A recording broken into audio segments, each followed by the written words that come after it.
Cool. Well, all right. We're coming in my direction. Yeah,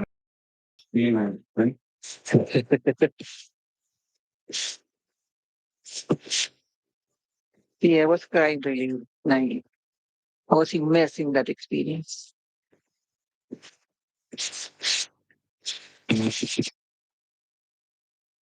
They were literally sitting there manically texting their friends saying, get down here. And you don't often get like teenagers texting their friends to come to the library. Awesome. The future, the way to go.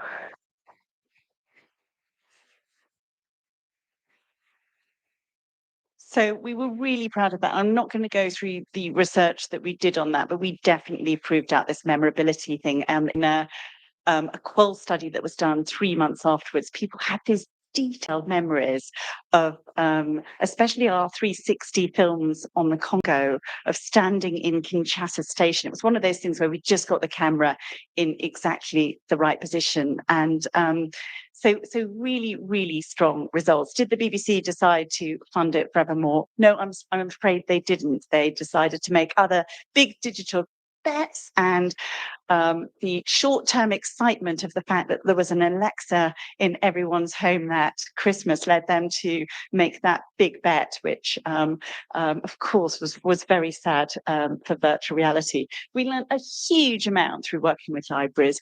It was this thing that when you're, I'd got used to taking virtual reality to festivals. I knew how to run a brilliant demo, exactly what to say to people beforehand, how to ask them afterwards to check they felt comfortable. But when you're then handing that task to someone else, you've got to really think through the script you give them, how you explain to them about everything about how to make people feel comfortable and safe before VR. But people did like VR in libraries, I think, because it's a place where you go to feel curious, and they felt relatively safe. The sort of things, I mean, I'm sure that many of you are aware of this. People worry about their bags. People worry about whether someone's going to come over and poke them. So again, finding that sort of safe place and safe chair to sit was really important. The content was critical, and I've done lots more work curating virtual reality in libraries. And it's this constant problem of a lot of people want their work seen, but you've got to be able to publicize it. You've got to make it exciting for people. You've got to have a great poster, just like you would for a movie, or no one's going to choose it from a menu. And it needs to be designed around what will excite audiences. I've also in previous roles in the BBC done a lot of work on sort of journalism ethics and things. And we didn't want to ever make people feel uncomfortable in virtual reality or push them into situations they wouldn't feel happy about. A lot of the virtual reality film festivals I go to, people are deliberately being pushed to the edge of their limits, going through a sort of First World War trench and seeing people being shot around you and things like that. And again, we wanted to play it safe because of the intensity of VR. Libraries didn't have Wi-Fi, or at least if they did, it generally wouldn't work with headsets. So we had to design around that. Again, it's still a major problem in people designing VR for use in schools, libraries, and hospitals. The headsets needed to be so easy and intuitive to use. And then we had to design really great training and support packages. But if you did all that, it could work.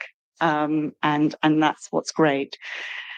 So moving on, so I'd left the BBC by this stage, COVID happened. I was supposed to be working on big immersive experiences for a new festival that London was going to organise called Human. And it was very, very exciting. And all the big institutions in London were involved. It was going to tour the world, but COVID absolutely destroyed that. And meanwhile, Katie and I were very aware, teaching students in university, that huge numbers of our students were not handing their work in on time because of anxiety. And we thought, right, we should be doing something about that. We were very aware of 30 years of brilliant virtual reality research on mental health and psychiatry that wasn't really making it from the lab into the real world. And meanwhile, on the app stores for VR. There were a lot of virtual beaches with standard meditation soundtracks. And again, going back to my rule as why would you bother to put on a headset for that? I thought they weren't good enough. And there was this sort of presumption that just a 360 video of nature was suddenly going to calm you down. But the perfect beach that you might evoke if you need to relax will be based on your memories and experiences and will be very different from mine. And sticking me on this beach would do absolutely nothing for me. So we thought, let's go back to some VR principles of presence and work out what we can do, perhaps with more abstract graphics to really help people take them away from the situation they're in that they're finding stressful, reset, and also teach them some skills that they can use in other situations. So we did a lot of work on iterating different graphics, different spaces. Let's see if I can play this. Yeah, lots and lots of graphics, which of course on a flat screen look quite good or different, and you put the headset on and some of them become quite magical. But eventually we hit on some graphics that did appear to be very powerful in the headset, and through lots of user testing we developed a short experience that we then ran a feasibility test with medical students at St George's in London, which was then a university of its own. And we got a big grant and raised some early pre-seed money to turn it into a project. And I'm not going to talk about the results of the trials and things today, because I'm really going to focus on the huge amount of work we did around design and, again, systematic user testing. So what we did once we'd sort of developed something was we iterated on it with 3 rounds of co-design with 34 students, 40 minutes to an hour each, where they'd test the experience, they'd give us comments, a structured interview with them, which we used to improve and improve and improve. And that happened before we did a sort of early randomized control trial, where 50 students did our VR every day for 5 days. And 50 students, the control, which was designed by Sylvia Pan here, a tough active control, watched the same experience on their phone with headphones. And, you know, the results were impressive. They were statistically significantly more relaxed, calm, and able to cope after the VR than they were after the phone experience. But 2 weeks later, the VR group still showed sustained benefit. So we did that. And then what I'm going to say is the next stage was lots and lots of pilots, real world pilots in different situations. I mean, that was partly for us to understand how it could be used in the real world and the sort of limitations on it. And it was also from a business point of view for us to understand who would pay for it, because everybody after COVID said, oh, big banks and law firms, they're all really stressed. The young people joining need lots of help, and they really care about mental health now. So they'll be your customers, and then you can cross-subsidize students in schools and things with that. But what we found was the big banks weren't really willing to pay for virtual reality to help their staff. So we had to sort of learn fast. So we were using our real-world testing both to understand the sort of business potential, but also to understand how to make it really easy to implement VR in different situations. And we really focused in on schools for this, because there was a really compelling need to support students with anxiety, and they had the space and the will and the need to actually do it. But these are the sort of things through our I'm just going to play you, actually, before I'm going to talk about some of the things we discovered through this real world testing, but I'm just going to play you a little video about it. So this is a sort of work in progress thing of where we are. And you'll see some of the work we've done in schools through this.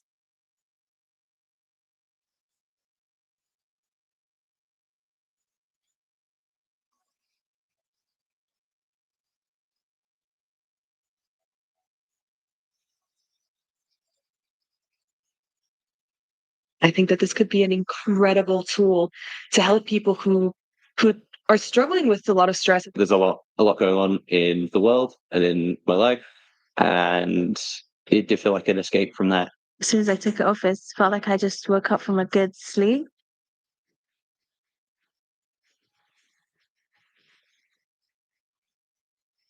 If it works for me, I think it can work for most people.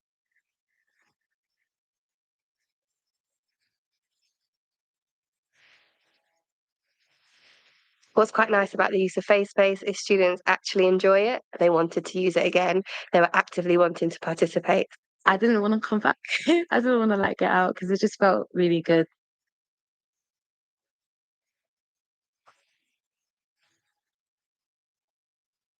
It's definitely something that I've seen an impact for at Arc Academy. I've seen that children are able to self-regulate and return back to the classroom.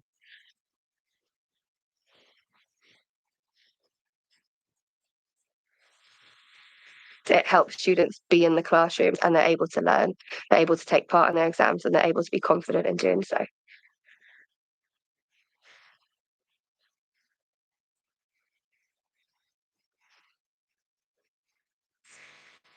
So a bit that we did with the libraries, where we tried to sort of work out through systematic testing what you need to give librarians to get VR working in their libraries.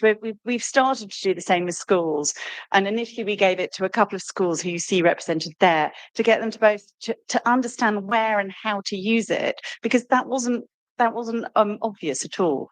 I just think this is sort of interesting for people doing that early stage research for a new intervention to sort of realize how this constant refining and understanding of how people are going to use things in their schools, in their offices, in their hospitals is still this has this need for constant iteration and understanding different how you unblock different blockers and make it as frictionless as possible. So that's the sort of stage we've got to. We've had worked with 10 schools to try and see would it be useful at all and how to use it, and then we'll refine all those processes to help them understand it. And some of the things we've learned, and this is from universities as well. So these are students at psychology students in Georgia University in London. And they were running functional sessions where we did a report and things like that. The biggest issue was the posters, not posters that's being presented here today. But how do students hear about it? What does the poster they see on the wall actually say? I mean, it sounds really ridiculous. University students are getting emails about things they don't check emails. How do you let them know that something is being thing that might help them? Let's sort of step away whether it does or not, but the right wording on the poster. And the person who was responsible for this project wanted to show off his engineering lab at City, and so wanted the VR to be in a sort of fairly heavy duty engineering basement of the university. And students didn't really like going down there. It was very noisy and bangy. And we had to sort of prove to him that this was not a good place to do VR. And he'd wanted to do it because he had a VR lab down there and was so excited about him.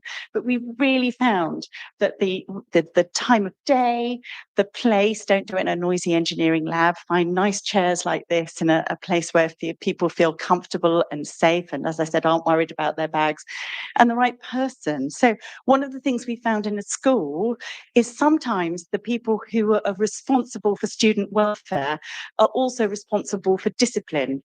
And if you're taken into a room to do VR to calm you down, where you were told off yesterday and given a punishment, it doesn't work. So again, finding the right place where people feel comfortable is also going to be critical to whether people even want to engage. So these were, again, through systematic sort of lunchtime pilots within universities. This was right. And the next stage for us will be A/B testing of a number of posters to work out what is the wording that really works. So really interesting with medical students, our poster that we did some testing on for the trial was all about want to succeed in your exams because they're high flying, they like their exams, but nonetheless they're very stressed by them. So we put it all on success and things. But actually, if you go to a school where there is perhaps a less academic school or anything else, that would be completely the wrong message. Yes, who'd have thought the success of your VR would be entirely dependent on the words you put in an email or a poster? But that's what we're finding in practice, and getting that all right is going to be critical. So I did some has everybody here heard of Glastonbury Festival in the UK, big music festival in some fields in Somerset. So I did some very interesting real world research earlier this summer at Glastonbury. So a very different sort of place, but I was there as part of a Science Futures Festival with a reader in psychology at City, Dr. Trudy Edgington, and we actually got 135 research questionnaires done through all sorts of people sitting on beanbags in tents. And again, it reveals some extraordinary complicated issues for us with headsets. Now, I'd done VR in tents before and knew it was hard, but unfortunately, Meta updated Meta Horizons the week before we went. And one of the things I know about a tent or an environment which doesn't have straight walls is it's very difficult for VR. And of course, our headsets were, you couldn't, on the new update they made, adjust the boundary at all. And people, I don't know if you can see this Hessian here. This is sort of a thin, translucent material, but it was a very, very hot week. And so we had to have the tent open, but there was some wind. And so this was blowing, and it was an absolute nightmare. And people, we'd get the boundary set for somebody, and then they'd pick up their beanbag and move it over there a bit. And it was an absolutely nightmarish time, which we hadn't predicted because we weren't aware of this Horizons update. Therefore affecting the boundaries. But again, we learnt a lot, and me passing over to other demonstrators to demonstrate the VR really helped us understand the sort of challenges in the school again, because if you give a headset to a teacher and ask them to start using it and you don't make it easy for them, it's going to be a complete disaster, and that's really what we found. But we did get our research questionnaires, and we found that people were quite stressed at the festival. The noisy music and everything else was, it was very good for them to escape. So we'll be releasing a paper on that very soon. But it shows you that taking VR to somewhere a little bit crazy can actually teach you things that then you can apply to other things. And what it taught me was that in a hospital study that we were about to do, there was no way we could rely on the Meta headsets, because our study was with using our VR for psychiatric patients, and using a sort of co-design process to redesign it and understand any usability issues around that. And so we decided we would have to switch to a different headset on the basis of that. So we used Pico ones, which were great. And again, we are learning. We've already done. This is an unusual study, especially in healthcare. This study involves a specific design phase where we work with patients and staff to understand the adaptations needed and all the sort of materials around that. So the information sheets they read before and how to set them up, so that we can make it work there. And then it will be tested with a properly designed feasibility study. But just silly things we've discovered, which we should know better. So because of this process we've had of designing a product with students and things, we have a lovely designed what to expect sheet that people look at before, which tells them before they had the headset on, this is what's going to happen. And for people who are a little bit anxious about it, that's really useful. And so this was part of the sort of consent pack that was sent to patients that had to be signed 24 hours before we did the interviews with them. But of course, it ended up being about 20 pages long, that pack. And I realized it was only afterwards I realized none of them had been set up to know what was going to happen before they actually tried the VR during this interview, because this what to expect document was in their pre-consent information, and along with 20 other pages, they'd totally forgotten it 24 hours later. And so little design things like that have proved to us really important in terms of making the VR work to them, because if they were anxious when they put the headset on because they didn't know what was going to happen, and they hadn't been given the right information, the whole thing wasn't really going to work. And that's what we discovered through that. So we will get that right for the actual feasibility study. So that's very exciting. So I wanted to just leave 3 tips for you for designing I know it may not be necessary for really early stage things, but if you have these in the back of your mind about how it might be used eventually, it will always improve the things you're doing. So the first one is that your design for the experience needs to start way before you put the headset on. You need to think about how you prepare people before the expectation setting, how you make them comfortable. All those things need to be thought through and written out, and afterwards as well. So the whole design experience, we've really tried to think about that for sensing nature as well. What people needed to know before and afterwards to make sure they got the best of that experience.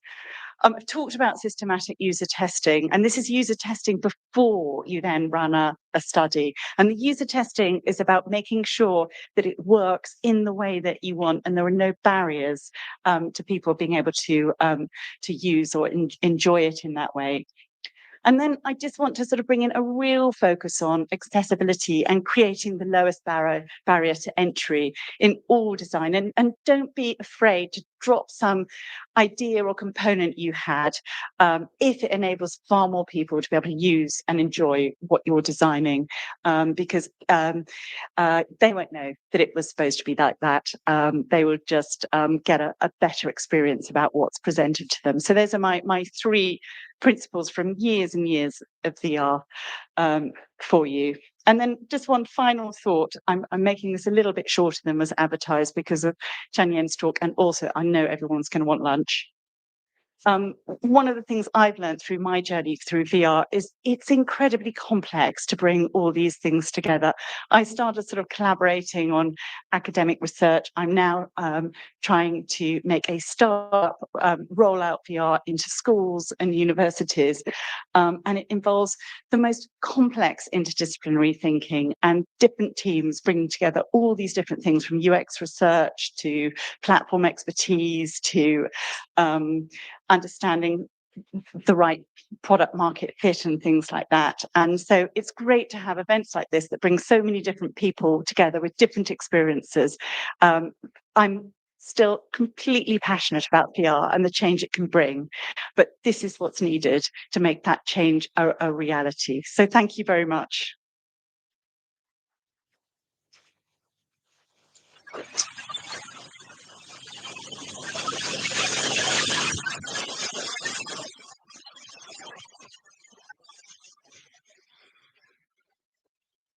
Okay, thank you, Zilla. I believe we're not having questions, so I give any of the organisers. I guess we just go for lunch. We're just going for lunch. Yes. So we need here exactly the time transfer oil for ignite because of the virtual panel later. So you guys check in the program. Really don't know what time it is, and be back here at that given time. Okay. Thank you. And by the way, for those of you who are not from Bochum, we are like 3 minutes walk from the location with all the restaurants and bars. You just exit Rotunda and go to your left, upper left part of the screen. So just go diagonally to the left. Thank you.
Oh yeah, well, okay, you can say hi to her. But anyway, guys, so I hope you enjoyed all the demos you could see. Yeah, and those of you who went for lunch, I hope you had a good one. Let us start the afternoon session with a keynote talk from Doran Friedman from Reichman University. I'm not even trying to pronounce the name of the city. Doran, I mean, the stage is yours. Hi, everyone. So I'll talk about virtual reality and AI, or XR and AI. I call it post-human age of subjectivity. Because in the AI angle, you can think about it as virtual neural network-based agents, and it will all become very clear. It's basically the same thing. How do we leverage this revolution we have in deep neural networks to, how do we leverage this revolution to have better virtual humans? So by intersubjectivity, we mean something like this: all this rich communication going on between people. It's not incidental that I'm showing a romantic date, because this is one of our two domains that we work on. The main one is mental health, which is quite popular in VR, but we also have a very good collaboration with Gurit Grünbaum from my university, who's a world expert in romantic relationships and intimacy. And we have a series of studies. And for me, this is a very high bar. If we get significant social psychological effects, it means that the VR and the virtual humans are actually working, right? So show you a little bit what I'll show an example from a little bit over 2 years ago. So imagine, we're all used to meeting avatars in VR, but assume maybe 10, 15, 20 years from now, we're going to all be wearing these, okay, whatever. So, no, thanks a lot. So basically, imagine we're all wearing these lightweight augmented reality glasses with this form factor. I'm not sure, it might take some time, but then we might be able to have all kinds of virtual humans in our midst. And show you a bit of a live demonstration that we did over 2 years ago using mixed reality.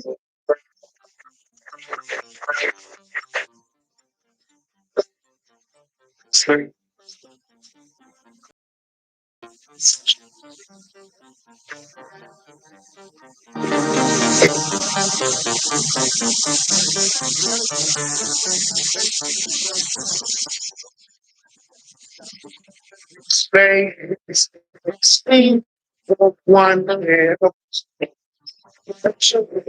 I have always been fascinated by human behavior and the workings of the mind.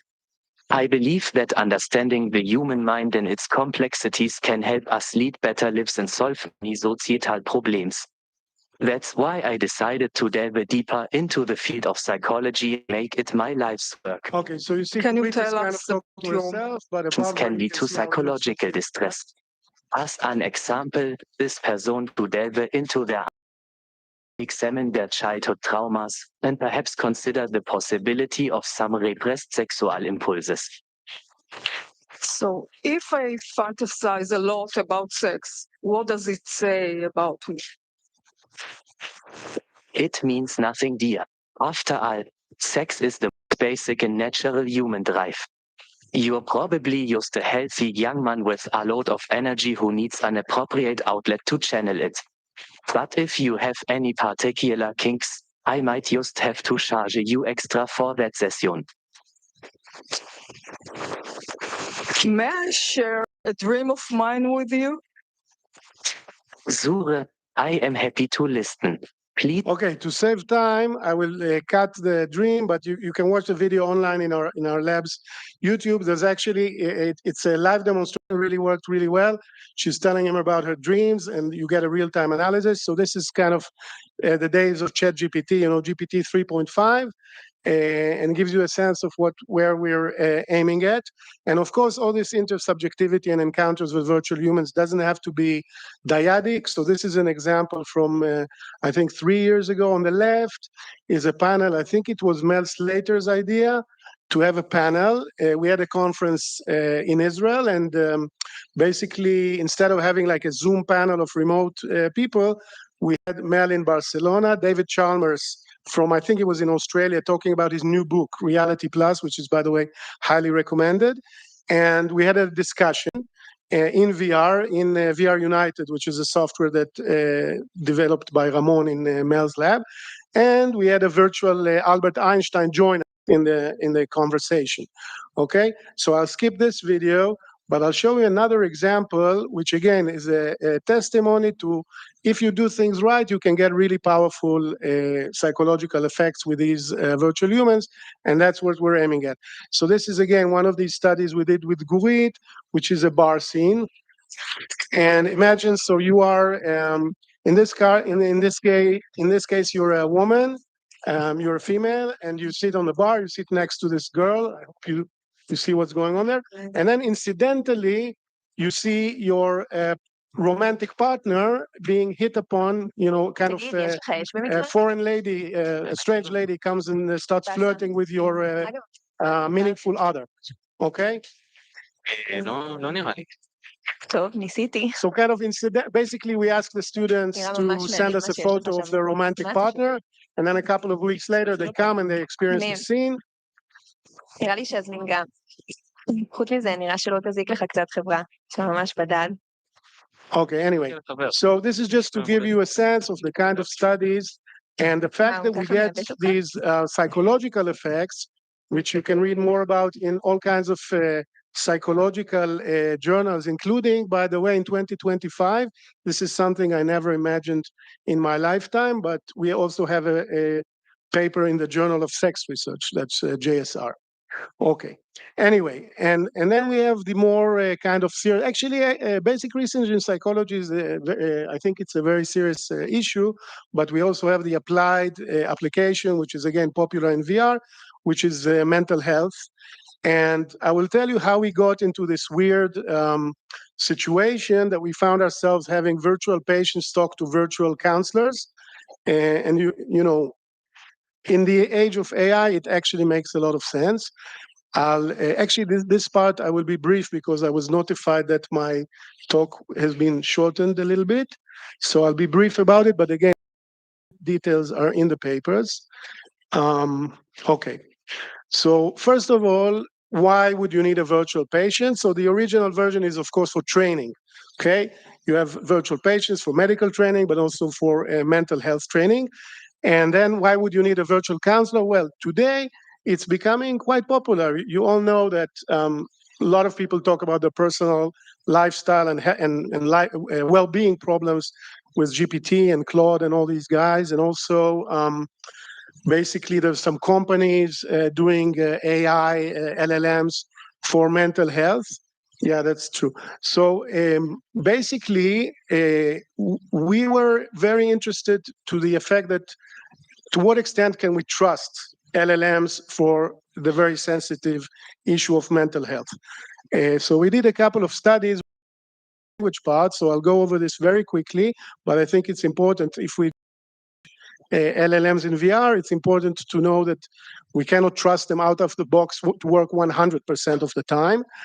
So we wanted to measure their quality.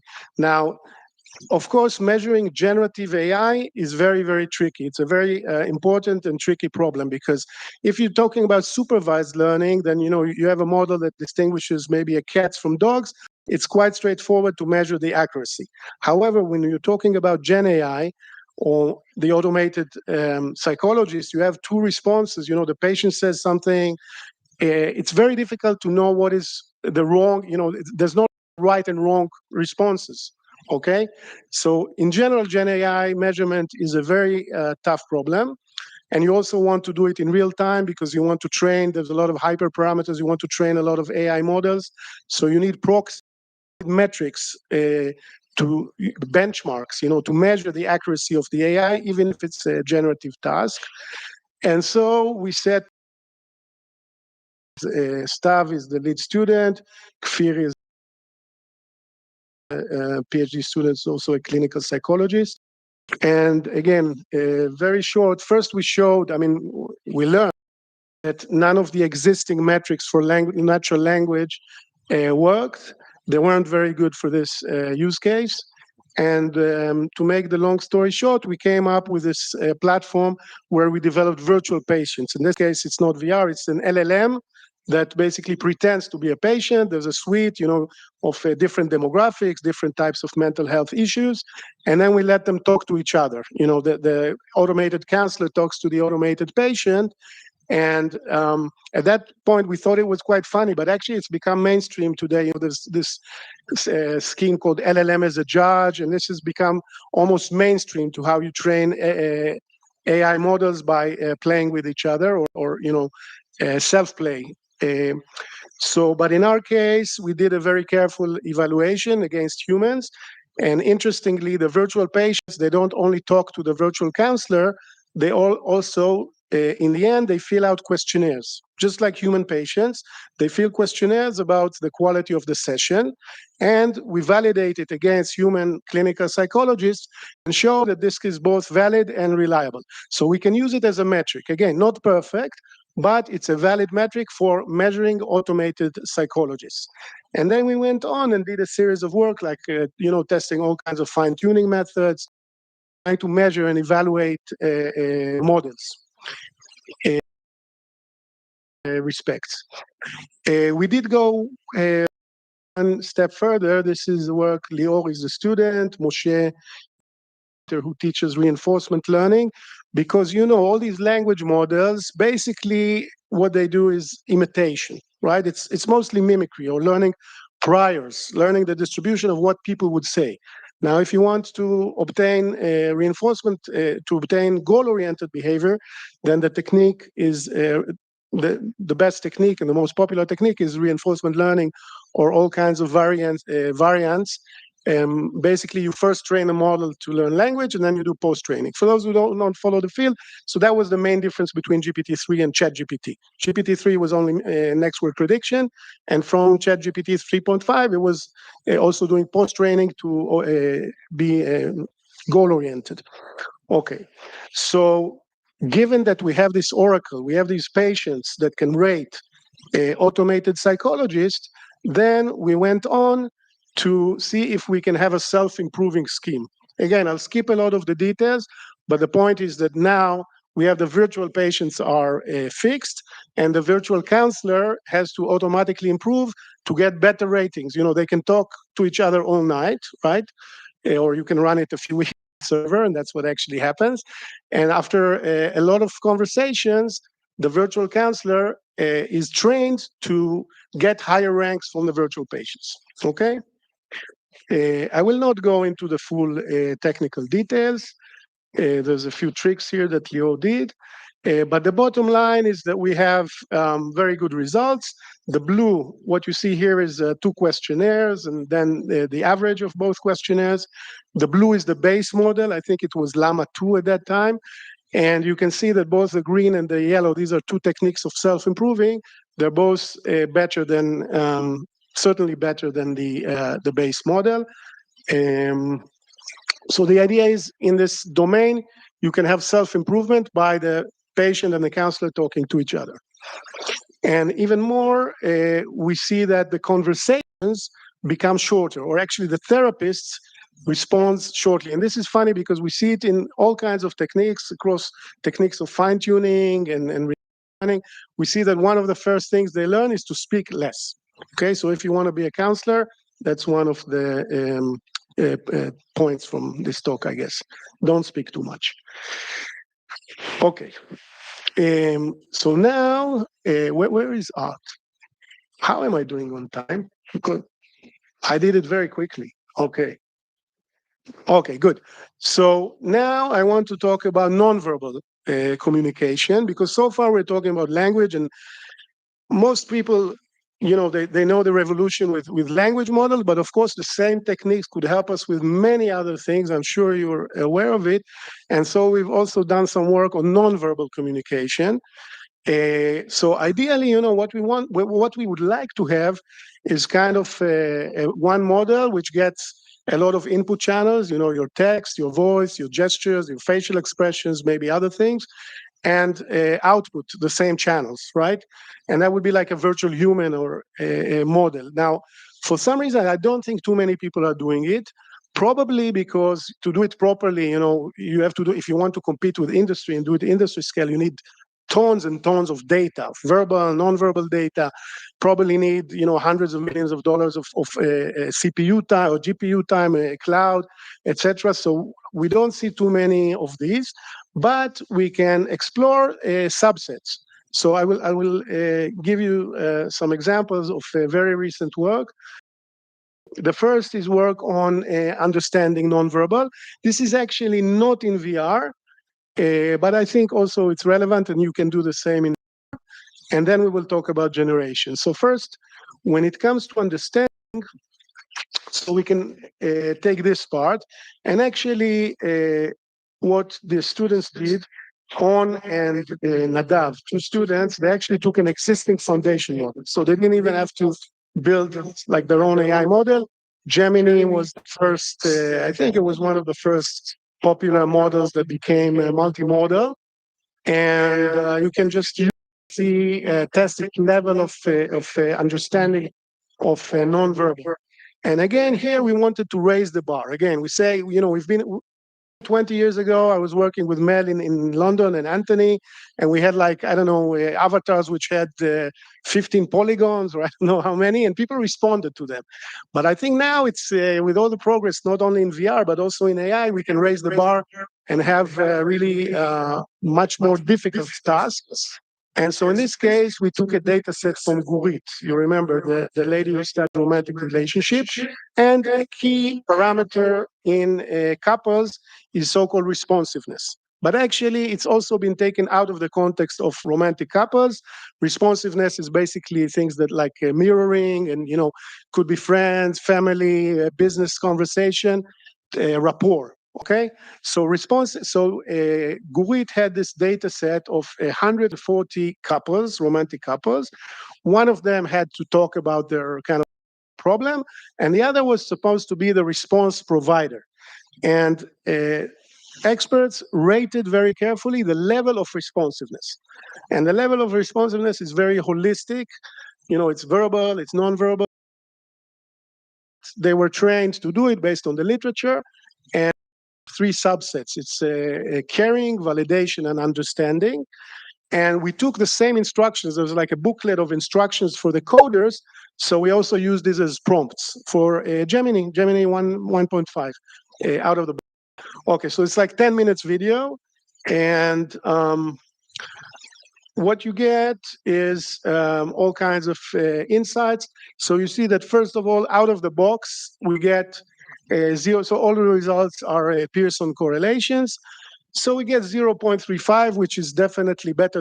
It's maybe not too high, but already out of the box, Gemini knows how to understand based on these prompts, just like a human, what we mean by responsiveness. And then you average it. You average caring, validation, and understanding. You get a little bit, a slightly better result. And then you average over the modalities. Okay, so you have text, audio, and gestures. And you tell Gemini, to look at each modality by itself, and then you average it, and we get almost 0.7, which is a very, very high result for such an elusive social psychology concept. So we're saying without too much effort, you can use models, foundation models, for understanding nonverbal communication, including many psychological concepts. It doesn't have to be only sentiment analysis or or VAD, valence, arousal, etc. I'm going to skip some details here as well. Basically, what you see here is that the gestures was the weakest channel. We don't know if it's because of the nature of the psychological nature of message conveying, or is it because Gemini was limited in video capabilities? But you see that the gestures channel was the weakest, and text was highest, but text and audio are more or less the same. Even if you take the semantics out of the audio, quite high. Okay. Right. Another thing that we did is we looked at mirroring. Okay. So this is what you see here is an example, or actually it's not an example, it's one of the results. What you can do is you have the skeleton data. You can extract the skeleton data from the video, and then you can measure for each landmark. There's 33 landmarks on the body. You can measure where there is mimicry. And what you see here is a visualization of the difference between responsive and low responsive diets. Okay, couples that are high responsive versus low responsive. So the red indicates high responsive, high people, probably more mirroring in high responsive couples. And what you see, the landmarks are mostly face and in the hands.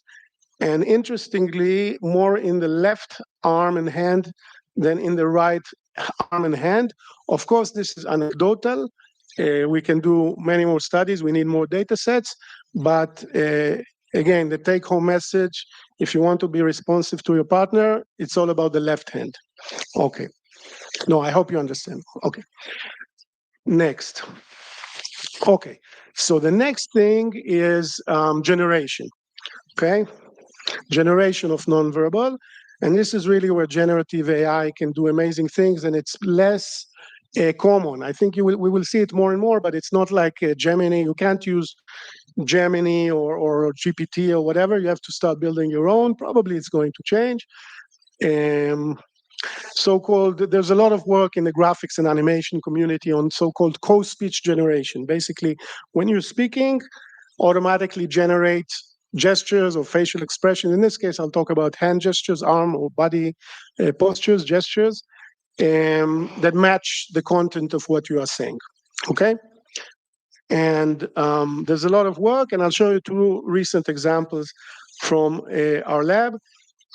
First of all, so there's a bunch of tricks which are used. The first challenge is, when you're talking about language, you have discrete tokens, right? You have a vocabulary, it's discrete. Motions are continuous, okay? So the first thing you want to do is have there's several approaches, but the best, most popular approach is to have to discretize the language. You have a lot of skeleton data, and then you run it through so-called residual VQ-VAE. Basically, VQ is vector quantization. You take a continuous vector and you discrete it into a code book. Okay, you build like a code book of this different gestures. And then VAE, basically, you do it using a variational autoencoder for those who know what this is. And then basically the idea is to have it high quality, it's a residual VQ-VAE. Basically, if you take motion, and this is really, there are differences between motion and language. Motion is very, very delicate, very continuous. Language is discrete. So here we put effort. So first of all, you discretize, and then the remainders, you also, you put the remainders in another level of VQ-VAE. So this is called a residual VQ-VAE. But anyway, this is a technique that works quite well to discretize motion. Okay. And the next thing, of course, with the generation of visual stuff, you all know that we use diffusion models today. And so you mix and match diffusion and VQ-VAEs. And then, again, the point is that if you have multiple data, usually it's very, very simple to mix and match. Okay, when you get used to thinking about networks, you basically can take a stream of vision, of text, it's all encoded into some embedding spaces, and you usually do something like a cross attention, and you get a mixture of all the channels. It's the same you can do for body language. Okay, it's just mixing them with cross attention. So you put all these tricks, and you can get very interesting results, such as co-speech generation, but not only. Okay. By the way, we're a small, friendly audience. If someone wants to ask or argue, or I'm perfectly fine. We have a lot of time, right, Out? Yeah. Okay. Okay. So basically, you will see these tricks in the graphics and animation community. So you basically take the information from the motion capture or the camera, and you discretize it, and then you put it into a diffusion model because you want to generate it in using the diffusion tricks, and then you decode it at the other end, and you get really good animation. And we are not the only ones. A lot of people, a lot of graphics animation people know how to do it, but we can now start. We've now started bringing it back into VR. So I'll show you two examples. One example is Adi. And this is, of course, collaboration with Arik Shamir, who is, again, a computer graphics animation expert.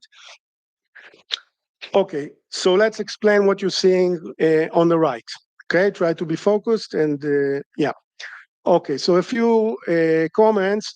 So the first thing is that usually when we work with body language, it's individual. We do not, it's not like language, you know, with the LLMs, they mixed all of humanity texts and it kind of generates something which kind of makes sense many times. In animation, we're still not there. Body language is very personal. You start having models that learn from many people and it usually doesn't work well. So we build individual models. So that's one point. So what you see here is 5 rows. Each row is a different kind of person, okay, that was captured. Next point, most neural networks converge to the mean, right? Because they're based on loss. So you get boring results, or you used to get boring results from GPT, and you get kind of average motion language, which is, you know, maybe plausible, maybe quite good, but not very interesting, right? Maybe it's not like, maybe it's slightly better than what a lot of people still do in VR, which is playing the same animation in a loop, but it's not very exciting. Okay, so what Adi wanted to do is to focus on special expressive motions, and she found a library of tagged motions. And then the challenge in her case, which is again very technical, was to blend it with the individual style and make it blend naturally. Okay, not just stop the animation that the person is doing, do the special motion and go back. That would be too rigid. So what you see here, basically, on the left you see on the two left you see some baseline motion. On the right you see the motion. In this case, it's looking at the watch to find the time. Okay, so we want to do this. We want to introduce this motion, and right in the middle, in this second from the right column, what you see is this special motion blended with a specific human and a specific motion style of that person.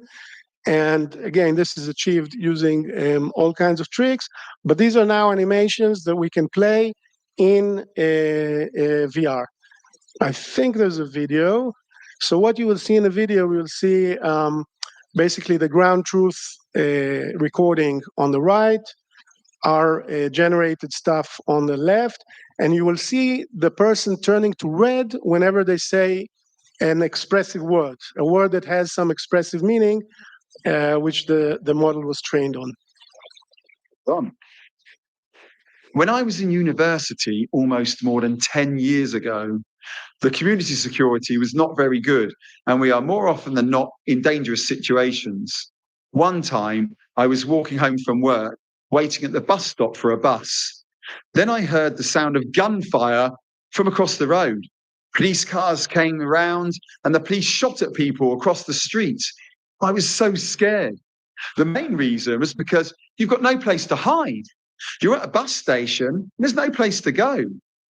There was another time when I was in Los Angeles driving, and I took the wrong road and went on a small local road. Anyway, so you get the idea. So you see there's no right or wrong solution, right?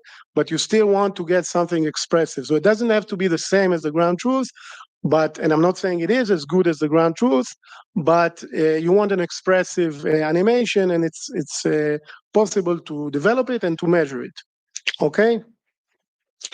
And so we'll move into another student working on motion generation. This is Tomer, and Tomer works on conversation, on a full conversation. So basically, there's a lot of work in the AI community on so-called talking heads.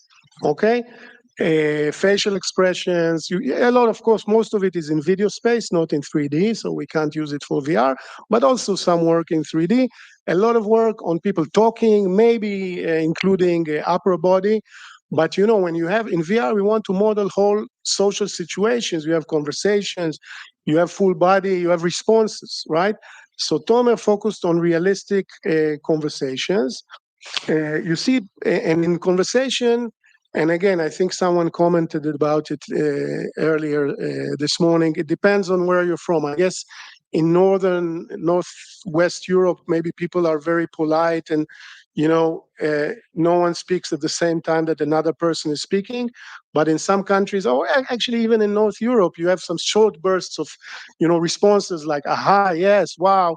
And these things are not captured by most existing works in deep learning because people are still not there. They're not working on full conversations unless it's a general video model that has to learn everything.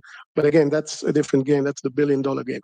Okay, so we have these people in the conversation, and the point that Tomer was working on, again, it's these residual VQVAEs for learning motion.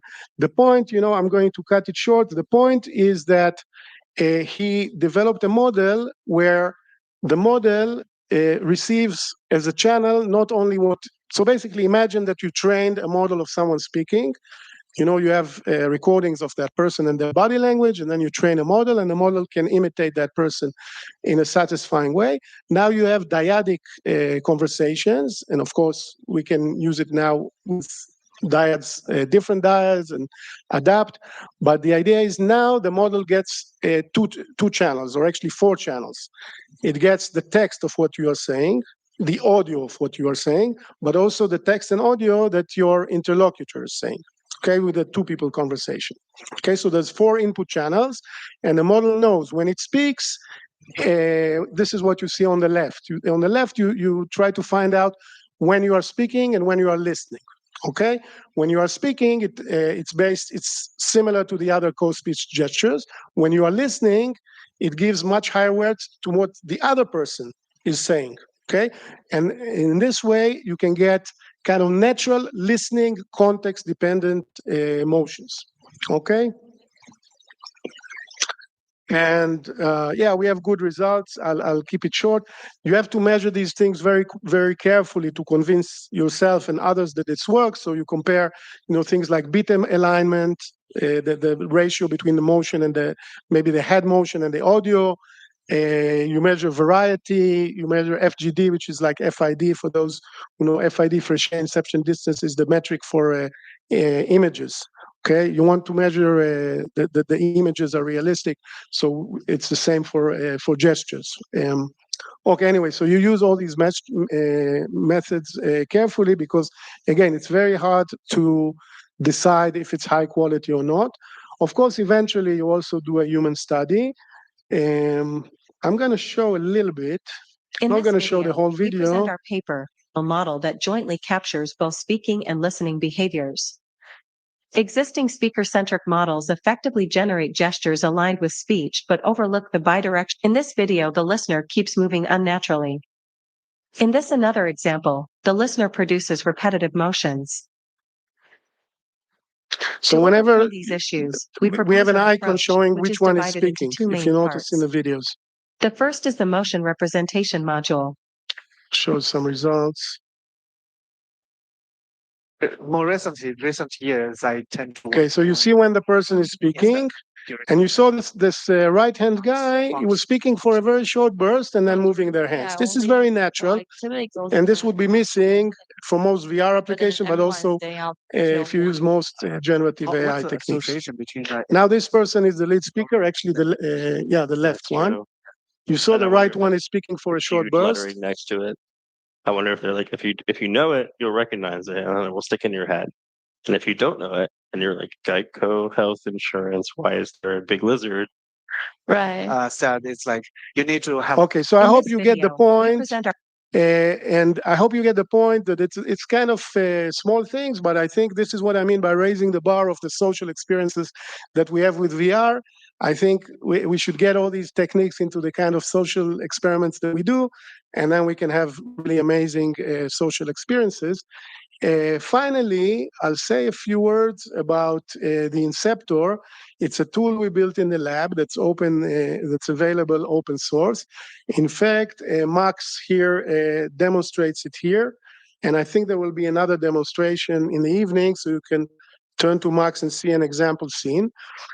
This is not an end-to-end deep learning model. It's kind of an old-school pipeline. But the idea is that you automatically convert a text into a social VR scene. It focuses on verbal and non-verbal communication. You can have multiple people, and automatically you provide a script, basically, what people say. You can add annotations of emotions or communication gestures. If not, the LLM automatically decides which animation to play. In this case, it's still not using the generative animation. It's using a library of pre-existing animations. I think it's just a matter of time until we integrate, both works. But anyway, so it picks up the animation that is appropriate for what you are saying. Standard LLM stuff. The LLM then, the language model, then generates JSON, like a data structure, and the data structure there's a plugin in Unity. So basically, in Unity, if you have the right assets, like the lip sync and the humanoid character, then it automatically generates the scene. So there's like 3 levels of abstraction. There's the text script, there's the JSON structure, which is like a data structure version of the scene, kind of a scene graph, but it's mostly people speaking. And then you got the Unity project. And the advantage is that if you know Unity, you can then go into the plugin and override the automated decisions and change everything. And so this is not it's not intended like like Midjourney or Sora for just it's intended for people who can work with Unity, but it's supposed to save a lot of time. Dan is the lead engineer, Dan Pollack, the lead student, a very, very talented programmer. He promised 2 years ago to make it online, and fortunately, a few weeks ago, it's now available open source. I'll show the link. And we actually used it for a project that we started in the times of COVID, and more recently, the project became even more urgent, and it's called resilience training. The idea is that basically it's like the virtual patient paradigm that we discussed. We want to teach you, the community, maybe experts, maybe pseudo experts, but maybe also the community. It's called psychoeducation. We want you to be aware of all kinds of things, from identifying people who are suicidal to just supporting you and your friends in difficult times. So this is a paradigm by Anat Klomek-Bronstein, the clinical psychologist. And then recently, a team worked quite intensively finishing the Inceptor. And once the Inceptor was finished, we got 32 episodes in 1 week. Okay, so there's a whole suite. It's used by professional, semi-professional students. A few hundred people are already using it, training 15 resilience skills, things like emotional skills, cognitive skills, interpersonal skills. The demo we have is in interpersonal skills. Okay, you have to help a lady who had a fight with her best friend, and you have to give her support. And you can train that. So the idea is you go to these trainings and it goes from one ear and comes out of the other ear. Using this tool, you can actually practice, okay? So you talk to the virtual patient, and yeah, and let me play a little video for those who will not go to the demo. So you start by, again, writing the script.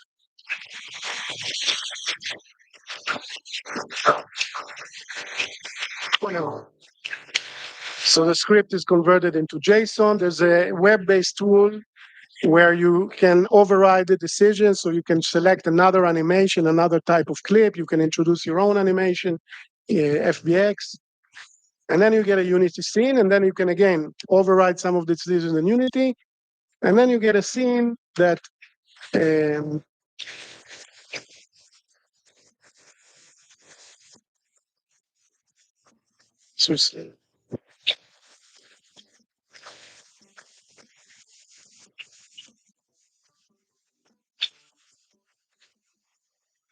היי נועה, אז אנחנו מתחילות יחד את החלק של המיומנויות הרגשיות. לפני שנצלול לכל מיומנות ספציפית, נסביר את ארבעת השלבים. So there's two modes. One is passive, where you just, see an example of a counselor talking to a patient or a friend talking to a friend, and then you practice with Noah, with the virtual patient.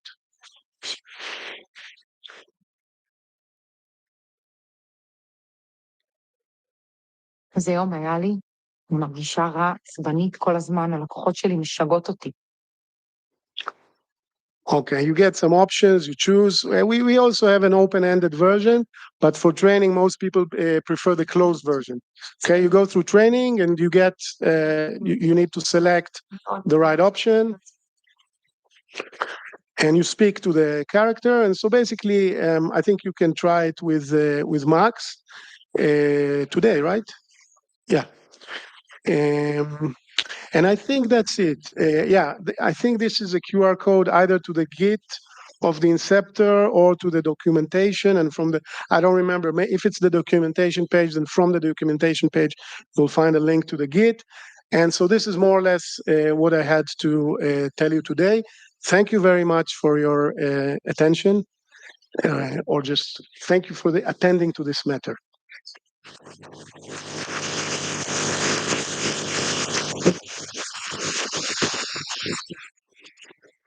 Later. Yeah, this is why we're here. And now for something completely different. Now our next speaker works for UK Atomic Energy Authority. That's Nitesh Bhatia. I mean, I guess you can take over now. You can tell them what you worked on.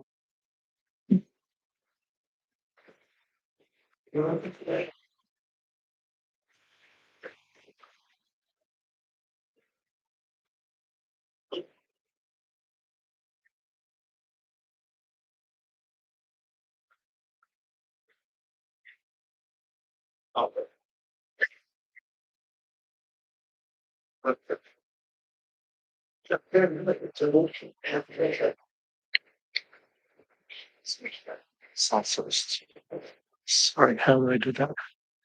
You should let it go.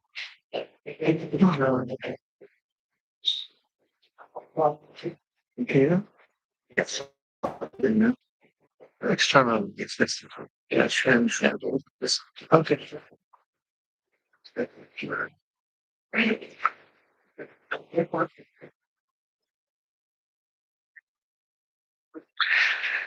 So, yeah. So my talk is about how we are using immersive technologies for fusion science. I'm currently the lead for visualization at UK Atomic Energy Authority, and that's the body which is based in the UK, and that's driving fusion forward. Okay. So I'll start with my earlier work at Imperial, where I was working on improving learning outcomes at Imperial through visualization. I was based at Department of Chemical Engineering, although my background is in computer science and design. But I was essentially looking at the complex ChemEng-based data sets, essentially fluid dynamics models. And during my postdoc, we created these immersive virtual reality experiences for visualizing complex data sets that were interactive in nature. And the idea was that we were building these modules that were kind of aligned with the fluid dynamics courses. And that was part of curriculum. So this is a demo of how our app used to look like. And this is one example where a simple simulation of flow past sphere is kind of visualized in an interactive fashion, where the students essentially could look at how the flow goes. They could interact with the model, like they could shoot particles, have a look at like how the flow changes. You can see that the straight line and go around it. This is the particle that I shot, and it will go around the sphere. And if you see the velocity is higher far from the sphere. So that turned out to be quite interesting problem in terms of visualization. And then I shifted my role to UK Atomic Energy, where I started looking at visualizing the fusion data set per se. Now, fusion itself is a simple process, like fission. The idea is to combine lighter atomic nuclei like hydrogen isotopes, deuterium and tritium, to form a heavier isotope called as helium. And in that process, energy is generated. And once the energy is generated, the idea is to trap it, heat the water, and let the turbines move and get the electricity. The process looks simple, but it's an engineering challenge.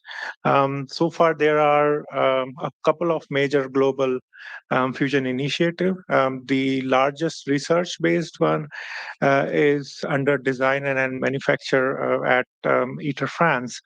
There is one in STEP, which is currently under design and construction at our West Burton site, which is part of UKEA. China is also doing a lot of work where they have followed a hybrid strategy. In UK, we are focusing on commercializing it. ITER is purely research, but China is like both research and commercialization. And Spark, which is the most recent one, and it's been a lot of news, is coming up in the US. I think next week is when the work is going to start. But the fusion process, although simple, to generate energy on Earth is a bit of a challenge. It's easier when it looks like you're looking at sun. The process or the engineering challenge is coming from the multidisciplinary nature of fusion. It involves fusion physicists, material science people, superconducting magnets, people who are experts in magnets, diagnostics, engineering design and control systems. And that leads to like massive bombardment of data. And that makes it challenging to visualize. And the central idea is that in order to operate such complex equipment, our vision is that we will be kind of creating a fusion digital twin, which is essentially a virtual model of fusion that is driven by the complex simulations, AI, surrogates, and inferences to help the decision maker in operating the fusion power plant. That brings me to three major challenges that I, as a visualization scientist, particularly face. The topmost one is the data challenge because of the problem statement that we are dealing with multi-domain data. The data itself is like huge and it is in different formats per se. There is engineering CAD data, which is essentially the BIM models or the 3D CAD files, if you have seen. There is simulation data, which is coming from the scientific side of the machine operation. There is AI data, there is diagnostic data, which gets produced from the machine. And all these data sources are different. And then it's a challenge to kind of combine everything and visualize it. Second challenge is that, say, if you managed to represent the data in a unified source, what's the best method to visualize it? We have AR/VR, we have dashboards. Scientific community likes to see it in the way they like to see. For co-creation and collaboration, there are different methods. So the question is like, what's the best way to kind of visualize the data? And the third challenge is, even though we are kind of visualizing the data, for whom we should visualize, whether we should be visualizing it for scientists, they have different demands. Engineers, they like to look at it in a different way. Operators, they are interested in different sources or different kind of decision making. And public and government, they want to look at like whether the facilities are working fine. So these three challenges needs to be addressed in a combined fashion, which is where our framework is coming into picture. It's quite a recent development. where we are kind of building a conceptual design framework that involves data, processes, and people who essentially communicate with different bodies and stakeholders to understand the requirement, understand how the data is, how the data can be combined and create the digital twins, and essentially come out with these different experiences, the photorealistic visualizations, immersive visualizations, scientific visualizations, and digital engineering workflows. Yeah. So one solution that we've been invested in since past couple of years involves NVIDIA Omniverse. This software is being currently used as an integration core. Because of the nature of the software, it's possible to kind of combine different sources of data sets, in bidirectional fashion. So essentially, you can have people working on simulation data using tools they are comfortable with, like ParaView, push the data to Omniverse or the OpenUSD core. There can be designers who are dealing with CAD models or photorealistic materials. They can push in their data. There could be ML researchers that can feed in data to build their ML or inferencing models. It's also possible to kind of utilize things such as Blender and Maya and Houdini for more advanced visualizations. But the one thing that I'm going to show today is using another set of technology called as CloudXR, where Omniverse experiences of kind of visualizing the data can be streamed over network. And it's possible to stream the same experiences in AR, VR, and 3D displays.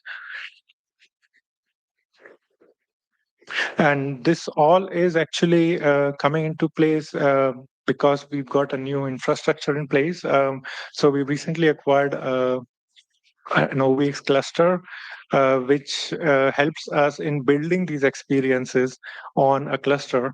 And it's possible to kind of stream the applications directly. So essentially, we don't need very high-end workstations anymore.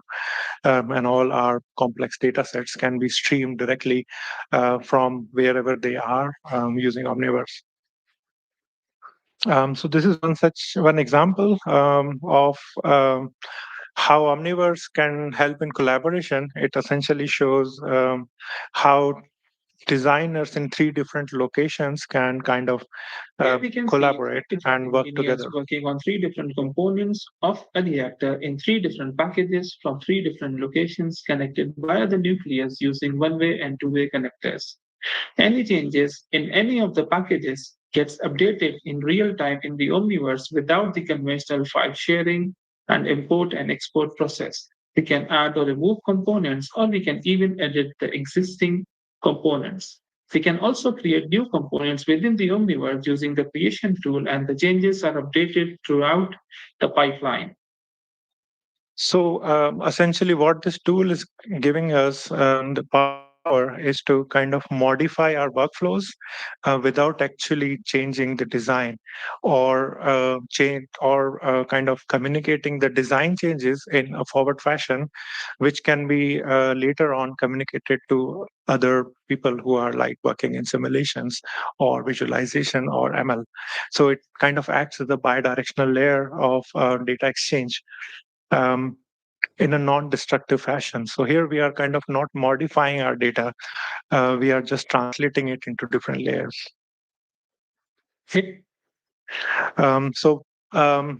This is one recent digital twin experience that we created. It's still a first generation one that we haven't linked it to the live data, but what you are seeing here is the CAD models combined with the simulation outputs, which is the plasma side, the pink side you're seeing, and the photorealistic materials, all represented in a single application called as Omniverse. And once we create this experience, essentially we end up getting an OpenUSD file, which is now a single source, and that can be kind of seen in VR. So in this example, I've got a simple experience where um, showing three different models. In the middle is a 3D CAD model of MassDue, which is one of the operational tokamaks at UKEA. On the left is a cutout version of the same MassDue, but this one has data from simulation side, which is showing the filaments in plasma. On the right is a small piece of what is called a central solenoid with photorealistic material. And using Cloud XR, without doing a lot of modifications, we can essentially stream the entire scene. Like we can remotely render the scene and stream it in a VR headset. And since it's VR, it's also possible to kind of interact with the scene. So here is a visualization of how the core look vision happens. And you go out, and this is the tile of the central solenoid, which is the little pole that was there in the previous visualization. And it's possible to like interact with it, modify it, resize it, change it, or add annotations to it in VR. It's also here in same way. You can have a look at the visualizations in 3D, which is coming from simulation data, but sorry, okay, the video is not playing anymore. But essentially, if the data is modified, it's possible to build these workflows that can stream the data, and you can have a look at it in real time or near real time. The same file can be experienced in AR, which was a demo I was giving. Essentially, you can have an iPad and you can stream the entire viewport on an application on iPad.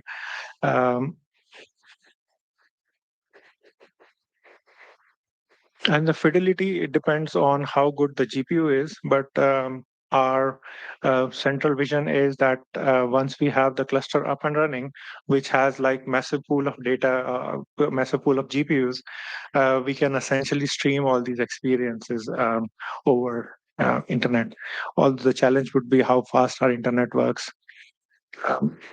Sorry, somehow the videos are not playing, but I've got a demo. If you want, I can show it to you outside. This one is a relatively simpler model, which was created earlier, that uses WebXR as one of the way to visualize the data. So you can still have a look at how the model looks like. If you scan this code, it will open an app that will load this model of MassDue and the filaments that are coming from simulations, and then you can essentially use AR and visualize the model.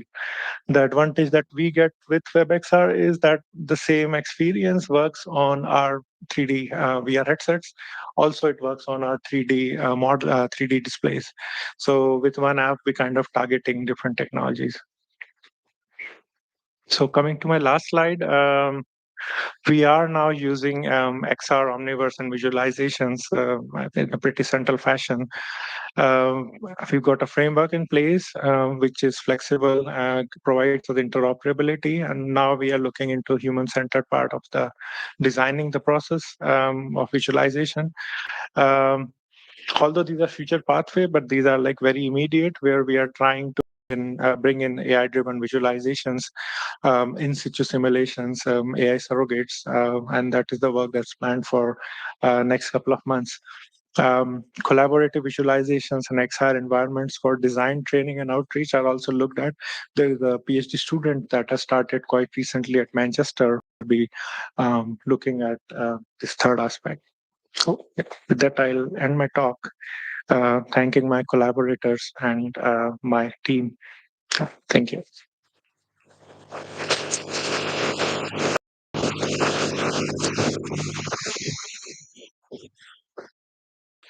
Yeah. Sorry, Jason.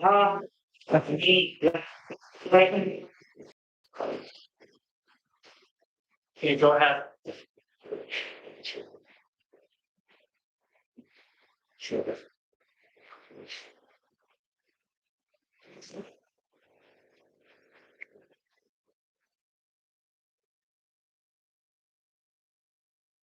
Yes.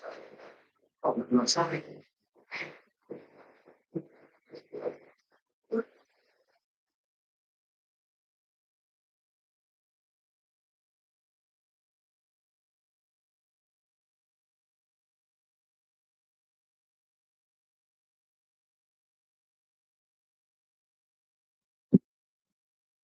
Okay, great. So hi, my name's Jason. I'm from Tel Aviv University, continuing the Israeli theme for this session. And today I want to talk to you about sub-movement-based analysis of motor control in virtual reality. So I'll talk about a tool that we use in motor control called sub-movements, a way of breaking down movements into their parts.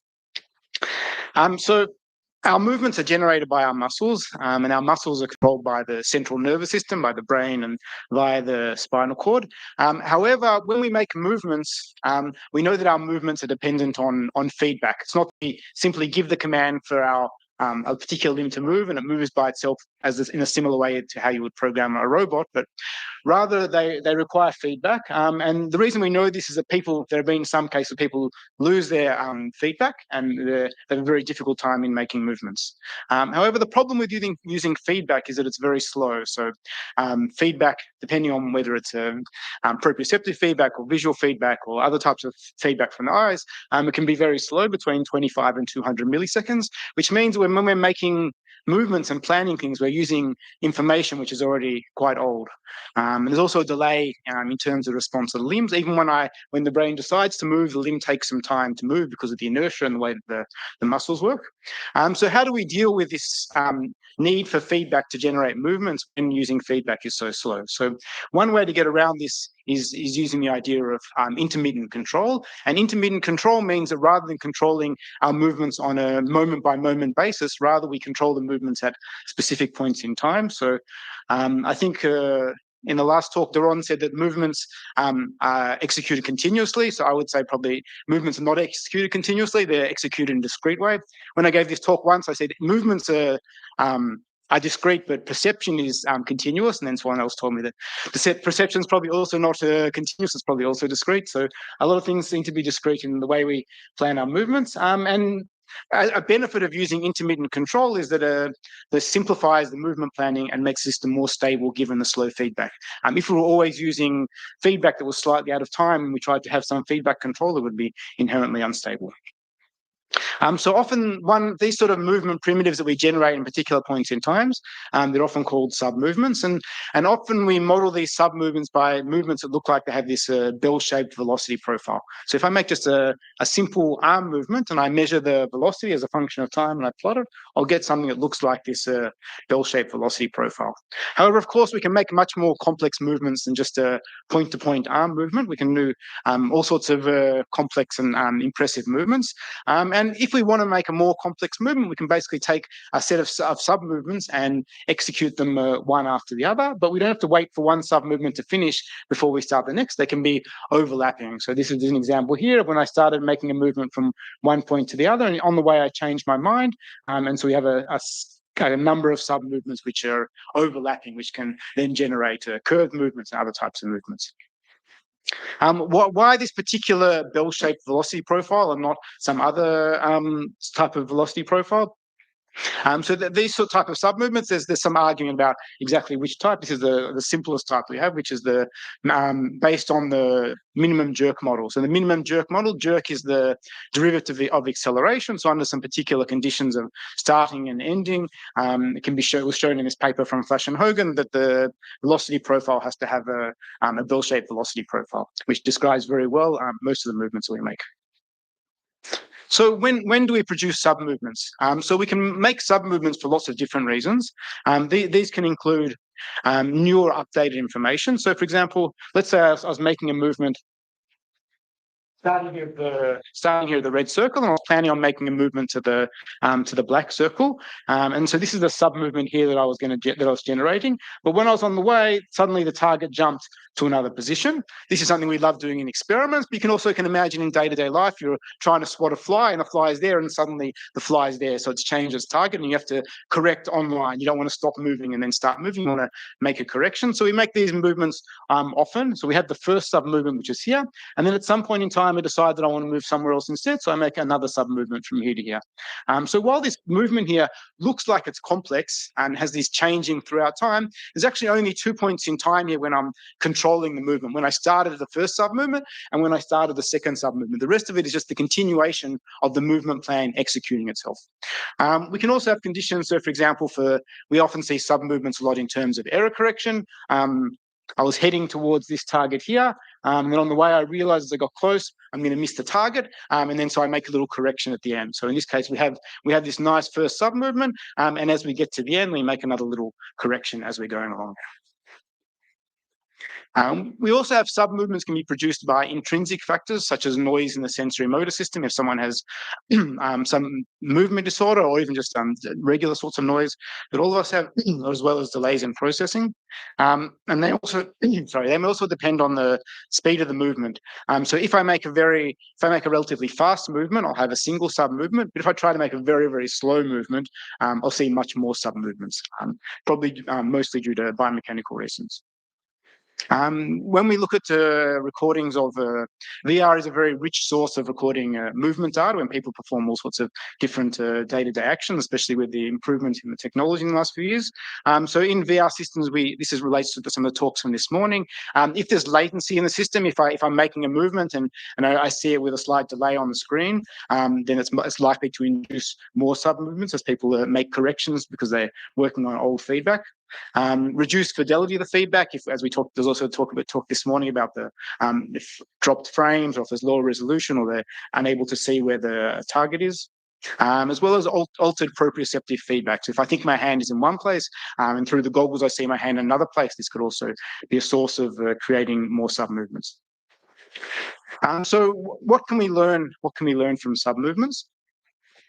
So sub-movements can teach us about decision making. What decision is someone making at a particular point in time? So this is a study we did quite a while ago. And so in this one, there's some stimulus of dots moving left and right. And I have to make a decision which way the dots are moving. It's a difficult task. There's a almost similar number between them. And the way most models of how people make decision making are based on some sort of a noisy accumulation of evidence using something like a drift diffusion model. And so at some particular point in time, I want to start moving. In our experiments, we force people to move. In other experiments, people just don't like not making a decision. At some point, they feel stupid and they feel like they have to start moving. But at this point in time, the decision is made when they either hit the top bound or the bottom bound. In this particular case in red, at this point in time, they hadn't really made up their mind, but they're slightly more leaning towards the decision on the left, which is this top one. So they just make a small movement to the left. And then later on in time, when they have more information, they realize small movement to the right. And later in time, they realize it's actually to the left and they make a correction.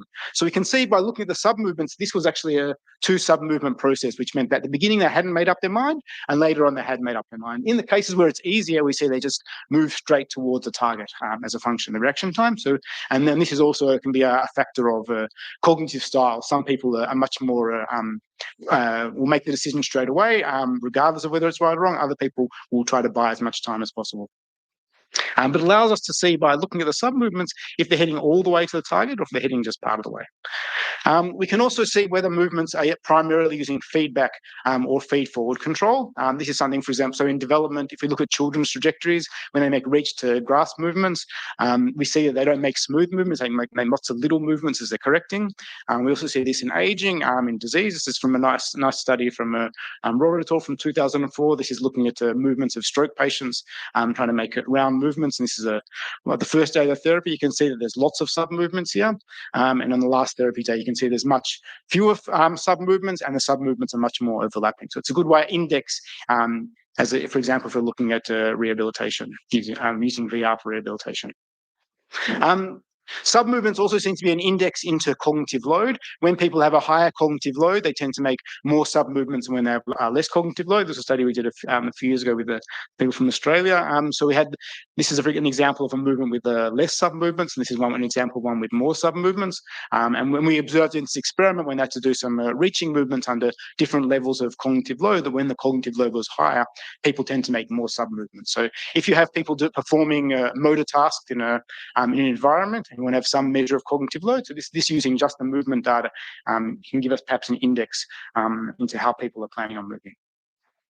And the number of sub-movements can also be a measure of disease stage. So there was this talk this morning about the Parkinson's disease, and tremor is one factor of Parkinson's disease, but depends on, not all people with Parkinson's have a high amount of tremor. But one thing that has been observed across a lot of studies of Parkinson's is that people with Parkinson's disease make more sub-movements. Here we look at different frequencies of movement, at fast movements or at slow movements, but across the board, the people with Parkinson's tended to make more sub-movements than other groups. This has been observed in lots of other studies of movement production. So let's say you've got a nice set of data here, and you'd like to find sub-movements from them.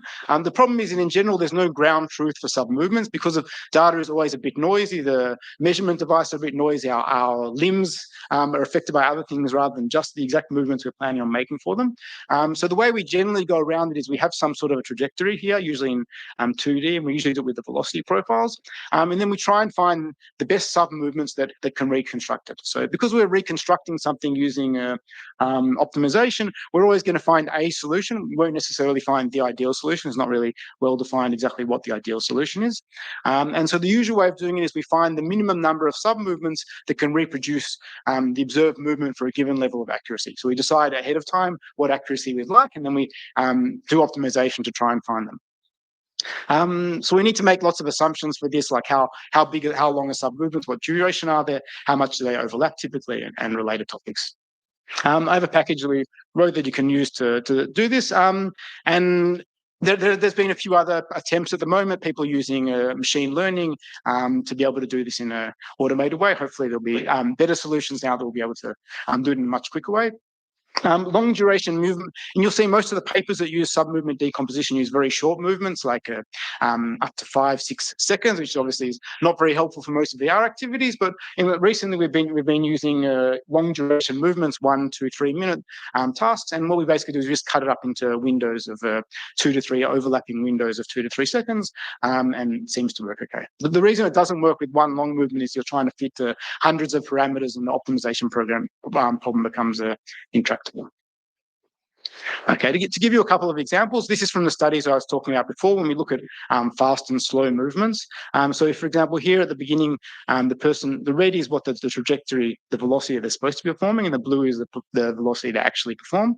When people make movements that are relatively fast, then they make very few extra sub-movements. And here you can see when they make movements that are very slow, this is a movement in this sort of order of speed. And we can see that there are lots of sub-movements here. You can see that this is made up of lots of little movements rather than the nice sinusoidal movement we have here. And a similar thing is observed here, and we observe something similar across different people.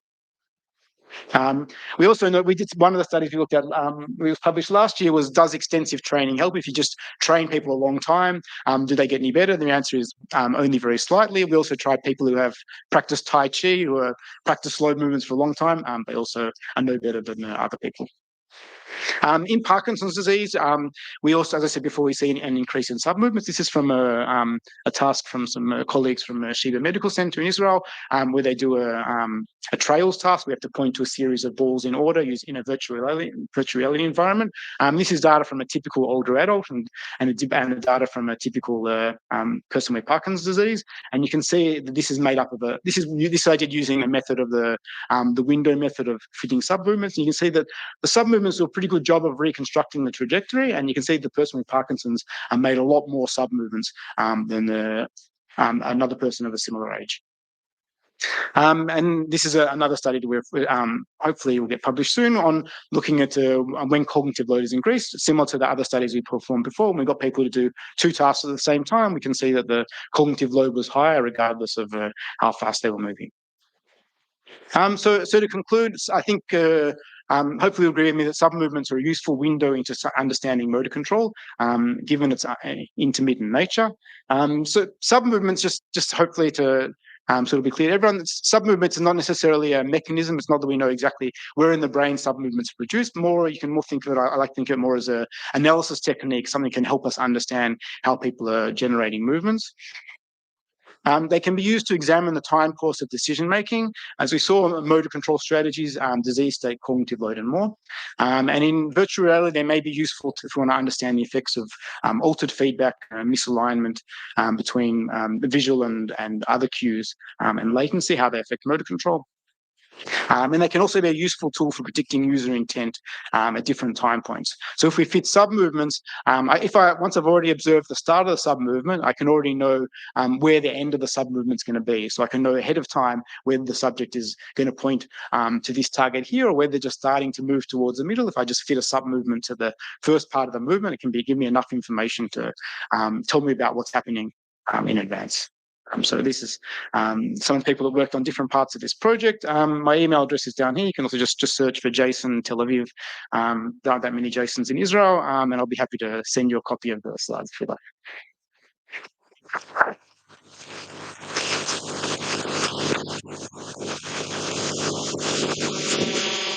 Thanks, Jason. Next up is finally Marco Gils. Sorry for miss. Well, anyway. That's fine. Anyway, go ahead. Thank you. Oh, by the way, I just wanted to say one thing. I mean, after Marco's talk, we'll have a longer coffee break for those of you who didn't see demos before and catch up with them. So if you have more time to talk during the social. How much time have I got? Is it still 15 minutes? Okay, Yes. okay, I'll be quick.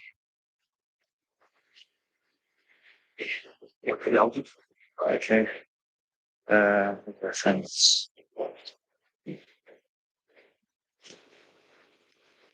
Fine. Just change this course. Oh,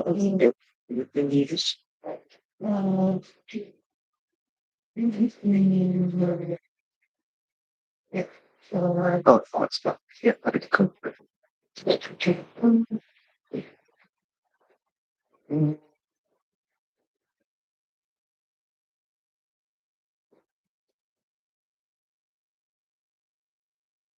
Okay, great to be here. I did talk at this event last year, but Sylvia and myself didn't make it because we were stuck in Heathrow Airport. So I talked online. Last time I talked a lot about movement interaction, which is relevant to the last talk. But today I want to talk about virtual humans, which is very relevant to Joanne's talk. And it's something I've been doing for a long time. So I thought I'd go, because we're seeing a sort of new generation of virtual humans, I thought I'd talk a little bit about what has been done in the past. I'm part of the CVR lab at Goldsmiths University with Sylvia, who's there, Chen Ran, who's there, and lots of other fantastic people, including Tara, whose work I'll mention.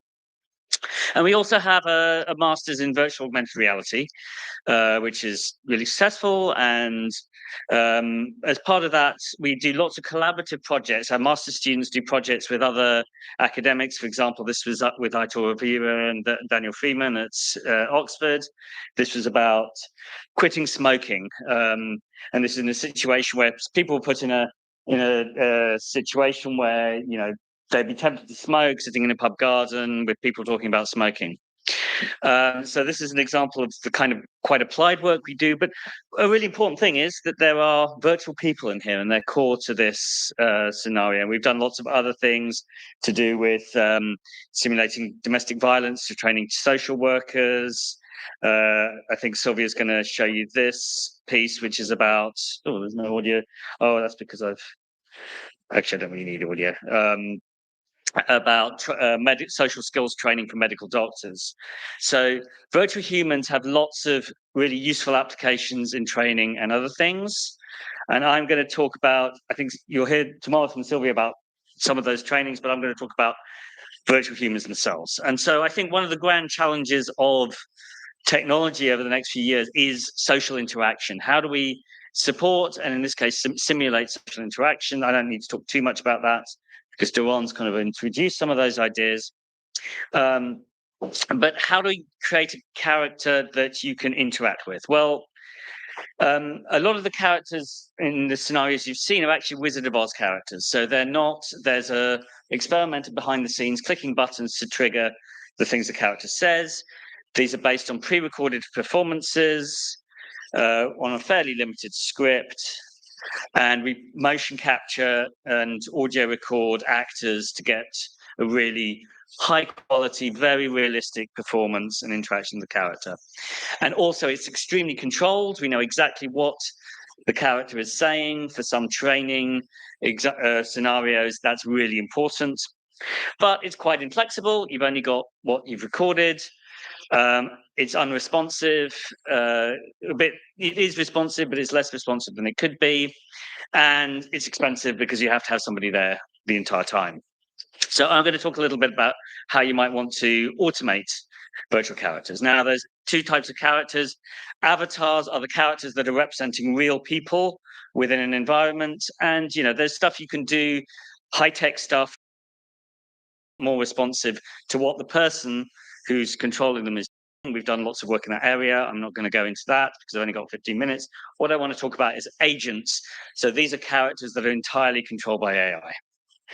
And this is our current state. What we all know about is ChatGPT. So we've got really great, amazing language models that have emerged over the last few years. But that's not everything that goes on in a conversation. As Doron says, so much of our conversation is non-verbal. It's in the stuff that we are doing with our bodies. So, you know, can we just use LLMs? Well, not really, because there's so many things that happen within our non-verbal communication: gesture, facial expressions, body posture. These are all important communicative functions and also core to what makes an interaction feel real. So we need much more than just text. So this is something I've been working on for a very long time. This is from about early 2000s. You know, I've been getting characters to sort of generate body language and interactions. This is entirely rule-based, based on quite simple animations. But one important thing to note is they're virtual characters interacting with each other. So I have complete knowledge of everything that's going on. A much harder problem is this. So this is Doron. Doron mentioned about the 15 polygon virtual characters. That's one of them. And he's obviously sort of having a nice conversation with her even then. But the hard part is that there's a real person, and knowing what the real person is doing is much harder, and getting the character to respond to the real person. So Sylvia and I have done lots of scenarios about this. This is one of the oldest ones where we've got very simple responsive behaviors, like, you know, sort of turning to you, making eye contact. But this was still very compelling, even with very simple behaviors. You know, we had people who were really drawn into this. Okay, so I'll briefly talk about some of the, you know, how we do this. Now, the good thing about VR is that we've got lots of sensors with which to find out about what a person is doing: head tracking, hand tracking, microphone, sometimes eye tracking, physiological sensing. So we know a lot about what a real person is doing, and then we can use that to respond. So it's partially social signal processing to understand what the real person is doing. But that's not enough, because you've got to also appropriately animate the virtual character. And each of those separately is not enough, because this is an interactive loop. So basically, you know, all of the animation has to be responsive to the behavior of the real person, and the real person is responsive to the character, but that's their problem in a sense.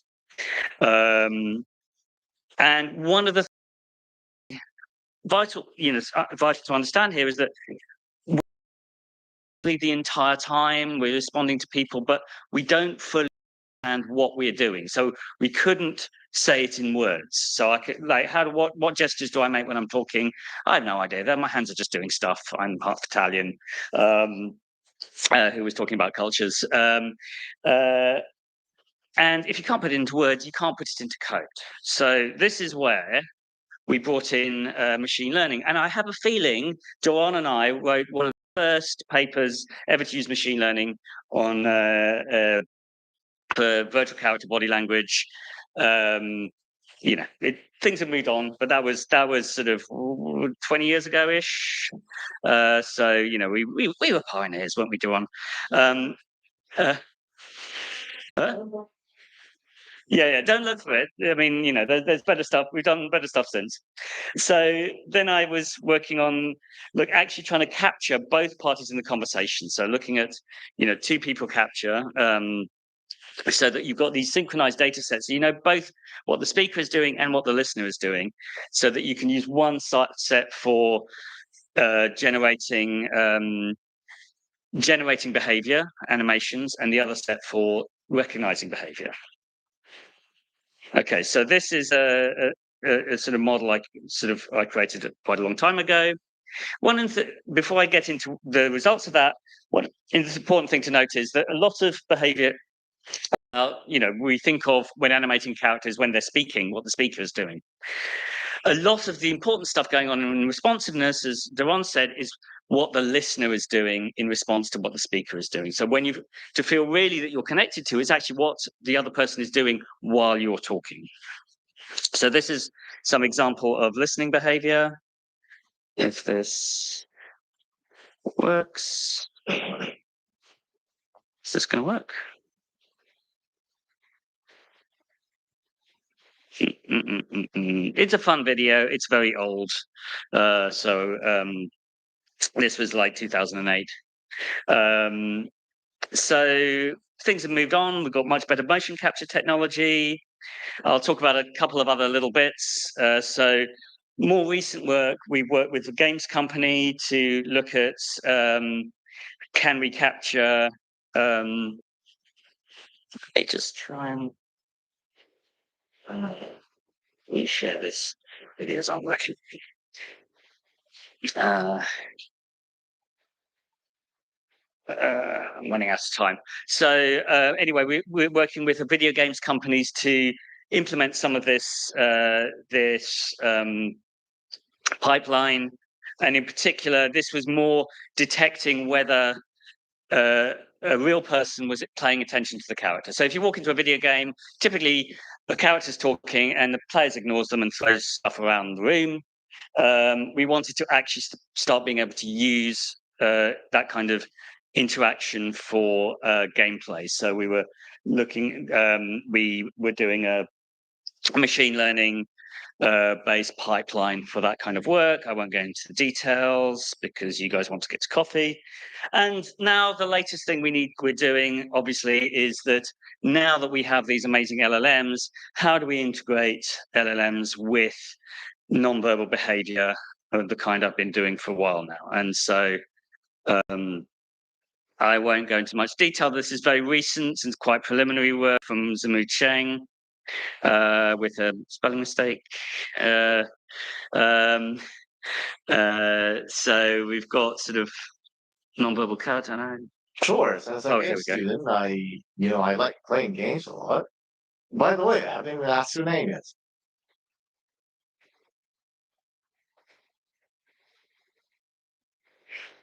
That's great. Gaming must be both fun and inspirational for you. I'm Kevin, by the way. What's your the element output isn't exactly what I'd want yet, but there's lots of work there. But I just want to sort of make a few notes about this. So doing this all in real time is hard. LLMs, in real conversations, we respond like sub-second level. I start talking almost immediately after you stop talking. With LLMs, there's a pause. With machine learning-based generation, it takes time. So if you're going to want to do this in real time, it's going to take longer. The one shows some amazing stuff, but getting that to real time is hard. We might want to separate out speaker behavior from listener behavior. In particular, we want to think about, actually, do we want to generate all the speech? Now, if you were using an LLM, you'd think that's obvious, but actually that takes a lot out of your control. So if you're doing something like therapy, do you really want sort of LLMs generating any old stuff? Or do you want a tightly controlled possible responses And same goes if you're like creating a virtual character. Maybe you want an actor to properly act some responses and do them extremely well. Why do you use an LLM then? Well, you use an LLM for language understanding. The hard part is understanding what the player or the real person is doing. And so you could have some really nicely pre-recorded speaker behavior, but actually you want the listener behavior to be much more responsive and much more generative, which doesn't need LLM level generative responses. You want to integrate the LLM with nonverbal behavior, and so you also want to think about how much information you're getting from the LLM. So you could get some information about the emotional tone, an appropriate emotional tone of the character, but also you'll be wanting to not just pick up what the speaker is saying, but the fine details of their body language. And there are just lots of things that are a big win. And I can talk, if you're interested, I'll talk about, like, for example, a simple gaze model. There's just a few lines of code can really make a character feel really compelling and interact with you without any fancy machine learnings. Okay, I'd just like to end quickly with what could go wrong. Well, AI girlfriends are a thing now. Don't Google AI girlfriends, otherwise you get followed around the internet by really quite disturbing adverts. But I mean, this is there are potentials for these people forming AI relationships. We're seeing this in text only. The minute you get fully immersive 3D virtual characters in VR, it's going to be much more powerful. Now we can think about this replacing real relationships, and that's obviously an issue. That's an obvious one. But if you're looking at the kind of misinformation that you get in social media, in particular manipulations of you, this is going to be so much more powerful if you've got this like real, not real, but this sort of 3D life-size virtual human that you're forming a relationship with and that you can talk to, and it can possibly would be with social media. So I think this is a big thing to be worried about. Alvin Wang Graylin and Louis Rogenberg wrote this book, and they've actually got a really great discussion of that in there, of the dangers of sort of virtual humans manipulating you into buying products or dodgy political views or many, many things. Okay, so that's it. Coffee and demos time. And grab me at the break if you've got any questions.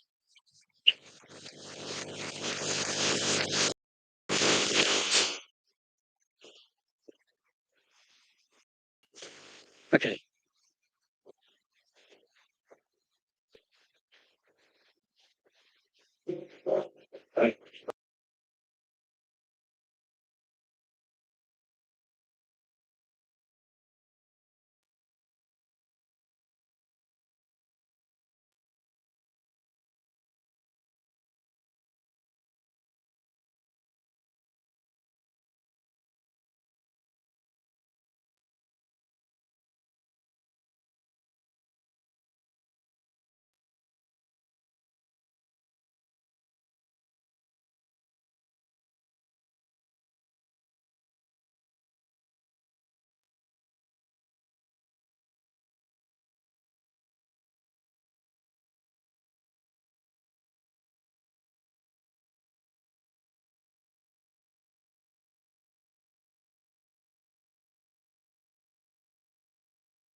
One of the goals of SNAP is to develop and push brain-computer interface tech, which means we want to be able to control and interact with devices using the mind and infer a live mental state. And the method we are focusing on for that is EEG. We have heard about it in one of the talks before, maybe some others I didn't hear. And some possible applications I mentioned right away would be gaming, robotics, for example, to control robotics, fastening up, speeding up research with EEG, and some other possible applications such as marketing, for example, could be a good place to use this technology. So I think most of you do know so to some degree what EEG is, but it's basically reading brain-generated currents. Our brains run on bioelectricity, and actually on the scalp we can measure those currents. And we just simply use electrodes on the scalp to perceive them, amplify them, and digitalize them so that we can use the data and do some fun stuff with that. Which is, I think most of you are already, since I saw so much machine learning already, so you already know that, I guess. But what you probably don't know is what kind of features do we actually look at. So with that, which is on the one hand, the spectral composition of the neural signal and the so-called event-related potentials. So the spectral composition actually arises due to neuron synchronization, which means that we can see in the frequency ranges of the signal we measure that they correlate with certain mental states. So for example, a strong alpha region, which would be between 8 and 12 hertz, indicates relaxation. And here's a little recording that we did where we just had some different things, and also eyes opened, eyes closed, and we can see quite different signals being recorded there. And the other one that we focus on is these event-related potentials, which are more or less measuring conscious processes, basically the neuronal computation timeline, which means in the case of recording from the brain is, the logic is, whenever you present a certain event to a participant, the same neural network will be processing in comparison to all the other random processes going on in the brain at that time. And then you can basically isolate this computation. And this here is an example where we present infrequent stimuli or frequent stimuli. Task could be, I read to you a sequence of male and female names, and I'm telling you to focus on the female names. And as you can see here, when we then compute the event-related potentials, there's quite a difference between those rare and not rare stimuli. So we basically use these two types of features to develop our algorithms. Now comes the product placement from my company, basically, which is we have developed the so-called Brain Toolbox, which is supposed to enable a very streamlined workflow using for EEG experiments. So first and foremost, we have the synchronizing ability, which synchronizes EEG data with whatever else you want to analyze, like video data, video games even. So basically, we synchronize them in time so that we can have synchronous EEG data with other data. Then pretty convenient is also the feature that we can stream from other devices and to the device to even broaden the recording ability. Then, of course, many researchers then want to get their hands on the data themselves, so you can just import or export your own data.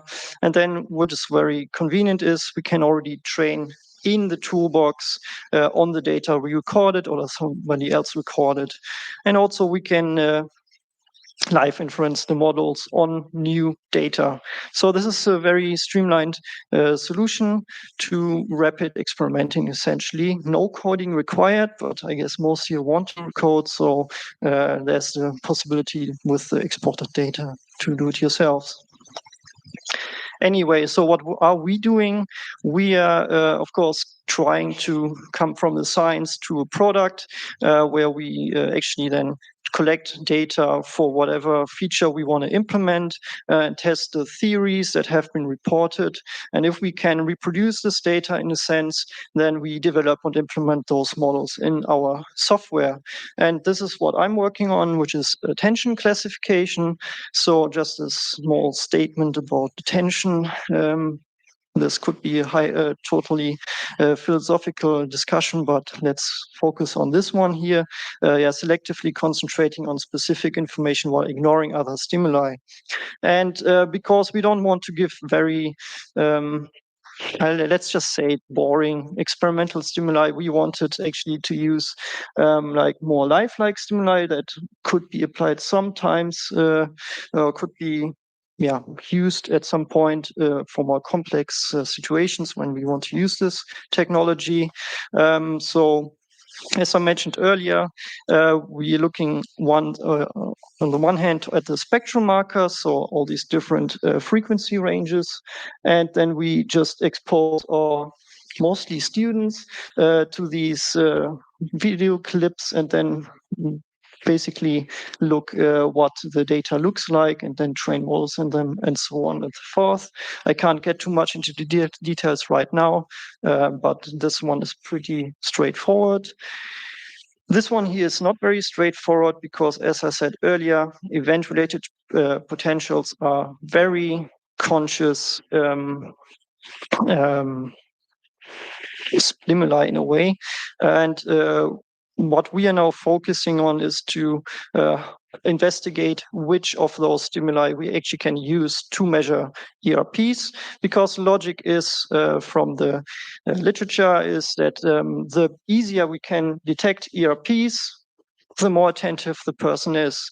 So here we're doing again quite a few different experiments to determine which markers are the best, and then also integrate that into our feature library, let's say. So in conclusion, for this part of the talk, the current state of EEG tech is we can quickly train AI models on individuals. So if we do any experiment with our software or anything, we can train like within 10 minutes to get quite good results, which is quite nice. We also do our experiments in controlled environments, semi-controlled environments, let's say in the office or something, but not like in a very tight laboratory. So it shows that we can get good results, even though it's not, let's say, in a Faraday cage or something like that. However, a problem is, of course, the setups can be quite tedious. So we are using these wet electrodes, which requires you to fiddle around a bit. And that's one of the challenges that we have. So, of course, we are now working on pre-trained models for fast calibration or maybe retraining. We don't know yet which way to go is best.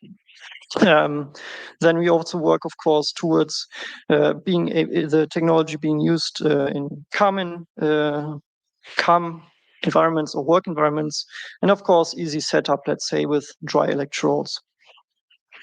So now, finally coming around to VR, I think we've already seen outside there is one VR set which apparently uses some electrodes, which is really cool. So I think it's actually a very good synergy between these two technologies, because with VR you can actually control exactly which especially visual inputs you can give to anyone. So in the terms of EEG, that would mean that we can tightly control the stimuli and make ERPs more visible, which would be very good for any kind of EEG analysis, basically.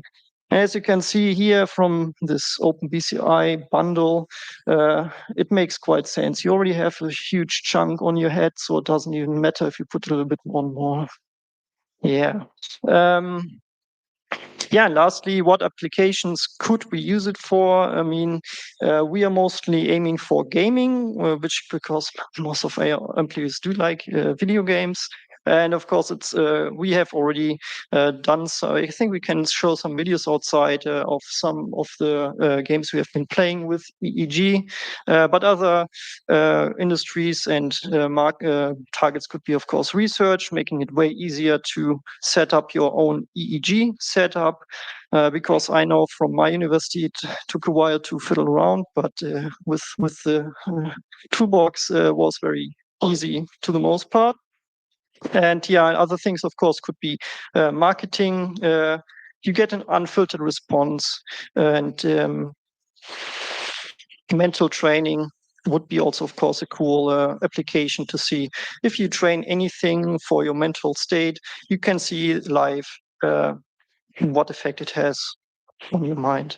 So take-home message is we are basically building a link with the brain. Has a lot of opportunities.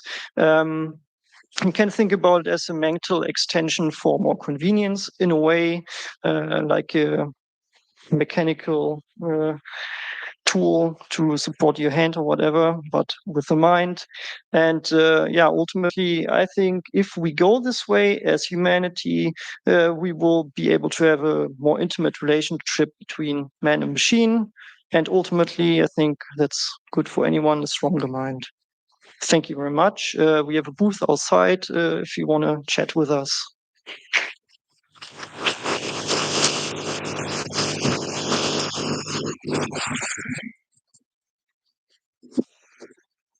Yeah. I need the computer where we can see Skip. Yes, thank you. So while they are plugging the laptop, I'm gonna introduce Professor Skip Rizzo. Need help?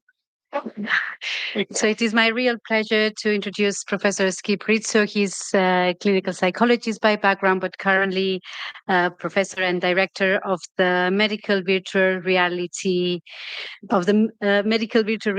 at the USC Institute for Creative Technologies, and also holds appointments as professor at the Department of Psychiatry and Behavioral Sciences in South California and Davis School of Gerontology. He's one of the reference person within my field, within clinical psychology, as he has pioneered some of the first VR applications for PTSD, especially, but also for other mental health conditions. So I'm sure we will all learn a lot from his presentation. Many thanks, Skip, for being with us today. He's joining us online, as you can see. The stage is yours. Thank you.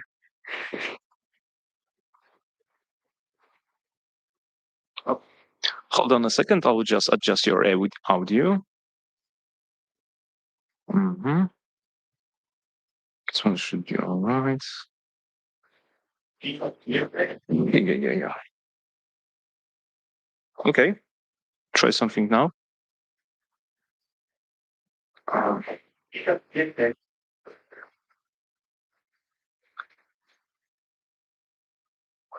Yeah. Hold up. Yeah, try with the speakers right now. And try to say something. Hold on.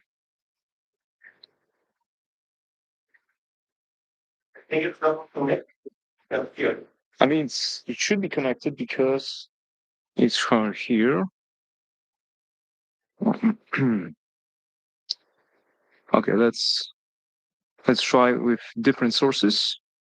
And no, I think I know what's up. Yeah, let's try this one. Can you say something?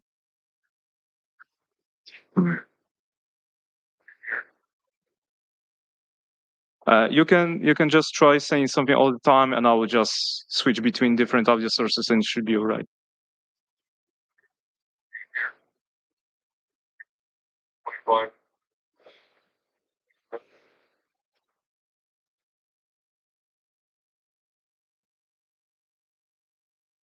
Mm-hmm.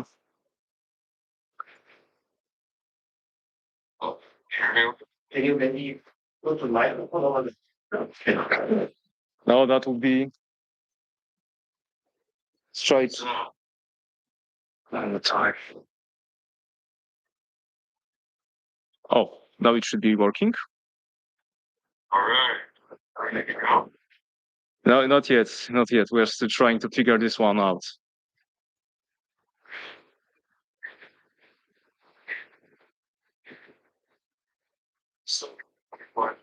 Yes, yes.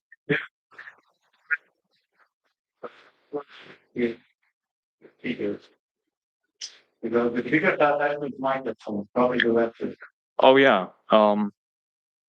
You should choose the bigger real thing here and change the settings to the speakers to what they connect. Okay. Right now, speakers are connected to the microphone. Yeah. Okay. Okay. So it's now speakers. It's in Zoom. It's setting here. Sebastian, can you help me, for example, a little bit? You can also make photos of me when I'm trying to do that as well. Yeah. All right. Hi. So okay. Mm-hmm. I need to do headphone image.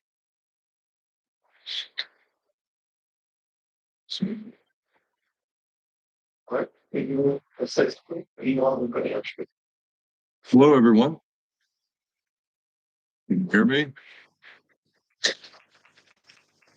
Good.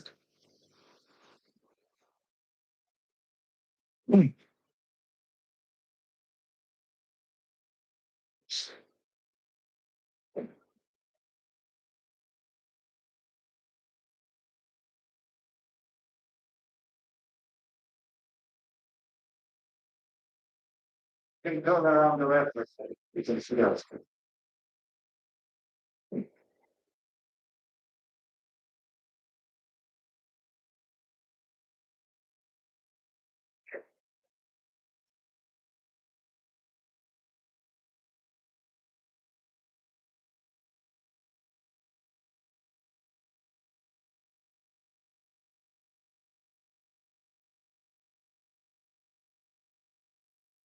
I can hear you. Okay. All right. Good. Well, let's get rolling. As I mentioned earlier, I wish I could be there in person. I came last year and had a great trip planned around it. I was going to go from the conference to Munich, and when I got to Munich, I found that I had COVID, and I had to stay in a hotel for about 6 days instead of going to Oktoberfest. So I'm coming back next year for sure in person. I couldn't make it this year. But anyway, thank you, Art and Sophia and all the organizers. And with that, why don't I get started here? I'm going to do a quick talk on a survey of VR applications for childhood health conditions. And just to start off, as always, I'm at USC, University of Southern California, Institute for Creative Technologies. We have a lab that's been around for a while called the MedVR Lab.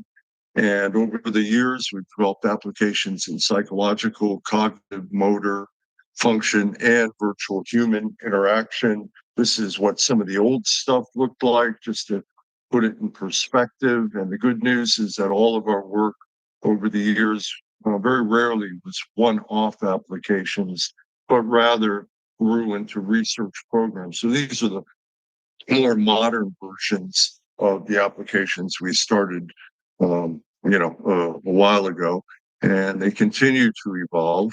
And I'm going to present on some of these areas in terms of how it's relevant for childhood health conditions. Now, we know the rationale for VR in the clinical area is really the best metaphor is aviation simulation. So, just as you would use an aircraft simulator to test and train piloting ability, we can test, train, teach, and treat psychological, cognitive, and motor functioning across a spectrum of areas, whether it's clinical or non-clinical conditions.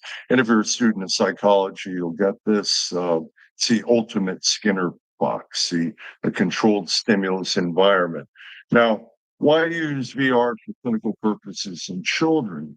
Well, first off, we know kids love it. These are some videos from back in 2015, right after the Samsung Gear VR came out. Just get hold of the phone. And my niece and nephew at Christmas time, I flew back, and just flew them all day. They were fighting over it, playing with it, and they were really enjoying it. But wait a minute.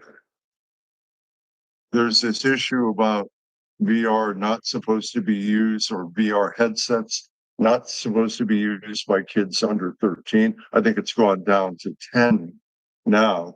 And so why is that? Why do these companies say that? Well, they claim that there's unknown effects about the impact of a head-mounted display on a young ocular motor visual system. I think it's liability. They don't want to be sued when a kid running around the living room falls over a table wearing a VR headset and gets injured. But if you look at the history and the research in this area, going back to 1997, this article went through the comparison of head-mounted displays and desktop monitors, and basically found they didn't really differ in terms of the regular short-term use of VR headsets. The VR headsets back then were very uncomfortable, limited field of view, low resolution, but they didn't do any damage to the eyes. And 20 years later, the American Academy of Ophthalmology put this position paper out where they had reviewed the literature, and they came to the conclusion that it might make sense to limit children in terms of content, but it poses no threat to the eyes. And a couple of years later, an actual controlled study looking at this came to the same conclusion in American Journal of Ophthalmology. So the idea that we're going to damage children's eyes with what we find in healthcare anyway, short-term use of VR headsets, is really kind of an overwrought claim. So that opens the door for us to use a head-mount display VR for a range of purposes. And I like to condense all these purposes into 5 core processes: exposure, distraction, motivating people, measuring their performance, and engaging them in a clinical activity.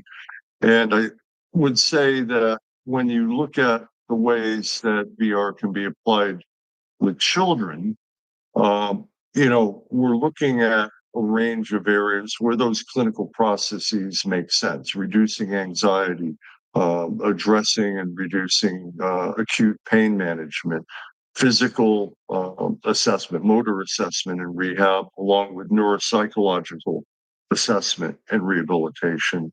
And this is a short list. Like I said, I only have 25 minutes here. So let's fly through. I'm going to do a survey of how VR has been applied in some of these areas, just showing some exemplars, and also in each area, some of our work. So reducing anxiety, difficult social situations, interacting with kids in a class. This is from back in 2014, pre-AI, very scripted, work by Deborah Bidell at University of Central Florida and Barbara Rothbaum. Here are some examples of role play situations that they could use with children. Let's be friends. Do you want to go to the bookstore together after school? Wait, I'll fail if I don't copy your homework. Give me all your money or else. So as you can see, you can start from something very benign and move forward to things that are more provocative. And again, everybody in this room knows that that's one of the values of VR. We can systematically present situations, and particularly with anxiety, help ramp up performance across a range of anxiety-provoking situations, give people that experiential knowledge to learn to deal with these situations. Now, since that time, that original group in that initial study showed positive benefits. That parents liked it, kids enjoyed that kind of training, but it never really went anywhere. It was another one of those great academic projects that really mattered, but somehow never escaped the lab. Well, here's some examples of escaping the lab with a company called Florio out of Nashville. And as you can see in this panel below, they've developed a whole range of interactive activities. It doesn't have to be photo real for it to have the benefit and give people practice. And in some clinical populations, sometimes a little less detail is more valued, particularly with folks on the autism spectrum.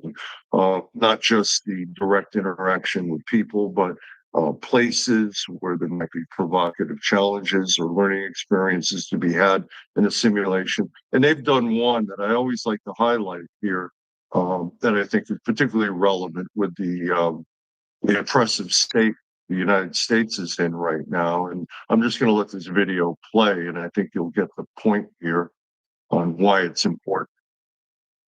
Florio is busy building more advanced training situations in virtual reality. Can I talk to you a moment? Yes. This is Manoj beta testing the latest one, a police safety simulation. The police safety module is part of an NIH study in partnership with Children's Hospital of Philadelphia's Center for Autism Research.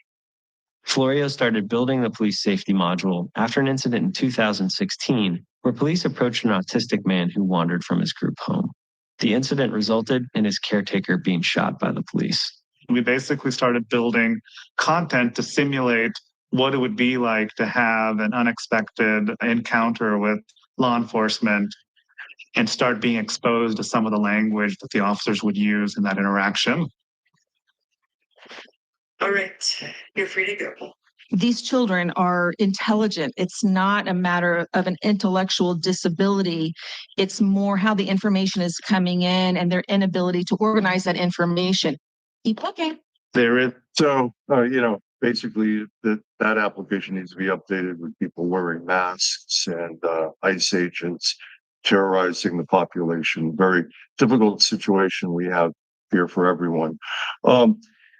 Now, another application this is an application we developed for reducing anxiety for job interviews with folks on the high end of the autism spectrum, where we built a variety of virtual job interview characters and basically put them in different backdrops and made it so that we could adjust, again, the provocative nature of the job interview, going from nice to neutral to nasty. Like in this case, you'll see this interviewer in this backdrop in a nice mode.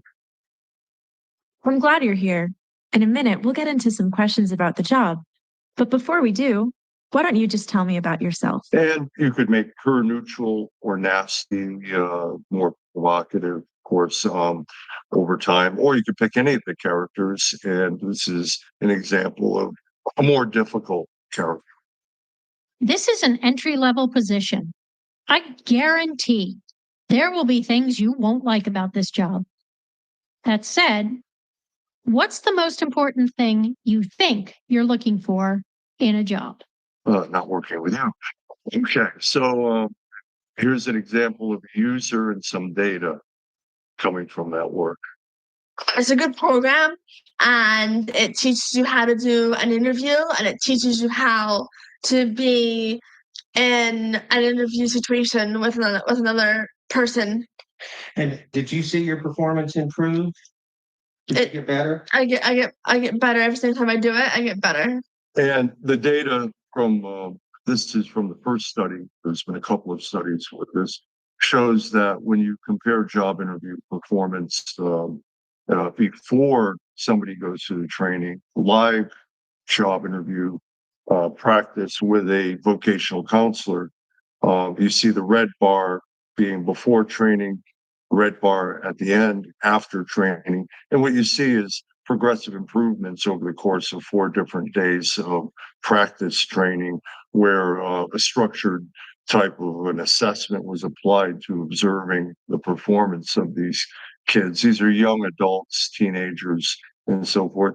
And basically what this shows is that with repeated practice, this kind of experiential learning actually makes a difference, going from the virtual world to the real world.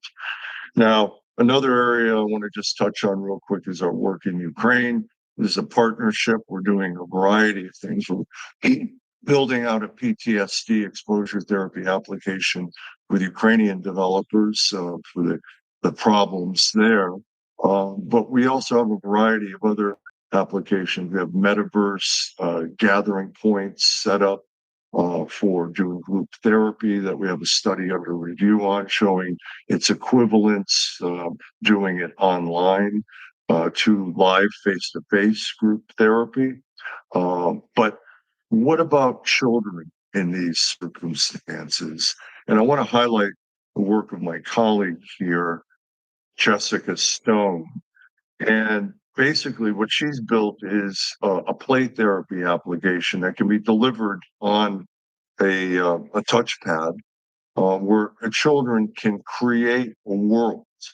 And this is a way that you can help address traumatic experiences in children without really putting a lot of pressure on them. You give them a sandbox like this. This is a standard toy, basically, where children can construct or represent their world. And this has been in common practice for probably 60, 70 years. It's standard part of play therapy, but it's often limited by what objects the child has access to. But the therapist allows the kid to build a world and then tries to engage them in a dialogue about what their experiences are. And it's a way for the child to represent their world in a fashion that might make it easier for them to talk about difficult experiences that they've had. And so the way this works is this is just an early video of how you would go about developing a world. And a child does this on a regular tablet computer, can select characters, can build landscapes. The characters have animations or sky domes. And so kids can create a world around what their experience is in a less threatening way and talk about it. And after it's completed, they can put on a VR headset along with the clinician and walk through this world and describe their experience in a way that might be useful because it's not like the intense eyes of an adult looking at them while they're doing this. And here are some examples from Ukraine. These are Ukrainian children. This is a top-down tabletop view, so we can see it here. But these are the kind of experiences that these kids are representing. We tend to focus on war fighters and adults, but the children going through this, we need to address ways to help them to tell their story, but to tell their story in a way that's maybe more understood and accurate. Sometimes kids tend to take on responsibility for the problems they face that have actually no basis for them, and in some cases, kids build very hopeful and positive experiences. So this is ongoing work. There's no real data other than the positive anecdotal findings that clinicians have reported using this tool. And it's very important because adverse childhood experiences have lasting impact on both physical and mental health. Direct correlations here as well.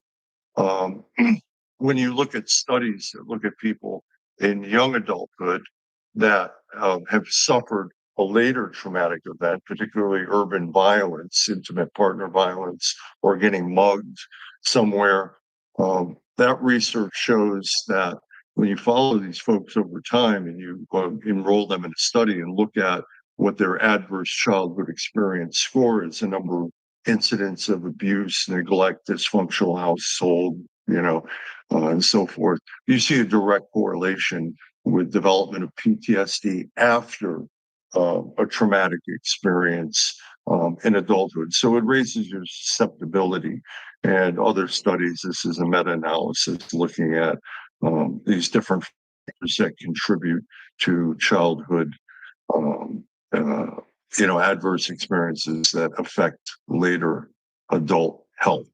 Okay, so let's talk real quick about neuropsychological assessment and rehabilitation.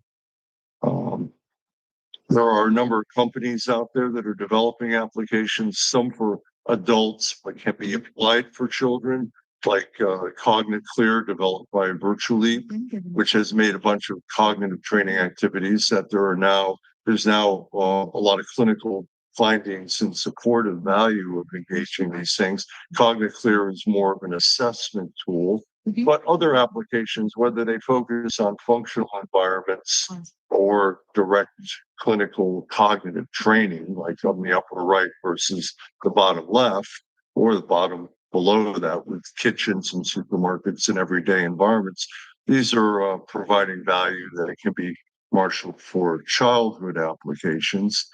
I want to show a little something from our work with cognitive assessment with children with ADHD. But basically, what we have here, you've probably seen this before. This is a virtual classroom. This is what a child sees in a VR headset. Their job is to pay attention to stimuli on the board, respond when they see a letter sequence. Meanwhile, there are systematic distractions that appear in the classroom.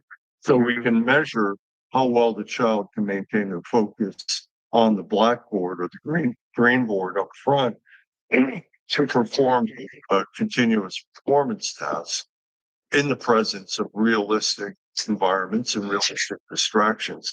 In our early work in this area, if you look on the left, you see uncommon attention process variables of omissions, missing a target, commissions, hitting impulsively, reaction time variability. You see significant differences between populations of kids with attention deficit as well compared to neurotypical children. And one of the values of testing in this format isn't just on the cognitive performance, but it's measuring the head movement. So we can tell if a child's looking out the window and missing a target, or if they're looking straight at the board and missing a target, two fundamentally different types of attention errors. Again, the ultimate Skinner box, a controlled stimulus environment.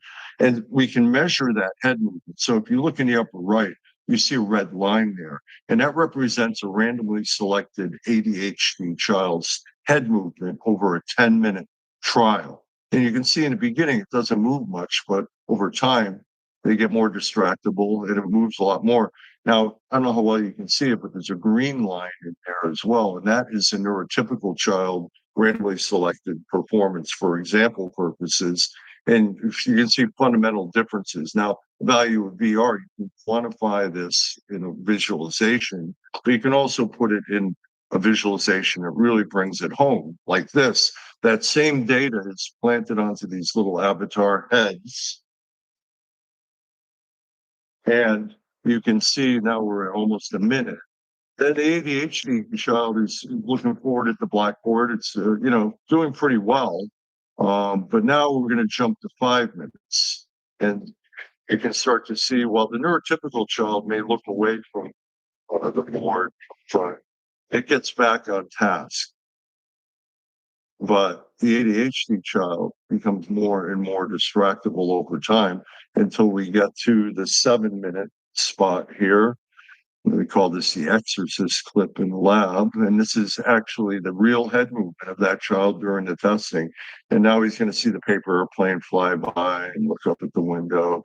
And so this is incredible data for not only quantifying performance in a classroom, but representing it for a parent. And that might be really useful, as in this case, from our original version of the classroom back in 2001. It just punctuated to me how utterly distractible their minds are. Just to see the process helps me understand them even more, and maybe to be even more patient with them. If anything, I could feel what it was like to be in their shoes. So maybe a little bit of empathy building rather than accusing your kid of being lazy or not motivated. Maybe understanding that there might be a condition here that could be addressed with some type of training or rehab. Good news is this now has become an actual product. and the performance. We've got data on a large normative sample of over 800 boys and girls of neurotypical kids. That if you look at this graph on the left, you see these red bars, and the red bars are the neurotypical children's performance over the age span, going from 6 to 13. The yellow bars are the ADHD kids. And so having a normative database, the ADHD group, I think, was 245 kids. But the normative data is real important, because if you look at the age 12 and 13-year-olds, the ADHD kid is performing at 8 omission errors, which is equivalent to a child at age 8 or 9, a neurotypical child. So really important stuff here. If you look deeper dive, I'm not going to spend too much time on this, but you look at comparisons between little boys and little girls, you see dramatic differences that might show why little girls are less diagnosed than little boys, or commission errors, less impulsive responding over the age span, reaction times over the age span, more head movement on the boys compared to the girls. And basically what you're seeing here is the reason why maybe boys are diagnosed over little girls, because their little girls sit quietly and they're less active. They show less of the hyperactivity component and may miss the opportunity to get treatment at an early age that could make a difference for them. So that is an important area and a future vision for our work with that tool. All right, next one, acute pain management. I know I've got about 8 minutes left here, so let me fly through this. In the early days, while people were working in burn victims, Hunter Hoffman's work, and other types of painful medical procedures, we started a children's hospital working with children that were intensely fearful of needles and IV insertions. And we used a digital media artist application in a VR headset, a kind of a surreal Salvatore Dali-like world that worked with kids. And we found that kids using this application in a head-mounted display showed less anxiety and reports after the fact, retrospective reports of pain, doing it in a headset compared to playing it on a flat screen or watching a cartoon or the standard of care. And I'm happy to say that work has continued on with work at Children's Hospital and elsewhere, looking at children and the impact of using VR as a way to manage pain in highly, or whether it's not that highly painful, but anxiety producing situations where the pain might be amplified and can be reduced, whether it's dental care, particularly with children with special needs, or other hospital procedures. And good news is there's so much of this content out there that you can either buy applications that are specifically designed for pain management, or let kids play the games that they like playing in VR anyway, giving them opportunities to have a choice in what they want to work with in these types of situations. Okay. Last area, physical assessment and rehabilitation. These are some images from the old days, using Microsoft Connect to track body movement to support interaction in this case, range of motion activities. But we started building things that use the Connect to track movement of two people, so that they had to do a cooperative game, so that one person might control the vertical of a spaceship while the other person controlled the horizontal, like an Etch-a-Sketch, but they had to work together. And we tested this with a small sample of kids on the autism spectrum. We didn't really do any hardcore research. It was more of a demonstration project, but we found that they enjoyed it. They enjoyed cooperative play in a way that they might not otherwise. We went on to developing an API where we could take off-the-shelf games like Space Invaders here. In this image video on the bottom left, the user is controlling the missile launcher by shifting their weight side to side. And firing by using their arm. Now we could easily switch it up. So like on the right, now he can control the missile launcher with his left arm by moving his arm around and still fire with the right. And we made it so that this was a very easily configurable gestural interface. And basically, we applied this in cerebral palsy. For this child, could not play a video for the game control for upward movement of her right hand. The only movement she had control over. And it made the shark jump out. So that was a demonstration, and that was later applied in rehab with children with motor impairment, cerebral palsy. If you can, I don't know if you how well you can see that little girl, but her task is to do a very boring activity of opening and closing her right hand to develop motor control. And every time she does that, the little mouse jumps up over the block and so on. And they found they could get a high number of repetitions. Patients were highly motivated. They saw changes towards more typical, and the application was easy to deliver in the home. Okay, finally, the last thing, and I'm going to apply through this, I'm just going to mention we've done a lot of work with virtual humans in the past as support agents. This is pre-AI from 2011. Well, I'm not a real person, if that's what you're asking, but I'm based on the personality and experiences of real soldiers and Marines. I'm still just a piece of software, but I'm getting better all the time. So hopefully I can be a helpful piece of software. So we built that one for military veterans, a way for them to get information about healthcare needs in a non-stigmatizing private way. That didn't have any AI. It was all scripted. Then more recently, we did one using ChatGPT for healthcare professionals. I'm just going to let just a second of it run for them to have a private conversation about burnout, compassion fatigue, and so on. Let's start by talking about your work life. On average, how many hours per week do you work? About 60. Okay, and then we built a mobile app for veterans now using AI. That's something like this. Hello there, and welcome to Battle Buddy, where we combine conversational AI, sensing, wearables, and mobile technology to provide evidence-based wellness content, create and walk veterans in crisis through their personal suicide safety plan, and connect them to appropriate care when needed. Okay, so I'm going to skip over all this because I want to show we're actually partnering with a company, a strong AI company, to build this out in an ethical and safe fashion. Just show you one clip from this. Now, can we take a look at my mental health benefits? Definitely. You are eligible for mental health benefits through the VA Care Network. If you're in crisis, you can call the crisis line anytime. Okay, so building that now, can we take a look? Is important, but tying back to children, you can also adapt the software very easily and very easily authorizable for parents that just found out that their child was diagnosed with autism, doesn't even know how to spell the word, might think that they're responsible because of vaccines. And so we're building this out with all the content that exists at a large nonprofit in the United States called Autism Speaks. And so here's an example. This is a live example of someone interacting. Hi, I am Emma.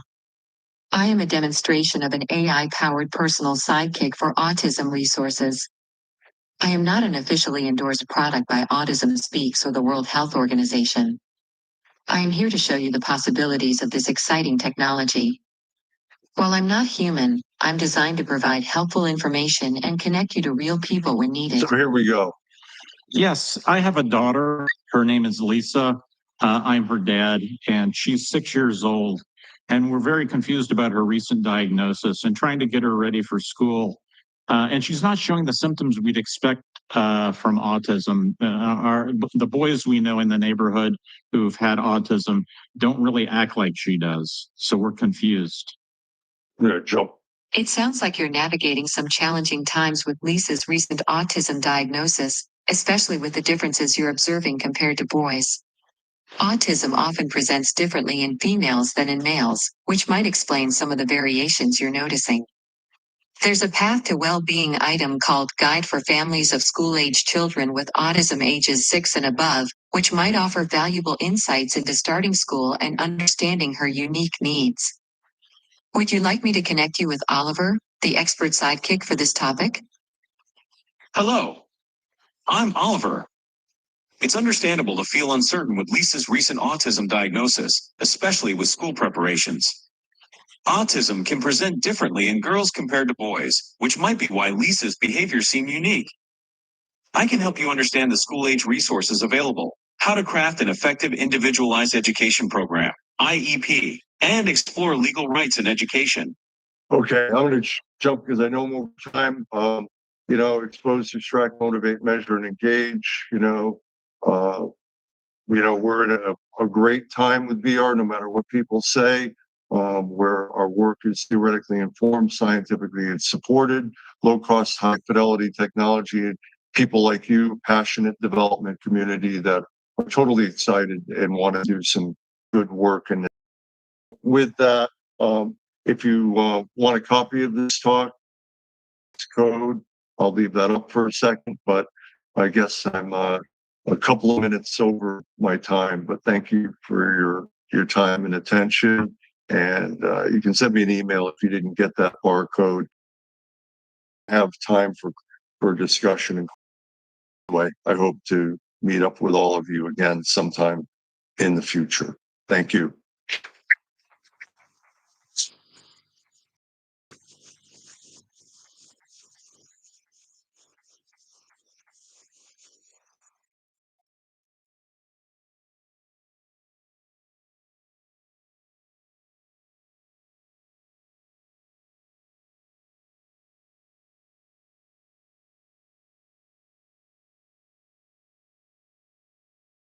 Art, since Skip is not here and cannot be interrupted while having coffee, can we allow one question? Yeah.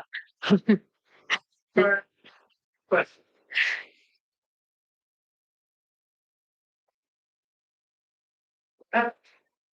Please. Hey, Steve, this is a student of surgery, by the way. Hey. Yeah. Hi. Really liked your presentation. So I was using Connect, so that's why I had one question. So how do you cope with the Connect? There is a kind of lag in sensor, and also they have stopped providing the support. So are you looking for another sensor or motion detectors?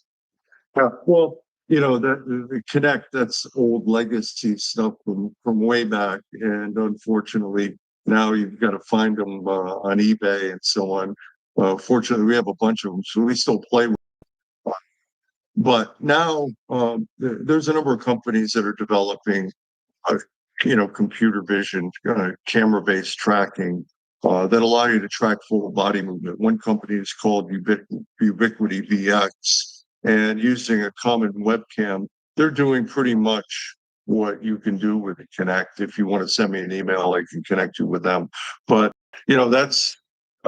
computer vision, now since a lot of people are using headsets for a lot of these applications, you're using the cameras up front. Like this is stuff we've been doing with the Leap motion sensor over the years, but now it's built into these headsets where you got a first person perspective and tracking hand movement. But there's a number of pieces of software that allow us to sense user movement and reasonable fidelity to drive some of these types of interactions and quantify performance.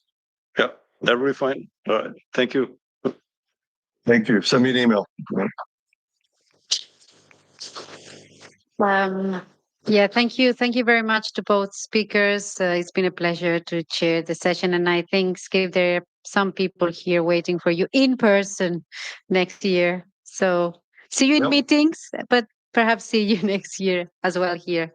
Bye now. Thanks, everyone. Talk again. Bye. Should I? Yeah.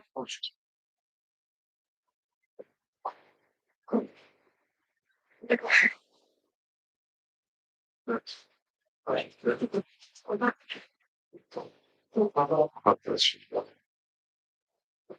That's better. So my function.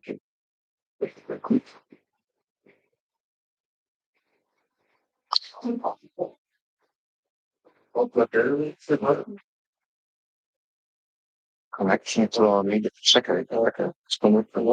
Może być, że to jest You don't see that on our It's not clean off and to it, and then the forward. Now. There's some message about connection about when finding the different. And yeah. Okay, so go ahead. Bye. I will. Bye.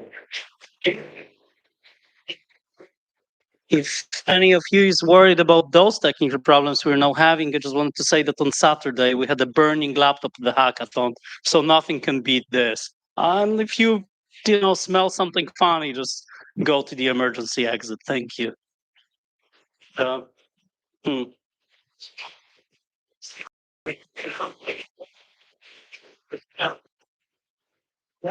Oh, I'm sure. Oh, right.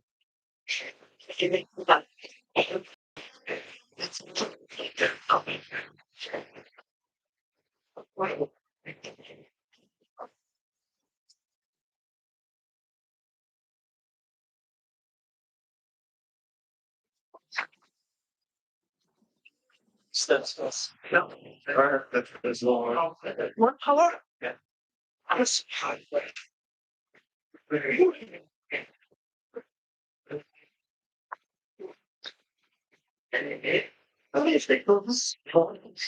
Ich habe mir gerade, hier ist noch eine. Ich habe noch 7% auf dem. Ja.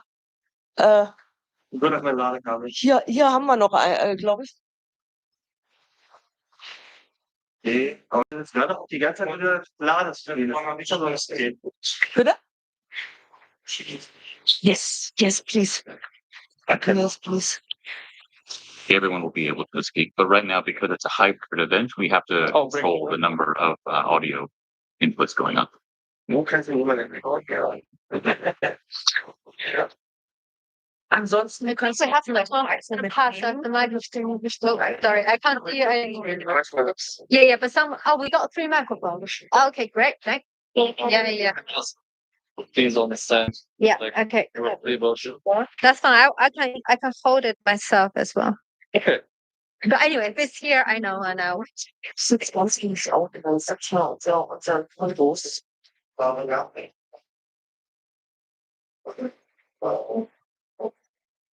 Oh, I'm very much.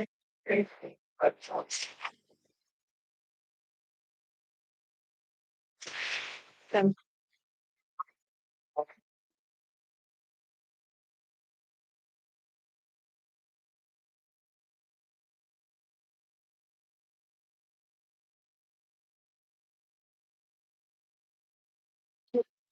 In the time, right? Yeah.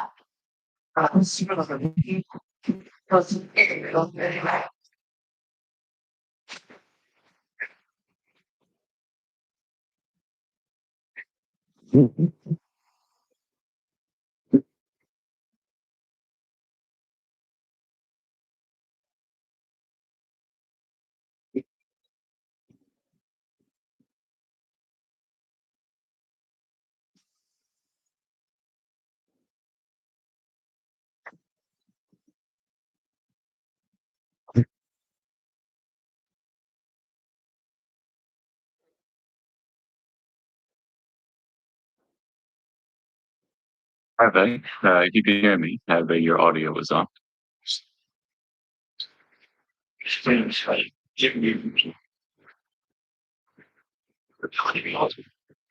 Yep.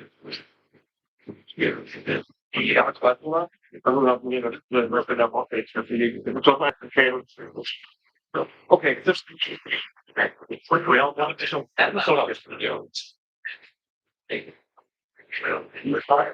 Sylvia, can you hear me? You can go ahead and mute yourself as well. Everyone should be muted when they're not actively speaking.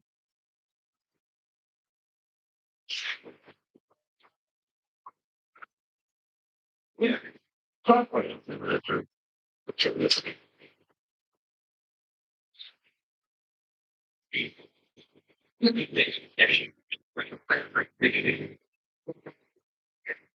Is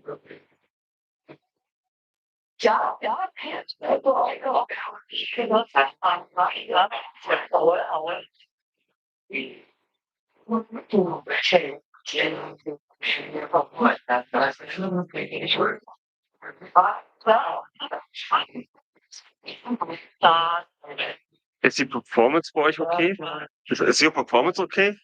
Same. Well, it's really lagging, but I guess it's internet connection. Yeah.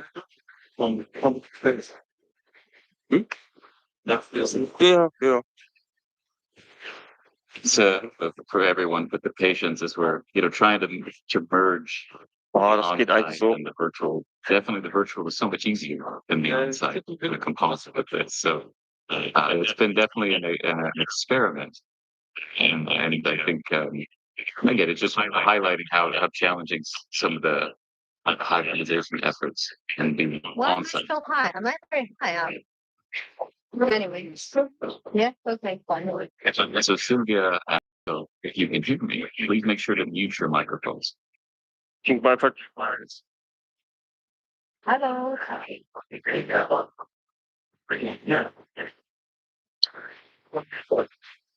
Hi, Michael, are you here? You muted. I'm muted, but I'm here. Can you hear me now? The thing is, we have two Michaels. How do I refer to? Okay. I want to be number one. That I saw. I actually Maybe call Michael. Sylvia and Michael, if you're on site, you can just tell the team that Merve's audio has been on. It needs to be muted. We need to be muted. Mervis, yeah. So one of the Merv need to be muted. Can you mute one of the Merv?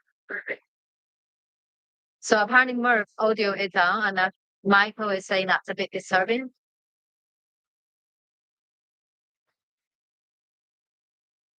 I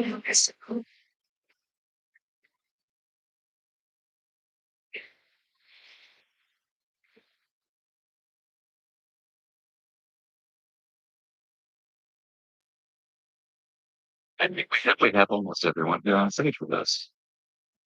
But again, Sylvia and the Princess still need to mute their microphones. Microphones are muted. How The other can I? Michael, what Okay. is Michael be right? One of them had to become Mike.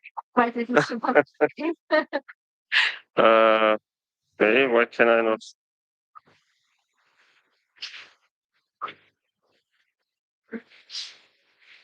Are we gonna start? Are we gonna start? Yeah. Yeah. That's...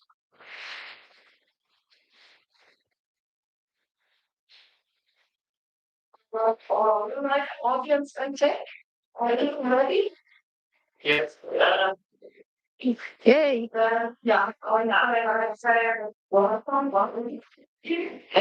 And one right on my child, right behind the box. It's going to take time to crush.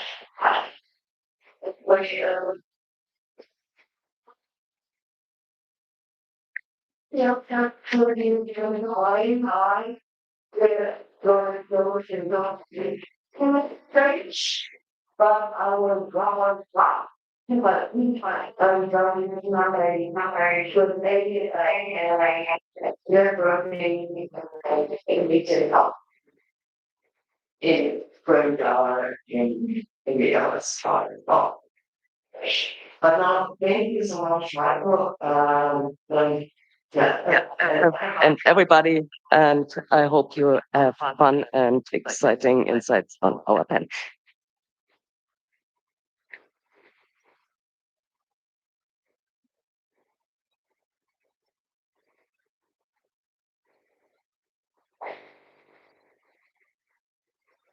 Are we waiting for Michael?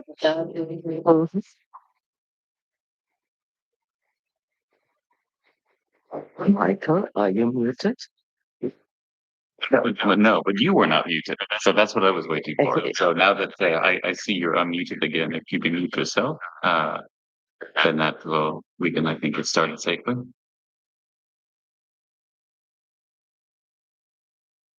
But perhaps we won't wait. So I hope that the audio experience for those on site is not suboptimal. Well, it certainly is good here in the virtual space. So welcome. We're going to get started with this panel. This panel is entitled "The Metaverse Revisited," and that's a very broad title. And I hope it is an accurate reflection of the diversity of topics and opinions we're going to cover in this discussion. So at first, I want to just explain for those who have been joining us in the last few moments here in the virtual space. In the virtual space, all of the audience microphones will be muted, and that is simply to help protect the audio experience for everyone, both here and on site. At the end of this particular panel, there will be the online Q&A for those that are here in the virtual space, and then everyone will be able to speak. And we have different audio zones here to make it easier to have some breakout conversations. So with that little housekeeping done, I will like to introduce now the panel. So first, I'm Michael Brunberg, and I'm just moderating it. I'm the Managing Director of Expert Europe, and I'm joined here. I'm in New York, but I'm still joined by a number of speakers around the world, including many that are on site in Bolton, in Germany. I'd like to introduce Michael Wiesing, Sylvia Pan, Rudolf Bremer, and of course Christina Kine, who's perhaps better known to many of you as Hail Princess. And we were to have Andy Fidel, but unfortunately Andy's flight was delayed, so they will not be able to join us today. But we will still have a pretty good just diversity again on the panel. A lot of different backgrounds, a lot of different roles, and a lot of different opinions. So I would like to open this up, and this is because this is again a hybrid event. This is a little bit of an experiment for many of us in terms of just how to manage a discussion. And I think that's going to be, for me at least, as someone who's moderated a fair bit both virtually and physically. I'm quite intrigued by how this is going to facilitate discussion. So what's going to happen is I'm going to ask a question, and then I'm going to direct it specifically to a speaker so that we know whose microphone will be activated. And when that person is done, they will mute themselves again, as speakers will always be muting themselves. And then it will go to the next speaker that I will identify. And I'm going to identify whether they are on site or they are a remote speaker. But to keep this simple as often as possible, I'm going to try to go in order of the way our speakers are seated on the stage, just to make it a little easier for everyone to kind of anticipate when they need to be ready to mute or unmute their microphones. So with that, I'm going to ask the first question. So the first question here, and again, when I say we have our questions, but because we do have the ability to have a chat here in the virtual space, if you're part of the virtual audience, feel free to make liberal and active use of the chat, and when possible, we'll be able to check that and may be able to inform some of the discussion of the questions that we ask, at least in the latter part of today's panel. So the very first question that I would like to start is to say that we're in the year 2025, and very soon we won't be able to say that anymore. That the year is ending, and here we are again on a panel with metaverse in the title, and here we're saying we're revisiting it. We've had so many panels, so many discussions about the metaverse, and in Europe, metaverse as a term is there's an attempt with some success to relabel this as virtual world. So, but we're still talking a lot about the same things. And why are we still talking about this? Why is this the topic that's still relevant for audiences and for speakers? And I'd like to ask, what is there left to say about this topic? Starting with that, I'd like to bring it to location speaker Michael Wiesing to have the first track of just kind of addressing why is this still an important topic, and what is there still left that needs to be said, or for you to weigh in on. Okay. 1 second. No. I think that the metaverse is still a topic is just because it's a good idea having virtual worlds or on the metaverse. It's just like we are still facing a lot of technical issues. where a lot of technical limitations like missing sensors and so on, and also the platforms are often not really good. But I wouldn't think that because the metaverse of VR was already hyped more than once and did not really take off, that it's a bad idea. Because we still see the potential in there. We just need to get better technology, better software, and I think then it will be a real thing where people spend a lot of time in there. I mean, it's right now already when you look at Steam, which is the biggest gaming platform, and you can always. Yes, there was a problem between the real and virtual world. Like when you check on Steam, they can always look how many people are in which game right now. And the art chat is always there with 40, 50,000 people at once. So it's still a niche compared to other games, but the people who are into this already use it quite a lot. And I think for the mainstream, it just needs to get better and then it will take off at some point.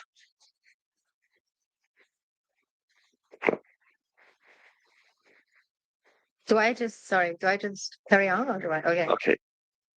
Yeah, this is super weird. Like I can see my lower body and I can see a bunch of virtual audience in front of me. I thought I was going to have an empty audience, but actually I can. You are done. So that's just to say that sorry. unfortunately, we could not hear you here in the virtual space. We could see that you were really animated in what you said. So I think so we're confident it was good stuff. And we'll be able to maybe address it just a little bit later.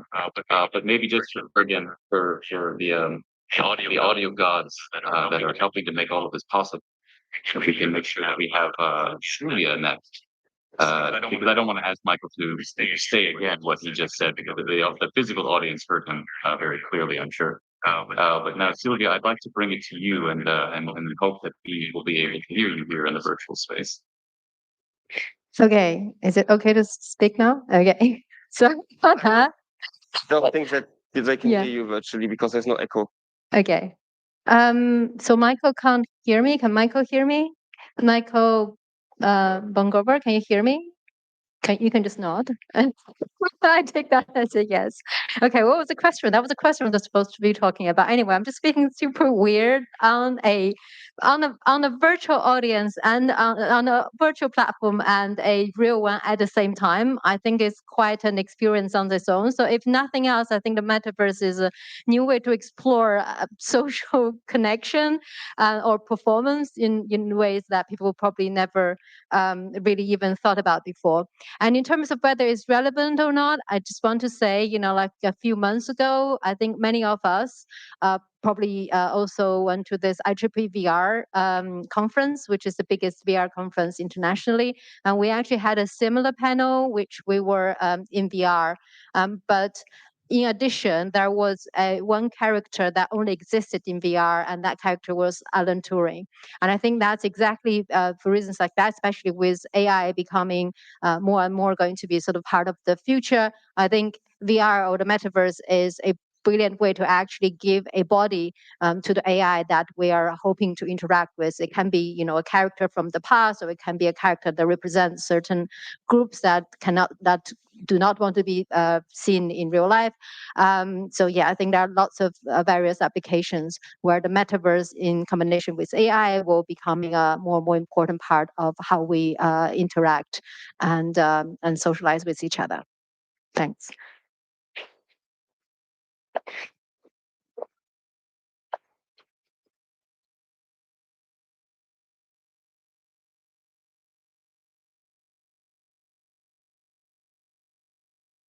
The next one, I guess, is for Gundolf.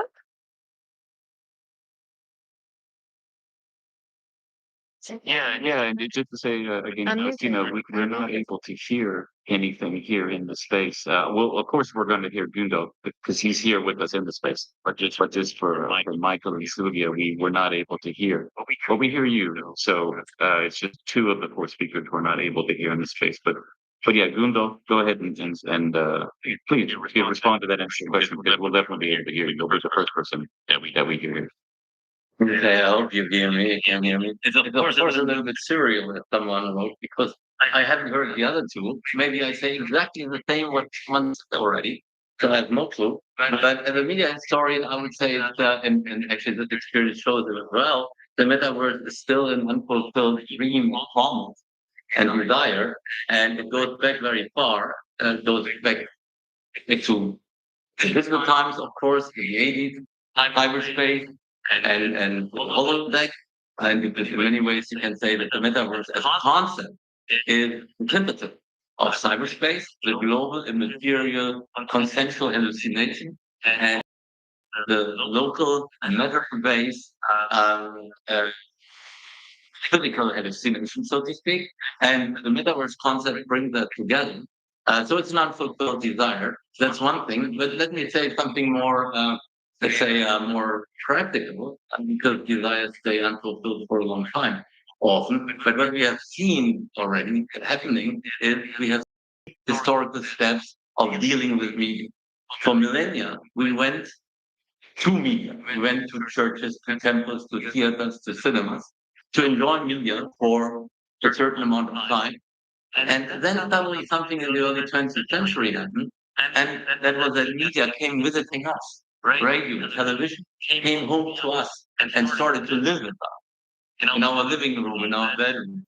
And now we are desiring the third step, but we're trying to get into the third step, and that is, of course, moving into media, living into media, working, and not just entertainment, but also work, making money within media.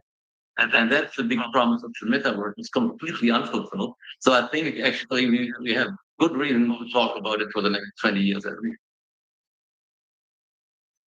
Yeah, thank you for that. It hits me, yeah, that you mentioned that media started to come to you, because I think that's something that with, at least with virtual worlds, right? We still talking about going into virtual worlds. You know, it's more of an active on the user, on the audience. But with some media formats that preceded it, and we use this somehow, guide and analog to it. You weren't necessarily actively engaging as much with radio or television or newspapers. These were things that you received, and then you acted from that experience, but you weren't necessarily contributing to that experience directly. But with the virtual worlds and the metaverse, the idea is you always are in some way contributing to it. At least that's how when I hear you speak, it comes to my mind as a distinction, between the media formats that preceded it. And I would actually even wonder if I consider metaverse, virtual worlds a medium. I actually, my first thought is that it's a medium it's a medium. It's not a media, I guess. And I make that distinction. Media as like content media, rather than medium as like a medium of experience and medium in which of communications. So that's perhaps not the most eloquent way to highlight a distinction there that I saw in what you said, but it came to mind. But now I'd like to go to our last speaker on stage again, who's challenged you with what is this to talk about. And Christina, Chaos Princess, it's your turn now. Thank you so much. And can you hear me? What's that so weird? Because I should be connected. But There's an echo. Yeah, we hear you just fine. We didn't hear awesome. Michael and Sylvia before. Awesome, perfect. I couldn't be happier. So yeah, to your question about what's left to talk about the metaverse, I think we should yet again start from the beginning, like we do every 10 years or so, which is that metaverse has like 4 total advantages. So for one, it reduces the carbon footprint. So if we would do all or more or a majority of conferences online or hybrid as we do this one, we wouldn't have to fly in so many speakers and we wouldn't blow out so much carbon. The next one is it gives, like, especially in tech, you're often looking for like niche talent, like that guy who can do like this super old coding language, the other girl who has a talent in that and that, then the speaker from there and there who does that language well. And the metaverse opens up the chance for those niche teams to work together, disregarding where they're located in the world, but they can still share one common space and collaborate. That's number two. Number three is it opens a great chance for people who are bound to the house for whatever reason. Like I was was pregnant and with two babies. My social life was dead until I found social VR in 2016.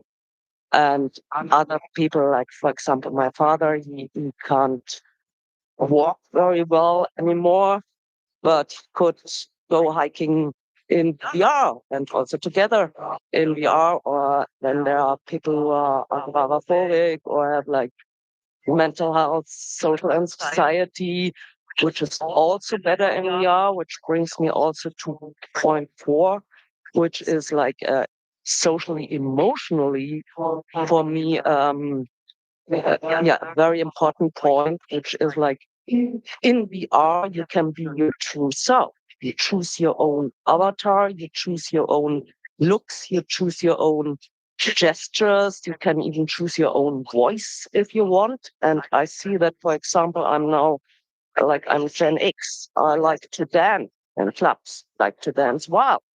If I do that as a Gen Xer with only Gen Alpha and Gen Z, I get looked at weirdly. Like best case scenario is, are you picking up your kids? Worst case scenario is, are you a cop in disguise? And if I go dancing in VR, everybody is like, oh, are you in full body tracking? And how I look doesn't interest anybody, but I can choose my appearance. And I saw it also the other way around, that I formed amazing friendships with people just based on like the initial reception of their avatar. So that's for me like four reasons why we should never stop talking about the metaverse.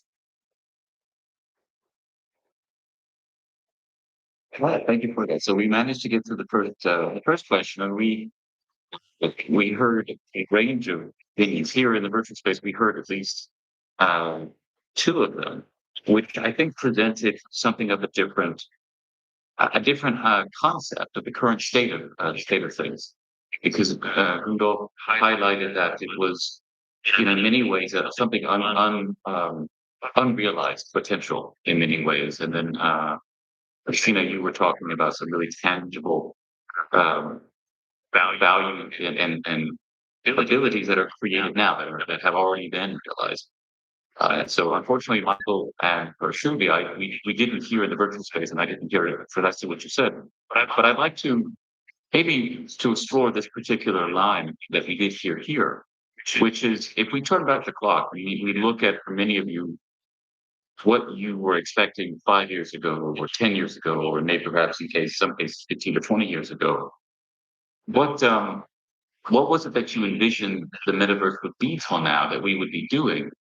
And what was accurate about that? What was realized? What has been achieved that falls within your vision, your past visions of metaverse and virtual worlds?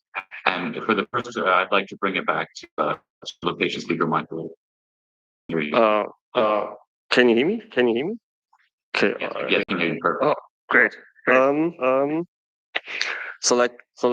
I had 10 years ago my very first VR experiences, and I was at that time a master student in neuroscience, and it was immediately for me that I saw what you can do with it in research, using it as a research tool. Like I can create a complete virtual environment on a computer. Everything that happens is something that I control. And also, like we can measure easily like movement data and get some kind of behavioral data that you cannot easily get without VR. But if I think back 10 years ago, I wouldn't expect that I would sit here on a panel like this now and still be working really with VR and doing research with it, which is really awesome. Otherwise, outside of my own focus here, I thought that VR would be way bigger at this time. So it was like all these market predictions, which all overestimated how big VR would be in 2020, 2025. I also thought that at this time it would be just common to go into virtual worlds and that basically VR would be mainstream. I mean, I think at that time most people thought like that in the community. And we all had to learn that it's not going so fast. But I think at least VR has some. It's still small, also in the consumer market. But there's a stable crowd, let's say, that uses virtual chats. One thing I mentioned before is like on VR chat there are 45,000 people often online at the same time. So even if VR is small, there are a lot of people who use virtual chats. But yeah, like I said before, I repeat it now because some people could not hear it. I think mainly it's right now that the technology needs to get better, so that people really adopt it. So I think there's a lot of potential, but the technology is just too limited. That was my answer. Thank you for it. And thank you as well for kind of alluding to and kind of letting us know a little bit more of what you said in your first answer for us here in the virtual space. Now I'd like to bring the microphone to education speaker Sylvia.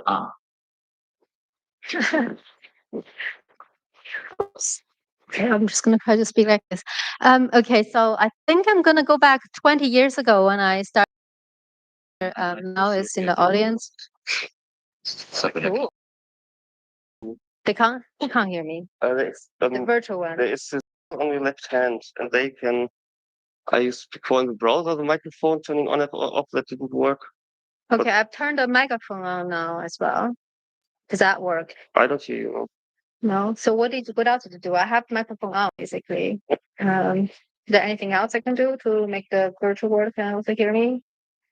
No. No, this was what also I did. I can hear them. You're just trying to sort out Sylvia's microphone. Yeah, my microphone is on. But maybe we can go to Gundolf and then you try again. But I Sylvia? mean, my microphone is on. There's not much more I can do. It's that microphone on here. And Sylvia, I know your answer is only going to get better the more we wait for it. So maybe Gundolf, you want to take a crack at this. Yeah. I'm happy that I heard Michael because I can kind of top that a little bit. And at the same time, it's more or less the same experience, but I was wearing my first goggles 34 years ago. And for a long time in my seminars, I've been showing a video clip, which is actually online. You can find it on YouTube. It's a clip from the nightly news of ABC, 1991 or 1992. And when you watch it, it's about the dreams and the hopes for a metaverse. The name wasn't there yet because the novel by Stevenson wasn't published. But that what it was. And it's the same dreams, the same ideas about what VR could achieve. And at that time, I remember that very well. We all thought, not just Neil Stevenson, we all thought that VR would be the next big thing, and not what then became the World Wide Web. The internet was around for quite some time with command line interfaces, and nobody thought much of it. And everybody thought VR, that's going to be maybe 10 years, VR will be the biggest thing. That was, as I just mentioned, over 30 years ago. So what I learned then is a pattern that repeated itself again and again. That our hopes and dreams, specifically of great writers who anticipate the future in science fiction, are big and wonderful and often correct. I mean, the trajectory was right because 34 years later, we still speak about VR, but we do not have the metaverse or whatever people dreams of in 1991 before the term metaverse was coined by this. So I think that's it shows the long-term trajectory. People want it, and Michael said it. The technology isn't there yet. It wasn't there yet in 1992 and then 2002, and slowly I think it might not be there in 2032 as well. But we still hope that it's definitely getting better, but not good.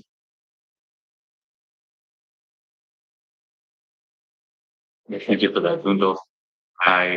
Just to reflect kind of improvisationally in that moment. What I think I started to see the trend compared to the past is that there was this expectation that people would be willing to replicate a lot of their life in virtual spaces, and using XR, using VR, and certainly there's an audience that does that. There's quite a large audience, larger perhaps than some people, some observers think.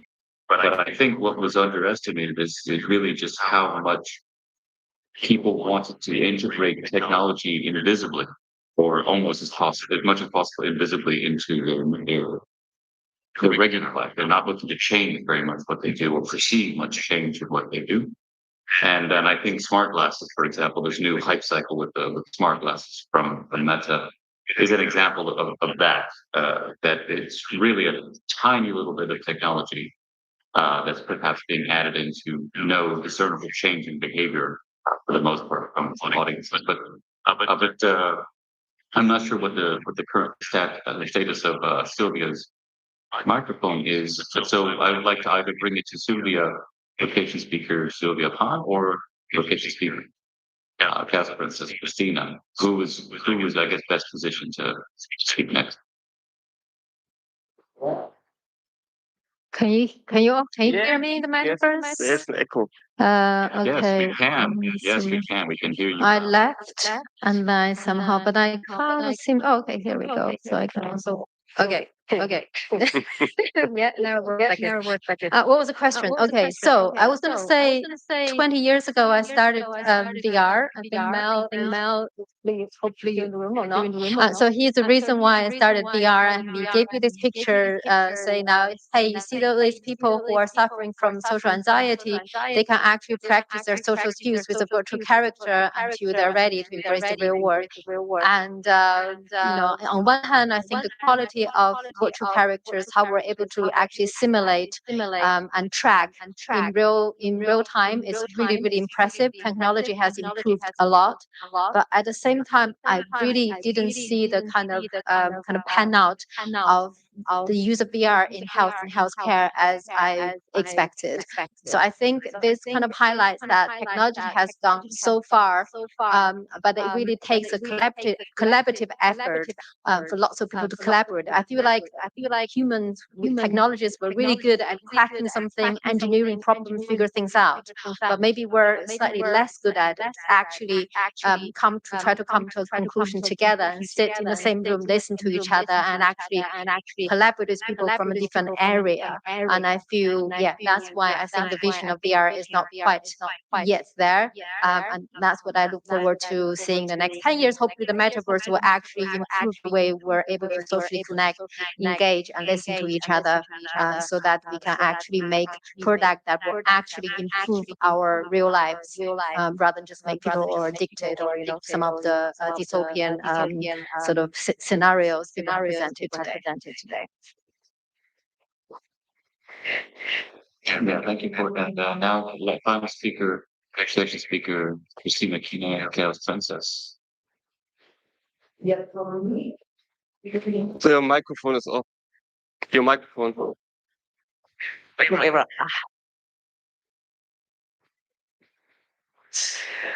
If you're muted again, You were unmuted for a moment, but you're muted again now. We heard you, but you muted yourself again.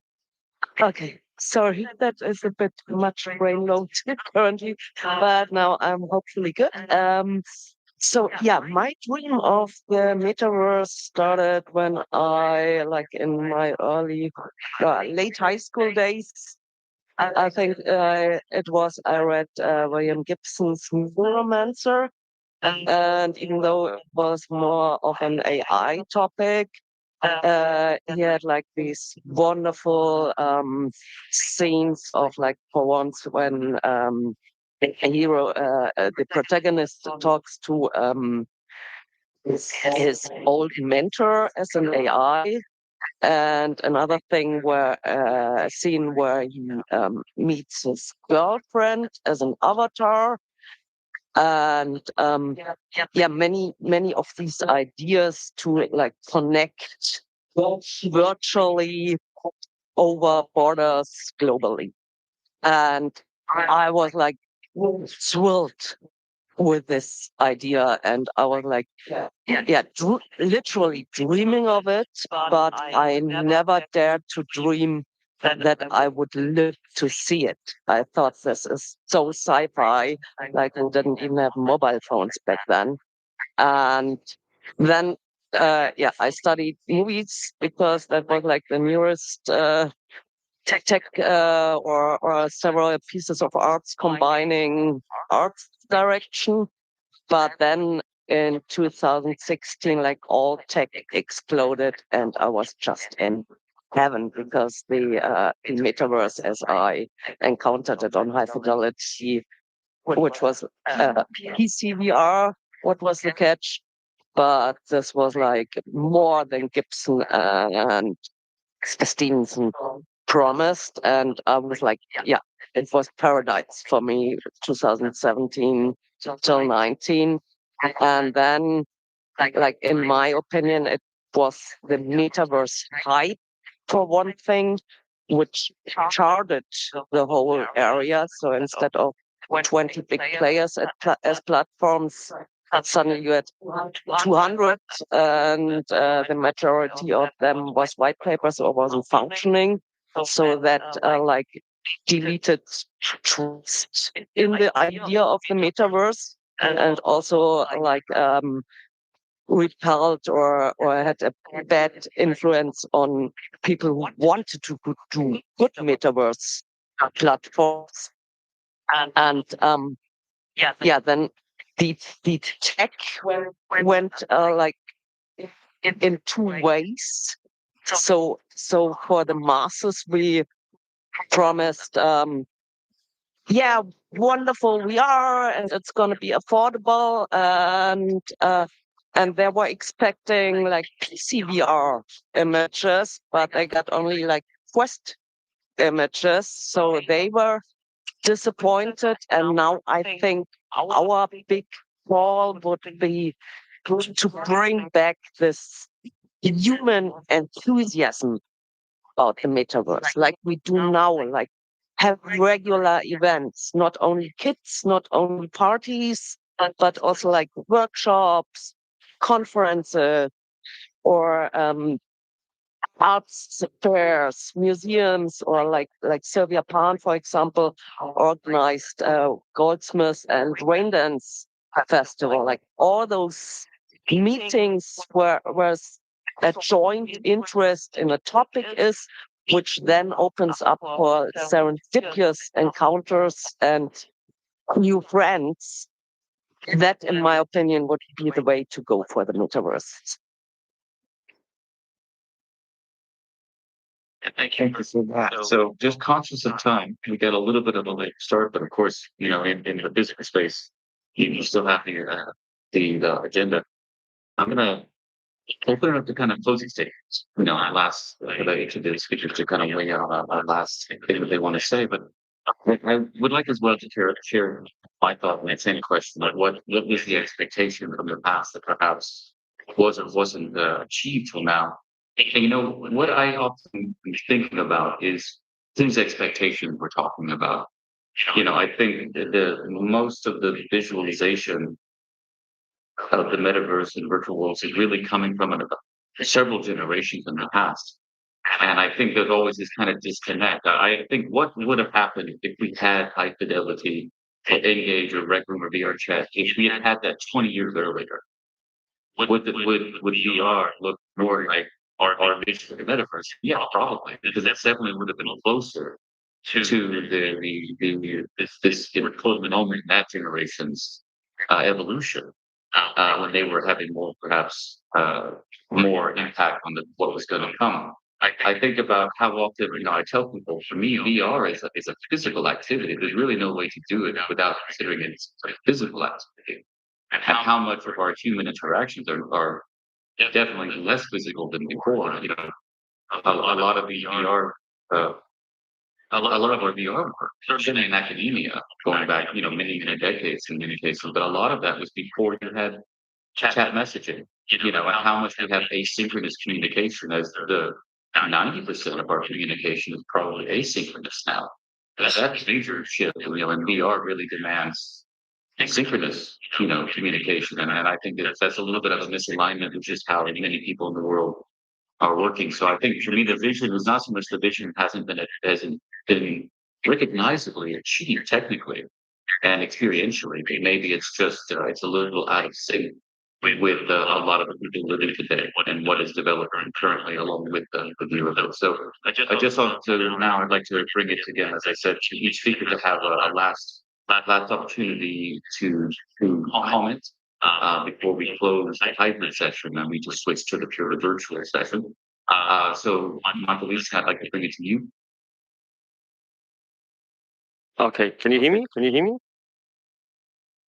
Yes, we can. Okay, perfect. So I think one important thing if the metaverse would be successful, we need to first find a definition for it. So we all use this word, but I think in many different ways. So for me, for example, I don't think that something like the art chat is the metaverse, but the summary of all of these virtual worlds that we have makes a metaverse. But to be truly a metaverse, we would need to have a connection. So, for example, if you would now say, okay, let's switch from here to Meta Horizon, we would all know, look out here, we would explode Meta Horizon and then meet somewhere there. So there's always this discontinuity, and the metaverse should be like we have all these different virtual worlds, but like someone would here open a portal, we would all jump through the portal and would end up in Meta Horizon. So this would need to be completely interconnected. I think one important thing. But this is my interpretation here. Like I said, I think we don't have really definition of what the metaverse is supposed to be, and this is something we should focus on. Thank you for that. And now Sylvia, our next speaker. Okay. So I just want to say I'm glad to see that nobody actually came to this conference with one of those ribbon meta glasses, which apparently is an AR glasses. So instead of looking at your phone all the time, you can just be hands-free and have all the apps displayed in front of you should you want to purchase or spend some time on social media, which I personally find quite depressive. So I think I was hoping to see at this point VR already, already have product with VR integrate really good eye tracking, sort of more sort of haptic feedback, finger tracking and everything. I was expecting seeing this already in the market and everybody have access to, but unfortunately, when some 10 years ago when VR became mainstream, that's what I thought what I would see by now, but we don't see it, right? So as a researcher, I believe that obviously that is the VR system I want to have, but instead we have the meta ribbon. So I think I'd like to see probably, I think the responsibility is you kind of still research rather than just trust companies to develop whatever sells the best in the market. But we really need to demo what is actually the most beneficial for humanity. Thanks. Thank you. Bruno? Yeah, two things, as I stressed so much today, what we don't have or what I'm waiting for 40 years or hoping for 40 years. Let me quickly say we have some stuff, and that stuff is interesting. We have, Michael said it already, we don't have the single metaverse, but we have a multitude of photo metaverses, which have to be combined. But in this multitude of photo metaverses, a lot of good things are happening.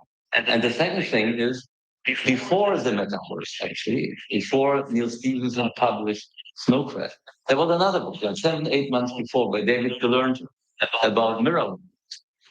And that's of course what we today call digital twins, and they are another big part of the photo metaverses, and they are working incredibly well. I mean, billions of dollars are spent by companies to create a virtual twin of their real factories, their real operations, and then they can perform change. They save a lot of money. So this industrial metaverse, that I would call it, is much ahead, I think, of the social or the entertainment metaverse, and probably you can profit from that, and at least you can learn from it. So that's my final closing. We are getting closer, though I'm waiting now almost 40 years, but maybe in the next 10 years we get to a point that at least fulfills the hopes that were were encouraged already 40 years ago by people like David Gilberger and Neil Stephen. Thank you. And finally, Christine, after the last closing statements. Like I agree very much with Gundolf's idea. Like, let's combine the industrial approaches with these social approaches.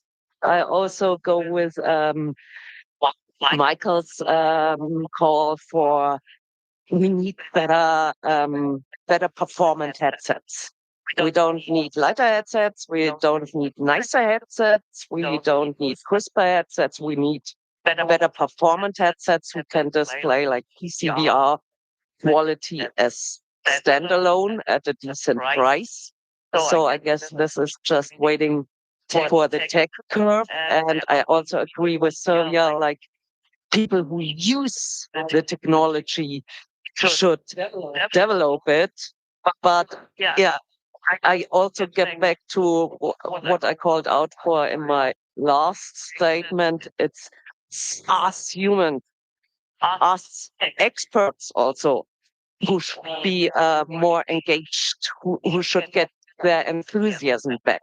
And I see like just like these last couple of weeks when I had like all the prep meetings, like even if they were just on desktop mode, it was like so wonderful for me emotionally just to have like these like on the one hand to produce a cool show. I hope it was kind of cool, and but on the other hand also like this human connection that we had like these 5-10 minutes more to talk about what's happening in the States at the moment. What did you cook today? What local politics are happening in the UK? And this really brings us more together as persons. And I'm always so happy to travel all these conferences, but it's expensive, it's carbon heavy, and I want to see all you experts, all you cool metaverse VR tech builders and researchers. I want to see you more often online without the need to take a train or to fly. So please come back, or please also take an example of this conference and of rain dance, for example. And also, last not least, I want to give a big shout out to the VR Summit Bochum.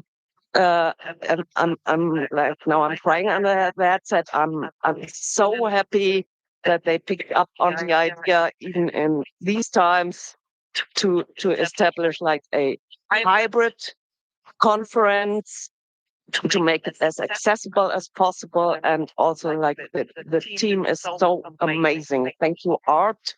Thank you, Sebastian. Thank you, Albert. Thank you, Janne, who did our cool audio mixing. Thank you, Merve. Thank you, Rafi. You rock.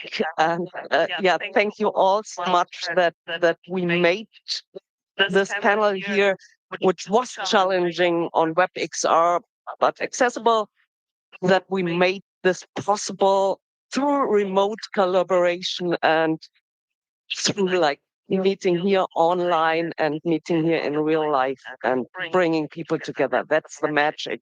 And we shall like foster that magic. Thank you very much, everyone. We managed to do what I agreed. It's probably the first time I've seen a proper hybrid attempted at a conference, and for all the challenges after the first couple of minutes, it actually worked reasonably smoothly. So yes, thank you everyone who attended virtually. Remember to go to stay for the Q&A that follows. And for those who were on site, we're all wishing you a successful rest of the conference here from the virtual component. Great, thank you. Bye-bye.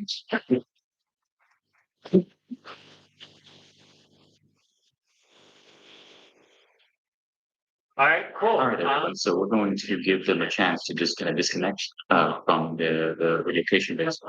So we'll disconnect. Hello, you're still here. There's some virtual audience. Discussions here. External. Yeah, well, that happens. I'll invite. When we're gonna know that I think seeing. I think Michael's taking his headset off. I think yeah. So let me go ahead and mute everybody slowly, and then we'll be able to unmute yourself. I mean, I'll open up the permissions, and then people can and I'm gonna rush to some headset location as soon as possible.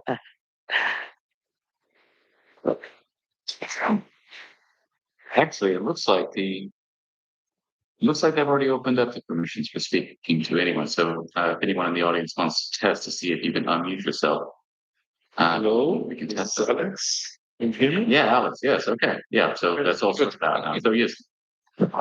Thanks everyone for being so patient in when we got started, and then patiently waiting for the opportunity to unmute yourselves. It's always strange when you don't have the ability to unmute. It's one thing to mute yourself. It's another thing to be like, I cannot unmute. So. So we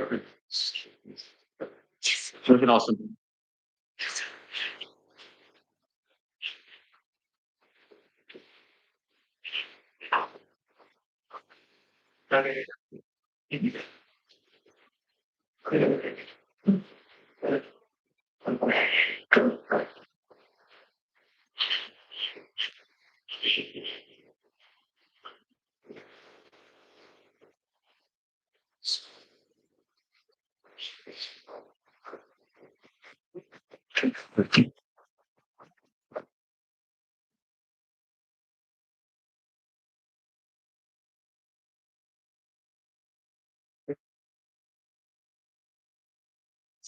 Hello, can folks hear me?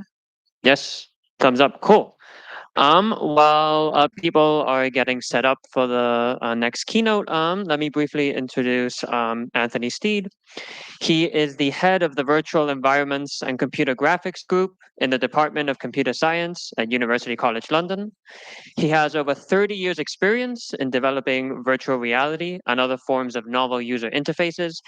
He also has lots of experience with startups as well as with spinouts. And today he'll be treating us to a talk titled Metaverse Meets Mixed Reality.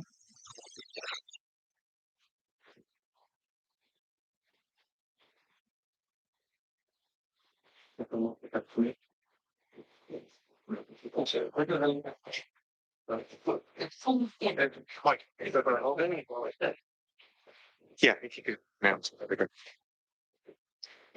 Okay, I'll get started while we sort out the microphone. I'm Anthony. I spoke last year. I'm hoping not to repeat anything from last year. So I'm going to talk mostly about mixed reality, though I feel obliged to advertise some of the work that we do on software. And otherwise, it'll be mostly demonstrations using our recent platforms. Is that the wrong end? Thank you. All right. We've definitely looked through all this work. I will confess I've spent quite a lot of time in many of these systems over the years. So the reason for mentioning this is that networks and a key point from I feel like an avatar, right? Going to look at the ceiling, right? So one of my key messages from last year was really that the internet is not built to do the things that we've been talking about. The bad news is in the last 15 years, since I wrote that book, and nothing's really changed on the internet, apart from data centers have got larger, and therefore the main thing that's happening is when we connect to something like Frame or Horizons, now we connect locally to a data center, and then the data centers all interconnect, and then you lose control over everything. So I'll come back to that later. But one of the big challenges moving forward from where we are now to where we want to be, and some of the speakers in the last panel suggested, is that actually there's a huge challenge on how we actually control networking and how we actually scan things and how we actually put people together into these spaces. So, but also in the middle, you can find some previews of some of the things I'm going to talk about in this talk, which are about the how we build spaces and how we're going to exploit mixed reality. So the message for today really is going to be that mixed reality is not just a technology that is interesting. It's possibly how we're going to populate the metaverse, because it's widely available reality. It's easy to modify. Everybody can modify it to some extent, and it's a huge resource. And we tend to ignore that sometimes when we think about spaces. So imagine that last panel where this space was automatically already scanned in. You were always visible to the speakers on the other side. And when Skip was talking earlier, he could see everybody just because there was a natural opt-in scanning of this environment. So the message there is that those technologies are coming, right? So they're coming in the next 2 to 3 years, and hopefully I'm going to persuade you that it's a real opportunity for these systems. But then a quick step back. Why is it interesting? Why is the immersive good? So this is as a recap. In that we've used virtual reality for communication for a long time, and the reason we've used it is because people tend to act using their whole body. Now, that's not something that you haven't heard at least 5 or 6 times today already, but the key message is that it's really quite unconscious. You go in, you've got your full body available, and to some extent, we only notice that things are wrong when we start noticing things are wrong with our avatars. So here's a study that I love to talk about, and it's now about 8 years old. It happened in a building, which is actually a digital twin of a lab that we had with the BBC. It's not very visual because this is a dark room, because it was for a test filming facility. But these are two people in virtual reality solving a puzzle. I like puzzles. Lots of my students like puzzles. So they're solving very simple jigsaw puzzles on a table. And there's one avatar in green. That's the one on the left. As you all know, if you put it into VR, you chop your own head off so you don't see the inside of it. So this is not supposed to be scary at all. It's not part of the experience. It's just showing you what the different setups are for the two different systems.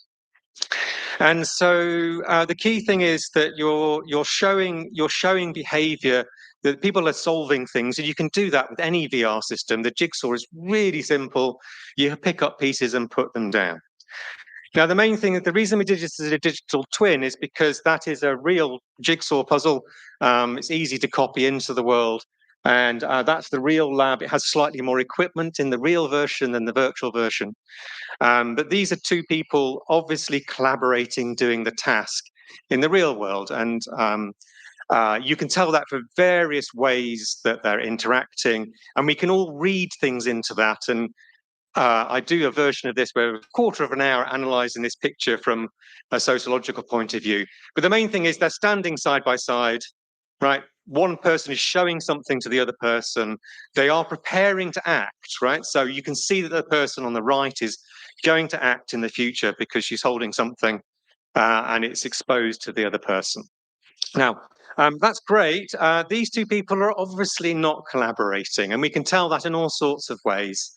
And there are bits of body language. There are bits of customization of the world that they've done. So let me point out just 2. I think my best interaction with students is about 8 cues here. But the 2 cues are on the right. The person has destroyed information. So they solved their jigsaw puzzle, then they took it apart again. Right, so there was information in the world that they then deleted by stacking all the jigsaw pieces back up again. And on the left, the person is still trying to solve their jigsaw puzzle. But the main one I want to focus on to motivate is that the person on the left is shielding information with their body. And they're doing this unprompted. And it's quite obvious that the person on the other side, the right-hand person, is trying to maneuver themselves around to look as if they're looking past their body, but not looking as if they're looking past their body. Right, so it's a complicated social situation. And without prompting, that happened in virtual reality as well. So we didn't tell anybody. They had full body avatars.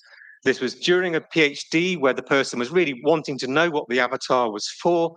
And here is an implicit use of it. The person in a similar situation was doing the jigsaw in virtual reality. They obviously had a body. They'd looked down and seen it. And then they started using it as an information shield implicitly in the environment.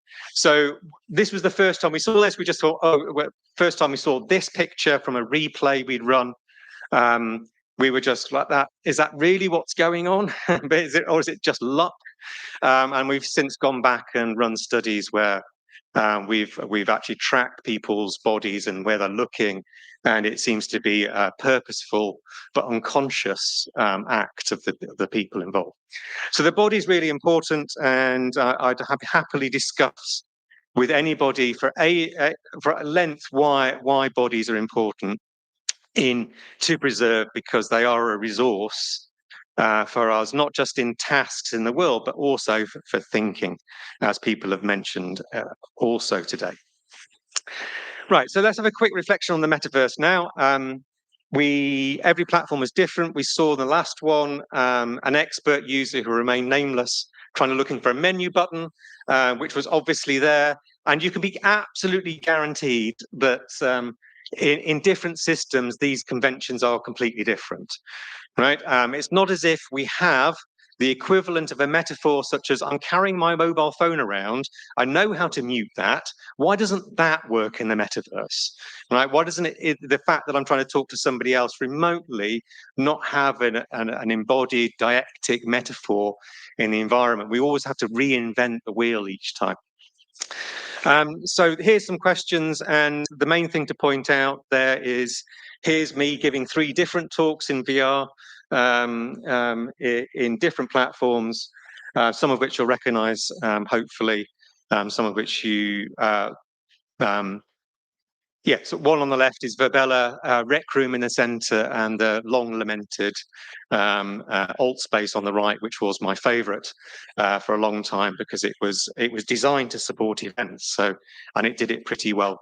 That is me in an avatar where the stage manager said I didn't dress poshly enough, so I got forced to put a jacket on, and I had no choice. My avatar got whisked away to some virtual dressing room, and I got a jacket, and also some hair back. So Rec Room, of course, is another one of these systems. Somebody mentioned VR chat having 40,000 users. I think Rec Room is reporting over millions of active users each month, though, of course, they now do a desktop as well as a headset. So just to advertise one paper, because this is probably one of the strongest MSc projects we've had recently, this point about asking the right questions about interaction, we wrote a review and also have a method that we recommend to you. Zilla talked a lot about usability testing. That here's a usability testing method for social systems, right? So we give you the test in there. In fact, somebody just mentioned it in the last panel. One of our tests is, how do we all go somewhere else? Right, we're all together now in a virtual world, but how do we go to another island in the same world, or how do we coordinate to go to a different system completely? And of course, Meta's got a solution for you if you want to stay within their universe. And that's not just their software, but there is a little bit of minor support for getting to other people's platforms. But it should be a lot more pervasive, and I have strong opinions about what everybody's doing wrong in software for VR, which I'll hint at later. Okay, so there are usability issues. There are usability issues galore. Mozilla Hubs is still around. Well, Hubs is still around. You can fix this one if you like. But I put this figure in. It's a little blurry, the way we captured it. But this one I saw, we've seen in so many platforms over so many years, which is which of these two red and white pandas is spinning the globe. And it's not the one that's proximate to it, which is the obvious social signal in the real world. It is the one that's furthest away. And we've had that in pretty much every VR platform that we've had. Social there's no correlation between spatial location and interaction. And to some extent, that's up to us to design. We could fix that right now in Hubs. It's open source. Good luck. It's quite a complicated system. Yeah, some problems like the group rendezvous I've already mentioned, those are just pervasive. It's a sort of, how do we actually meet up? So the key lessons there are that platforms vary a lot. None has the design right. We steal a lot of things, ideas from other people's platforms, as you'll see later when I talk about software. There are some very simple problems that such as privacy bubbles that have still not been solved. There are at least 20, probably more design patterns for how do I make sure a conversation is private. But to some extent, I can't prove that in any system that I currently use. I can prove it in mine because I know exactly how it works.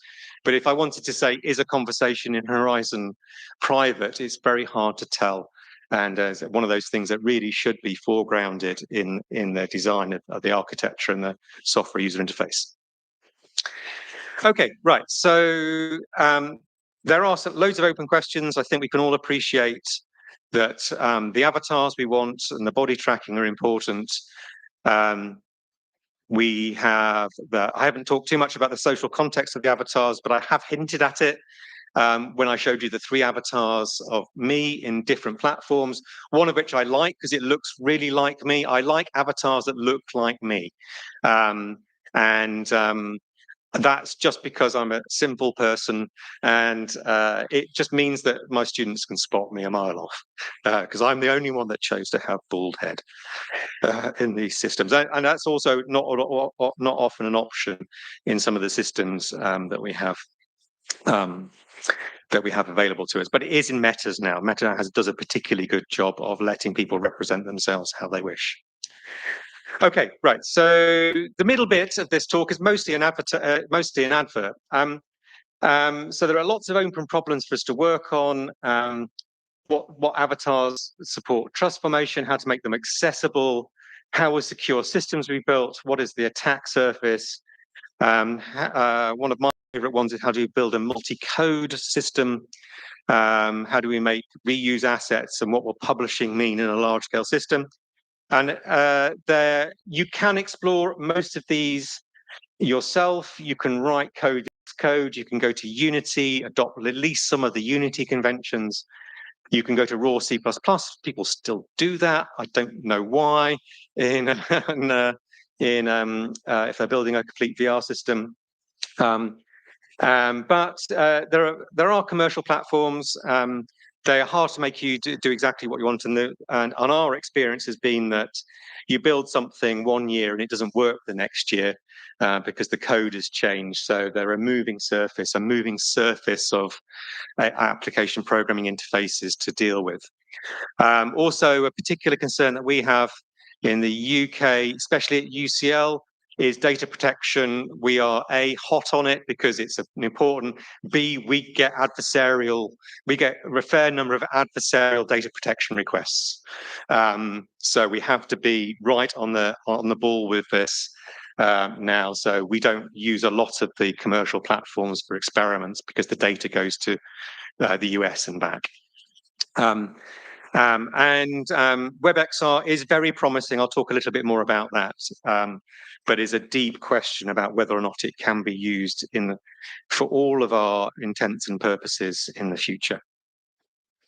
Okay, so the advert bit, hence UBIC. So we would love people to use it, but also it's there as an exemplary story about what things need to be done. So we built our own platform. I did advertise it last year as well. I don't apologize for advertising it again. It is completely open source, and quite a few labs have built quite large systems on top of it. I should be clear that it does certain things very well, but it's not a complete system for most people because it doesn't do an obvious thing it doesn't do is the identity management, because the byline in our team chats is that Ubic makes no choices that exclude other choices. So no data center choices, no authority ID services and things like that. We do want it to support niche use cases, i.e. all the ones we have around the lab and other people's labs. We use it for teaching, and it is partly targeted at supporting colleagues who do experiments. So there are some features in there which are specifically for recording data. And I've had a couple of postdocs who really know networking inside out. So it does do absolutely everything it possibly can to reduce data transmission times, but also document what happened in the system, so you can backtrack and audit events and so on. Okay, and it's open source under an Apache license, which means do whatever you like with it, and creditors if you will. Okay, so it looks very simple. This is the out-of-the-box experience. You open it, you click play, you can do that. If I wasn't going to do a live demo, but if you want a live demo, you can just go to a website called nexus.cs.ucl.ac.uk, and you can load it up and you can go and play and have fun with these avatars. These avatars are CC0 avatars, so that means there are no attributions with them, and I will happily give another talk about the problems we have with avatars and use of them, and some efforts that we've had to try and make usable avatar assets that we can just share with each other in our CC0. Unfortunately, there are a lot. It's not clear. Some people that claim that they're making avatars freely available, it's actually not particularly clear if those are completely reusable, i.e. can you republish them? You might be able to use them, but then not distribute your software based on them. So it's very simple. We stole a few things from Rec Room, in particular the room naming system and join codes, the idea of having a public and a private instance and so on. Okay, so I won't talk too much about what's under the hood. Just to highlight that this is student coursework. You can try this online at nexus.cs.ucl.ac.uk/maze. And the source code is also available. So the key thing about this is this was done by students in about a month. And if you've got experience with VR systems, this has basically got gods and mortals in two different sizes inside the system. So this is inside a maze, which is actually a sliding block puzzle that you can move around by standing outside. And so the people outside can cheer you on, point into the maze like this. And that's a standard challenge for me to anybody that's using another platform, is how do you make avatars at two different scales that make sense, right? Technically, because it's the whole idea of coordinate systems is usually bound to meters and one coordinate system. Okay, and all these videos are online as well. Here's another system. I put this one in because we've demonstrated this now, and it's related to avatars that go on. So these are more modern avatars. These are the Rocketbox avatars from Microsoft, all animated either by pre-recorded motion, as was mentioned earlier, or they were controlled by an actor. And the key point about this is every actor that you interact with will have a little bit of voice, if we can. Every person you meet in this museum, be they middle-aged woman, middle-aged man, young woman, is Jingyi, who is a young female PhD student in my lab, who is Chinese origin, and she's role-playing all of them using a voice morpher software. And that came on so fast in the last year that that it's hard to appreciate quite how. Let me put the first bit back. So each of these people here, she can take over, she can jump between them. Right, so as you move around the environment, you're interacting with Jingyi 5 times as she moves around the environment. It's a very cheap way of running an experiment. I recommend it to everybody, and we'll come back and see her very latest demo later towards the end. Okay, for those with a programming bent, we do a lot of esoteric things with devices in the lab, GPS clocks. So we have to get precise timing, hand trackers, all this type of thing. So although it is based in Unity, mostly C#, you can also run it in a web browser just using JavaScript interfaces. And I won't spend too much time doing this, but here are some interfaces that we have built to support applications. The bottom left is probably the most interesting, which is our experiment running tool, which is actually a web page. So it just loads a web page, connects to the world, shows you what's going on, draws you a map, shows you can debug events going past, and you can actually inject events by typing into the system, which is very, very useful for certain types of thing. Another useful thing is at the top right is questionnaires that spawn. So you can actually launch a questionnaire on a Chrome web browser outside the world or inside the world and have it mirrored into the system. So no more writing VR applications that generate questionnaires. You can just use a Chrome window on a laptop or have that laptop mirrored into a screen inside the VR. Okay, right, and then another bunch of functionality, because it's very important at the moment, is Ubik Genie. So this is our a stack. So we've mentioned JavaScript interfaces. We have a Python interface that connects to the system as well. And the nice thing here is that it just uses WebRTC. So because our underlying networking system uses WebRTC for compression reasons and also security, because we use secure WebRTC sockets. Again, that's one of the big criteria we needed in our software, is it be secure if it left the building. So any web browser can connect. And in fact, if you dig through the documentation, you don't want to listen to what's going on in a Ubik session. You can actually spawn a web page where you can just listen to it, right? So if you just want to hear what's going on. So one of those demos I didn't talk about was just listening on a separate headphone.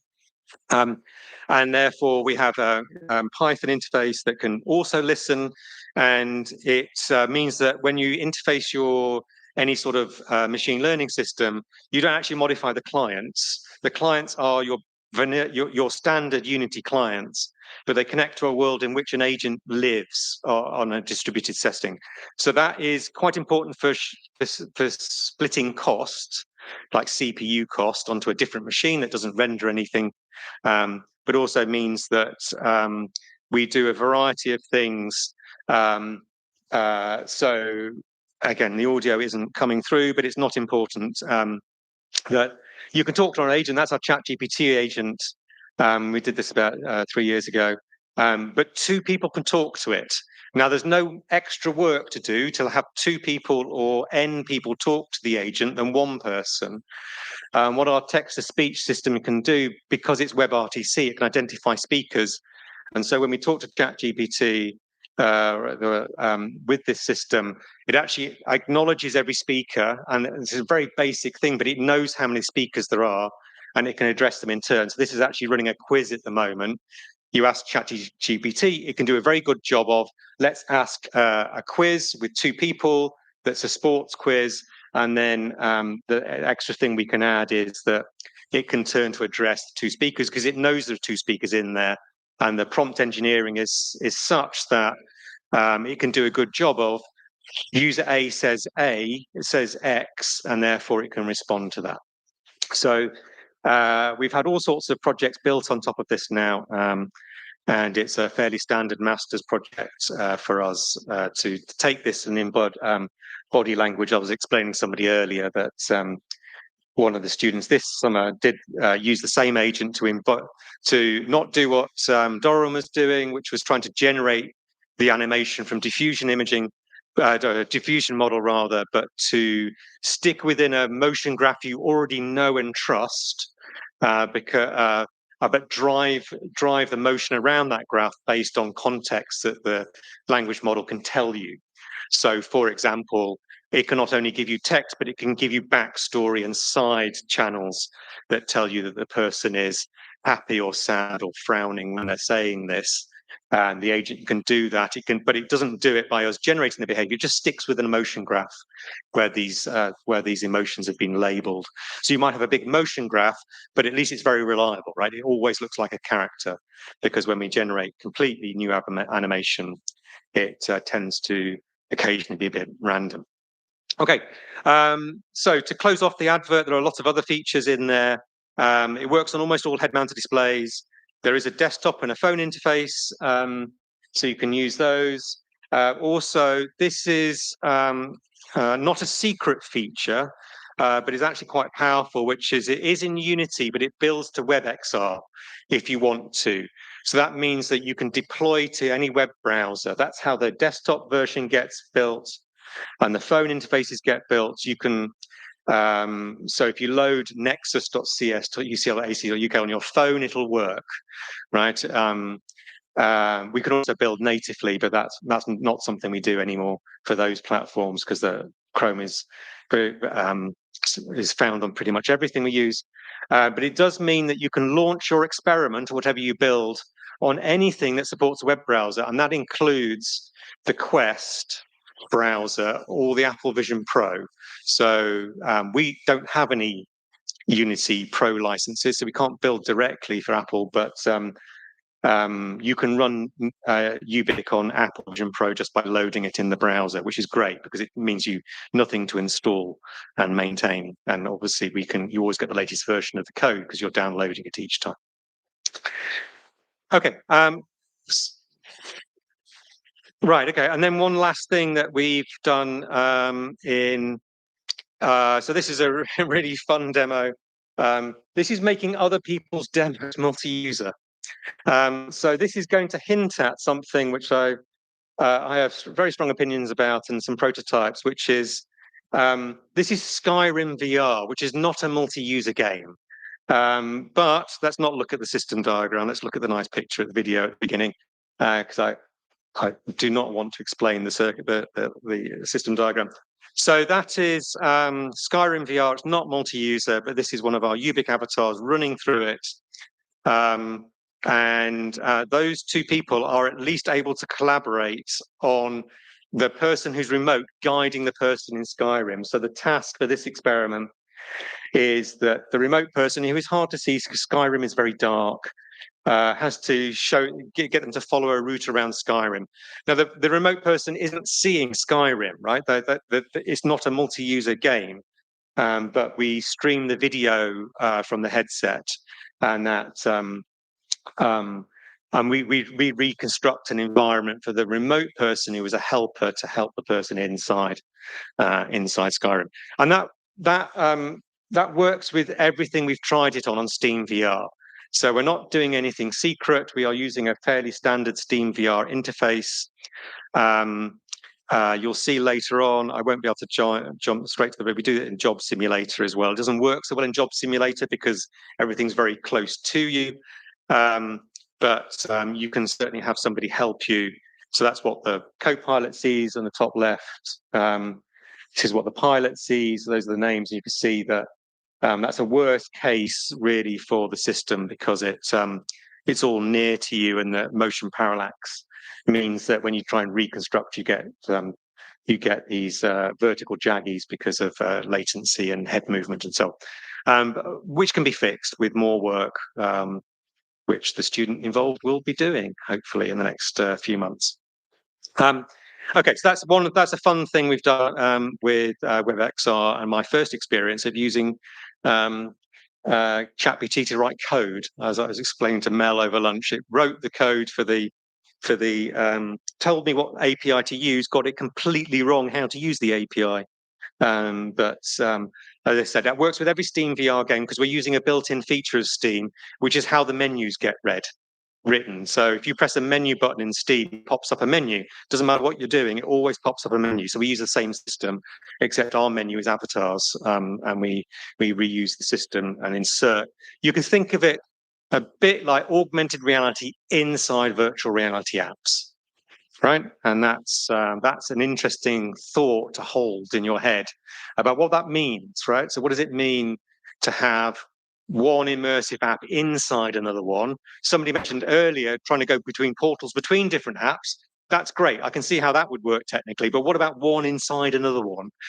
Why is that not possible? Why, you know, it should be possible. I should be able to bring tools that I like into those systems.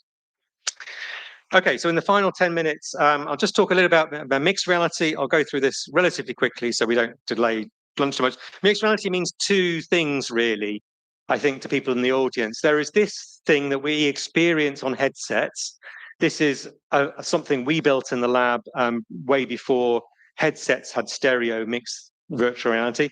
But the key thing is, as somebody noted, that people tend to treat the virtual objects as if they're real. And that, in this case, that is just, do they walk through them? Right, so half the objects on the floor are real, half of them are virtual. I can almost never tell which is which. In this case, we're actually going to make it slightly harder in the center. This box down here, oh, sorry. Sorry, that was this box on the middle of the floor. You'll see the person put their foot through so they know not to stand through that. Stand on that, that they can stand on that. But the other ones, they can't tell. If you know how these systems work, the only reason you can actually tell is the differential latency between the two. Then you have to think for a while about which one is slowest. Is it the screen or is it the video? And we make it harder. So if you actually cartoonize the real world, it's basically impossible to tell which is which. So that's interesting. That's the first type of mixed reality. It's the local environment brought to us immediately through video. These days, systems can reconstruct that stuff on the fly. So we are doing that in a demonstration at the moment, so that you get your furniture and your desk and so on brought in. Because we were showing off old demos, this is the other type, which is the digital twin. This is the digital twin of the building computer science used to be in when Mel and I think Jude, were you in this building ever? Yeah, okay. So this is a demo I built as a postdoc. It is a digital twin. It's I won't spend too much time on it. This is our building, and the key thing is this meeting room exists in the real world. Right, so that meeting room is a real meeting room in that space, and they connect it. So the real meeting room is connected to the virtual meeting room. And if you were to turn on slides in this one, which you do in a very cumbersome didactic manner in this space, they would appear on the real projector in the real room. So this sort of connection between the digital twins again is work package 2 of a project I used to work on, and that's that demo, including the bit at the end where you zoom out and you see 150 square kilometers of the centre of London, is from 1999. Yeah, there you go. There's the centre of London. So we've been building a lot of this. This is the reason I think this is a good direction for the metaverse. That's my office. Here's my office with an AR user in it, talking with a VR user. So the VR user is seeing a reconstruction done with an iPhone. Again, this is about 4 years ago now. The two are solving a task, which is, again, one from the annals of history in VR, which is solving puzzles stuck on the walls. We last did that in an experiment in the other building you just saw, which is in our old VR lab.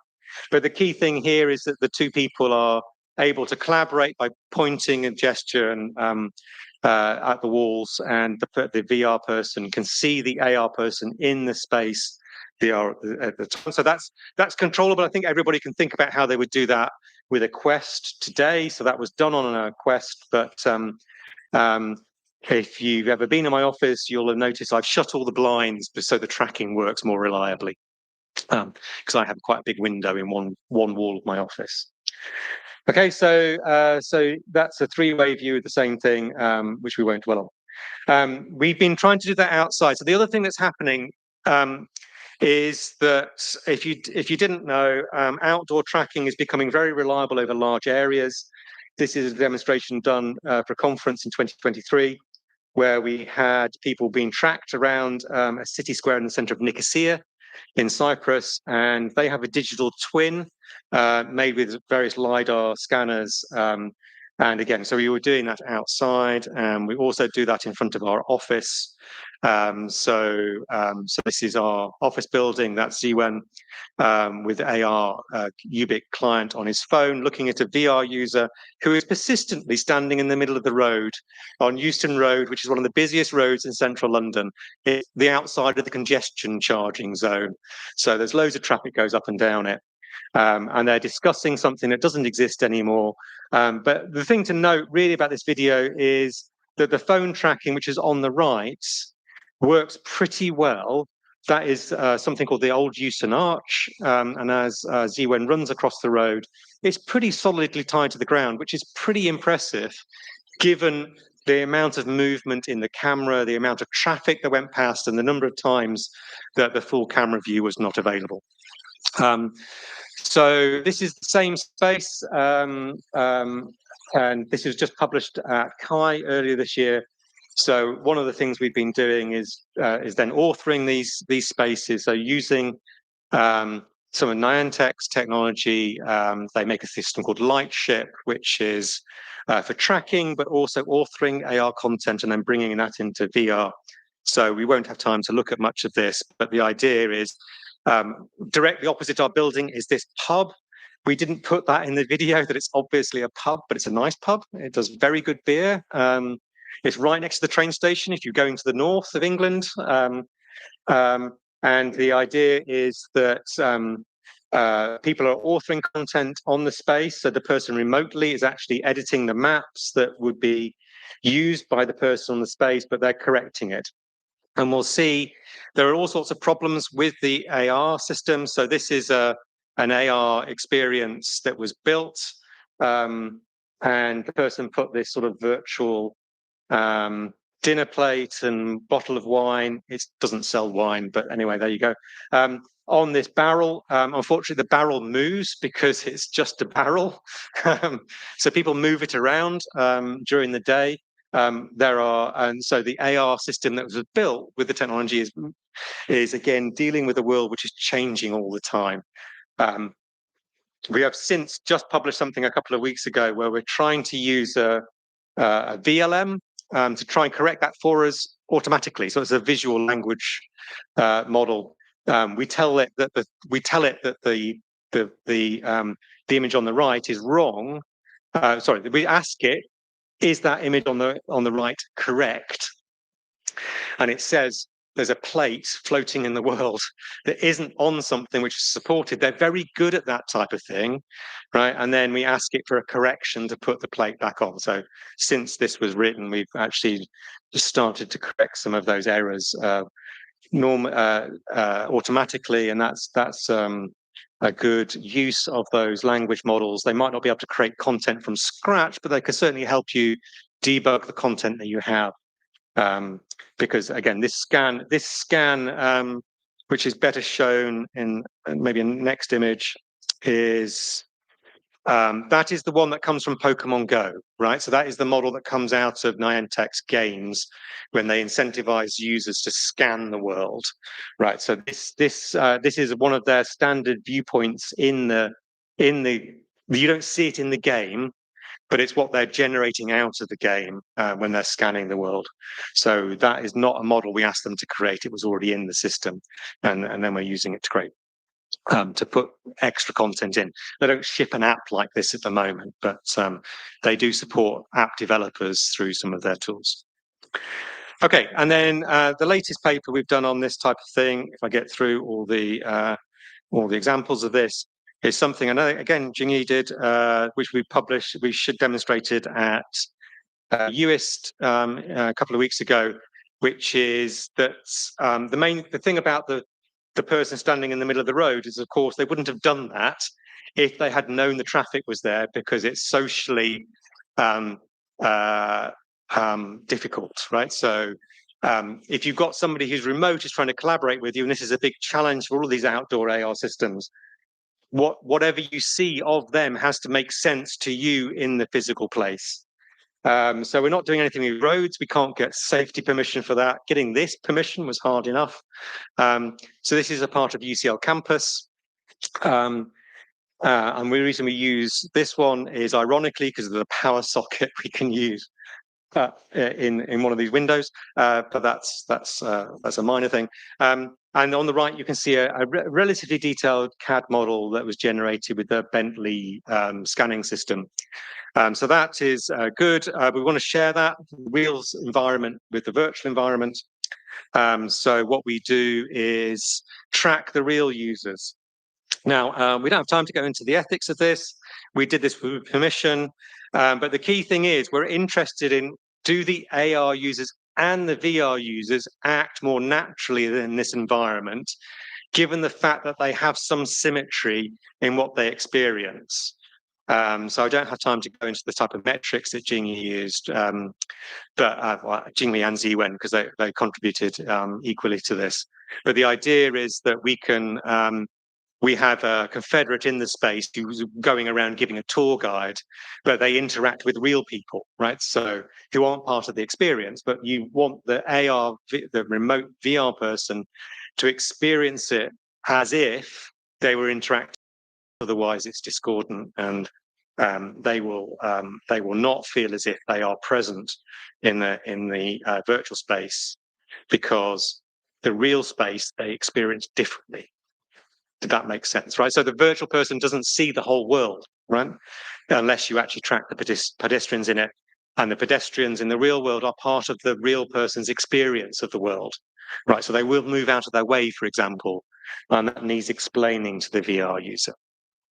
Okay, so won't talk about that anymore. Right, so to discuss, because we're not having questions now, so these are some things to come and ask me about, aside from startups. So is the metaverse enabled by a smarter web browser?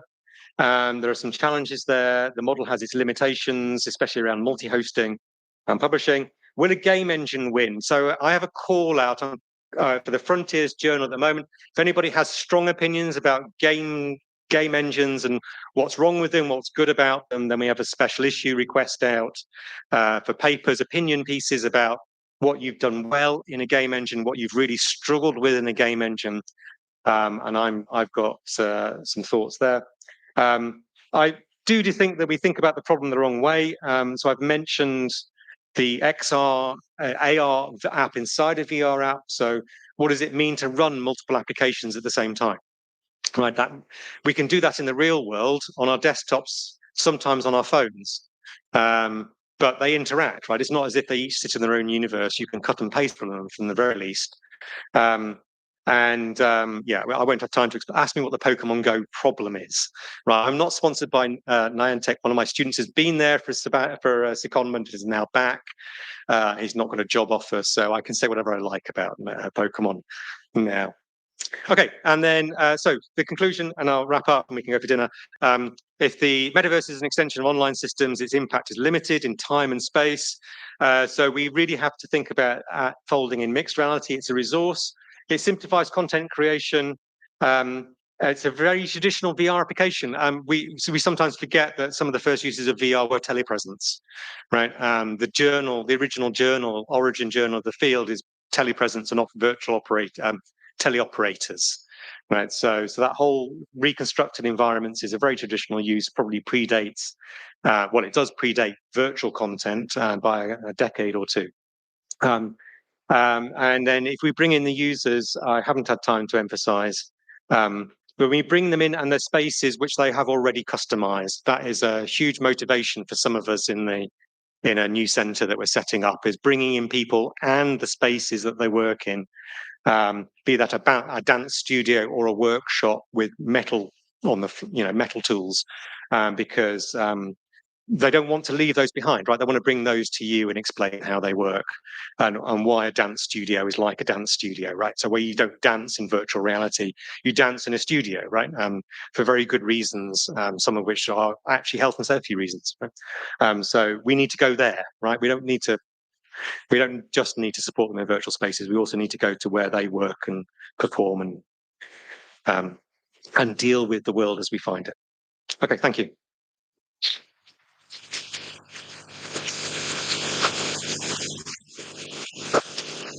So those are all the students, by the way. So I've put all their papers in. If it's a student paper, I've put the title in somewhere in the slides. But they're all down there. Ask me who's who. Okay. Yeah, right, they go from up and they down the answer over there. Um,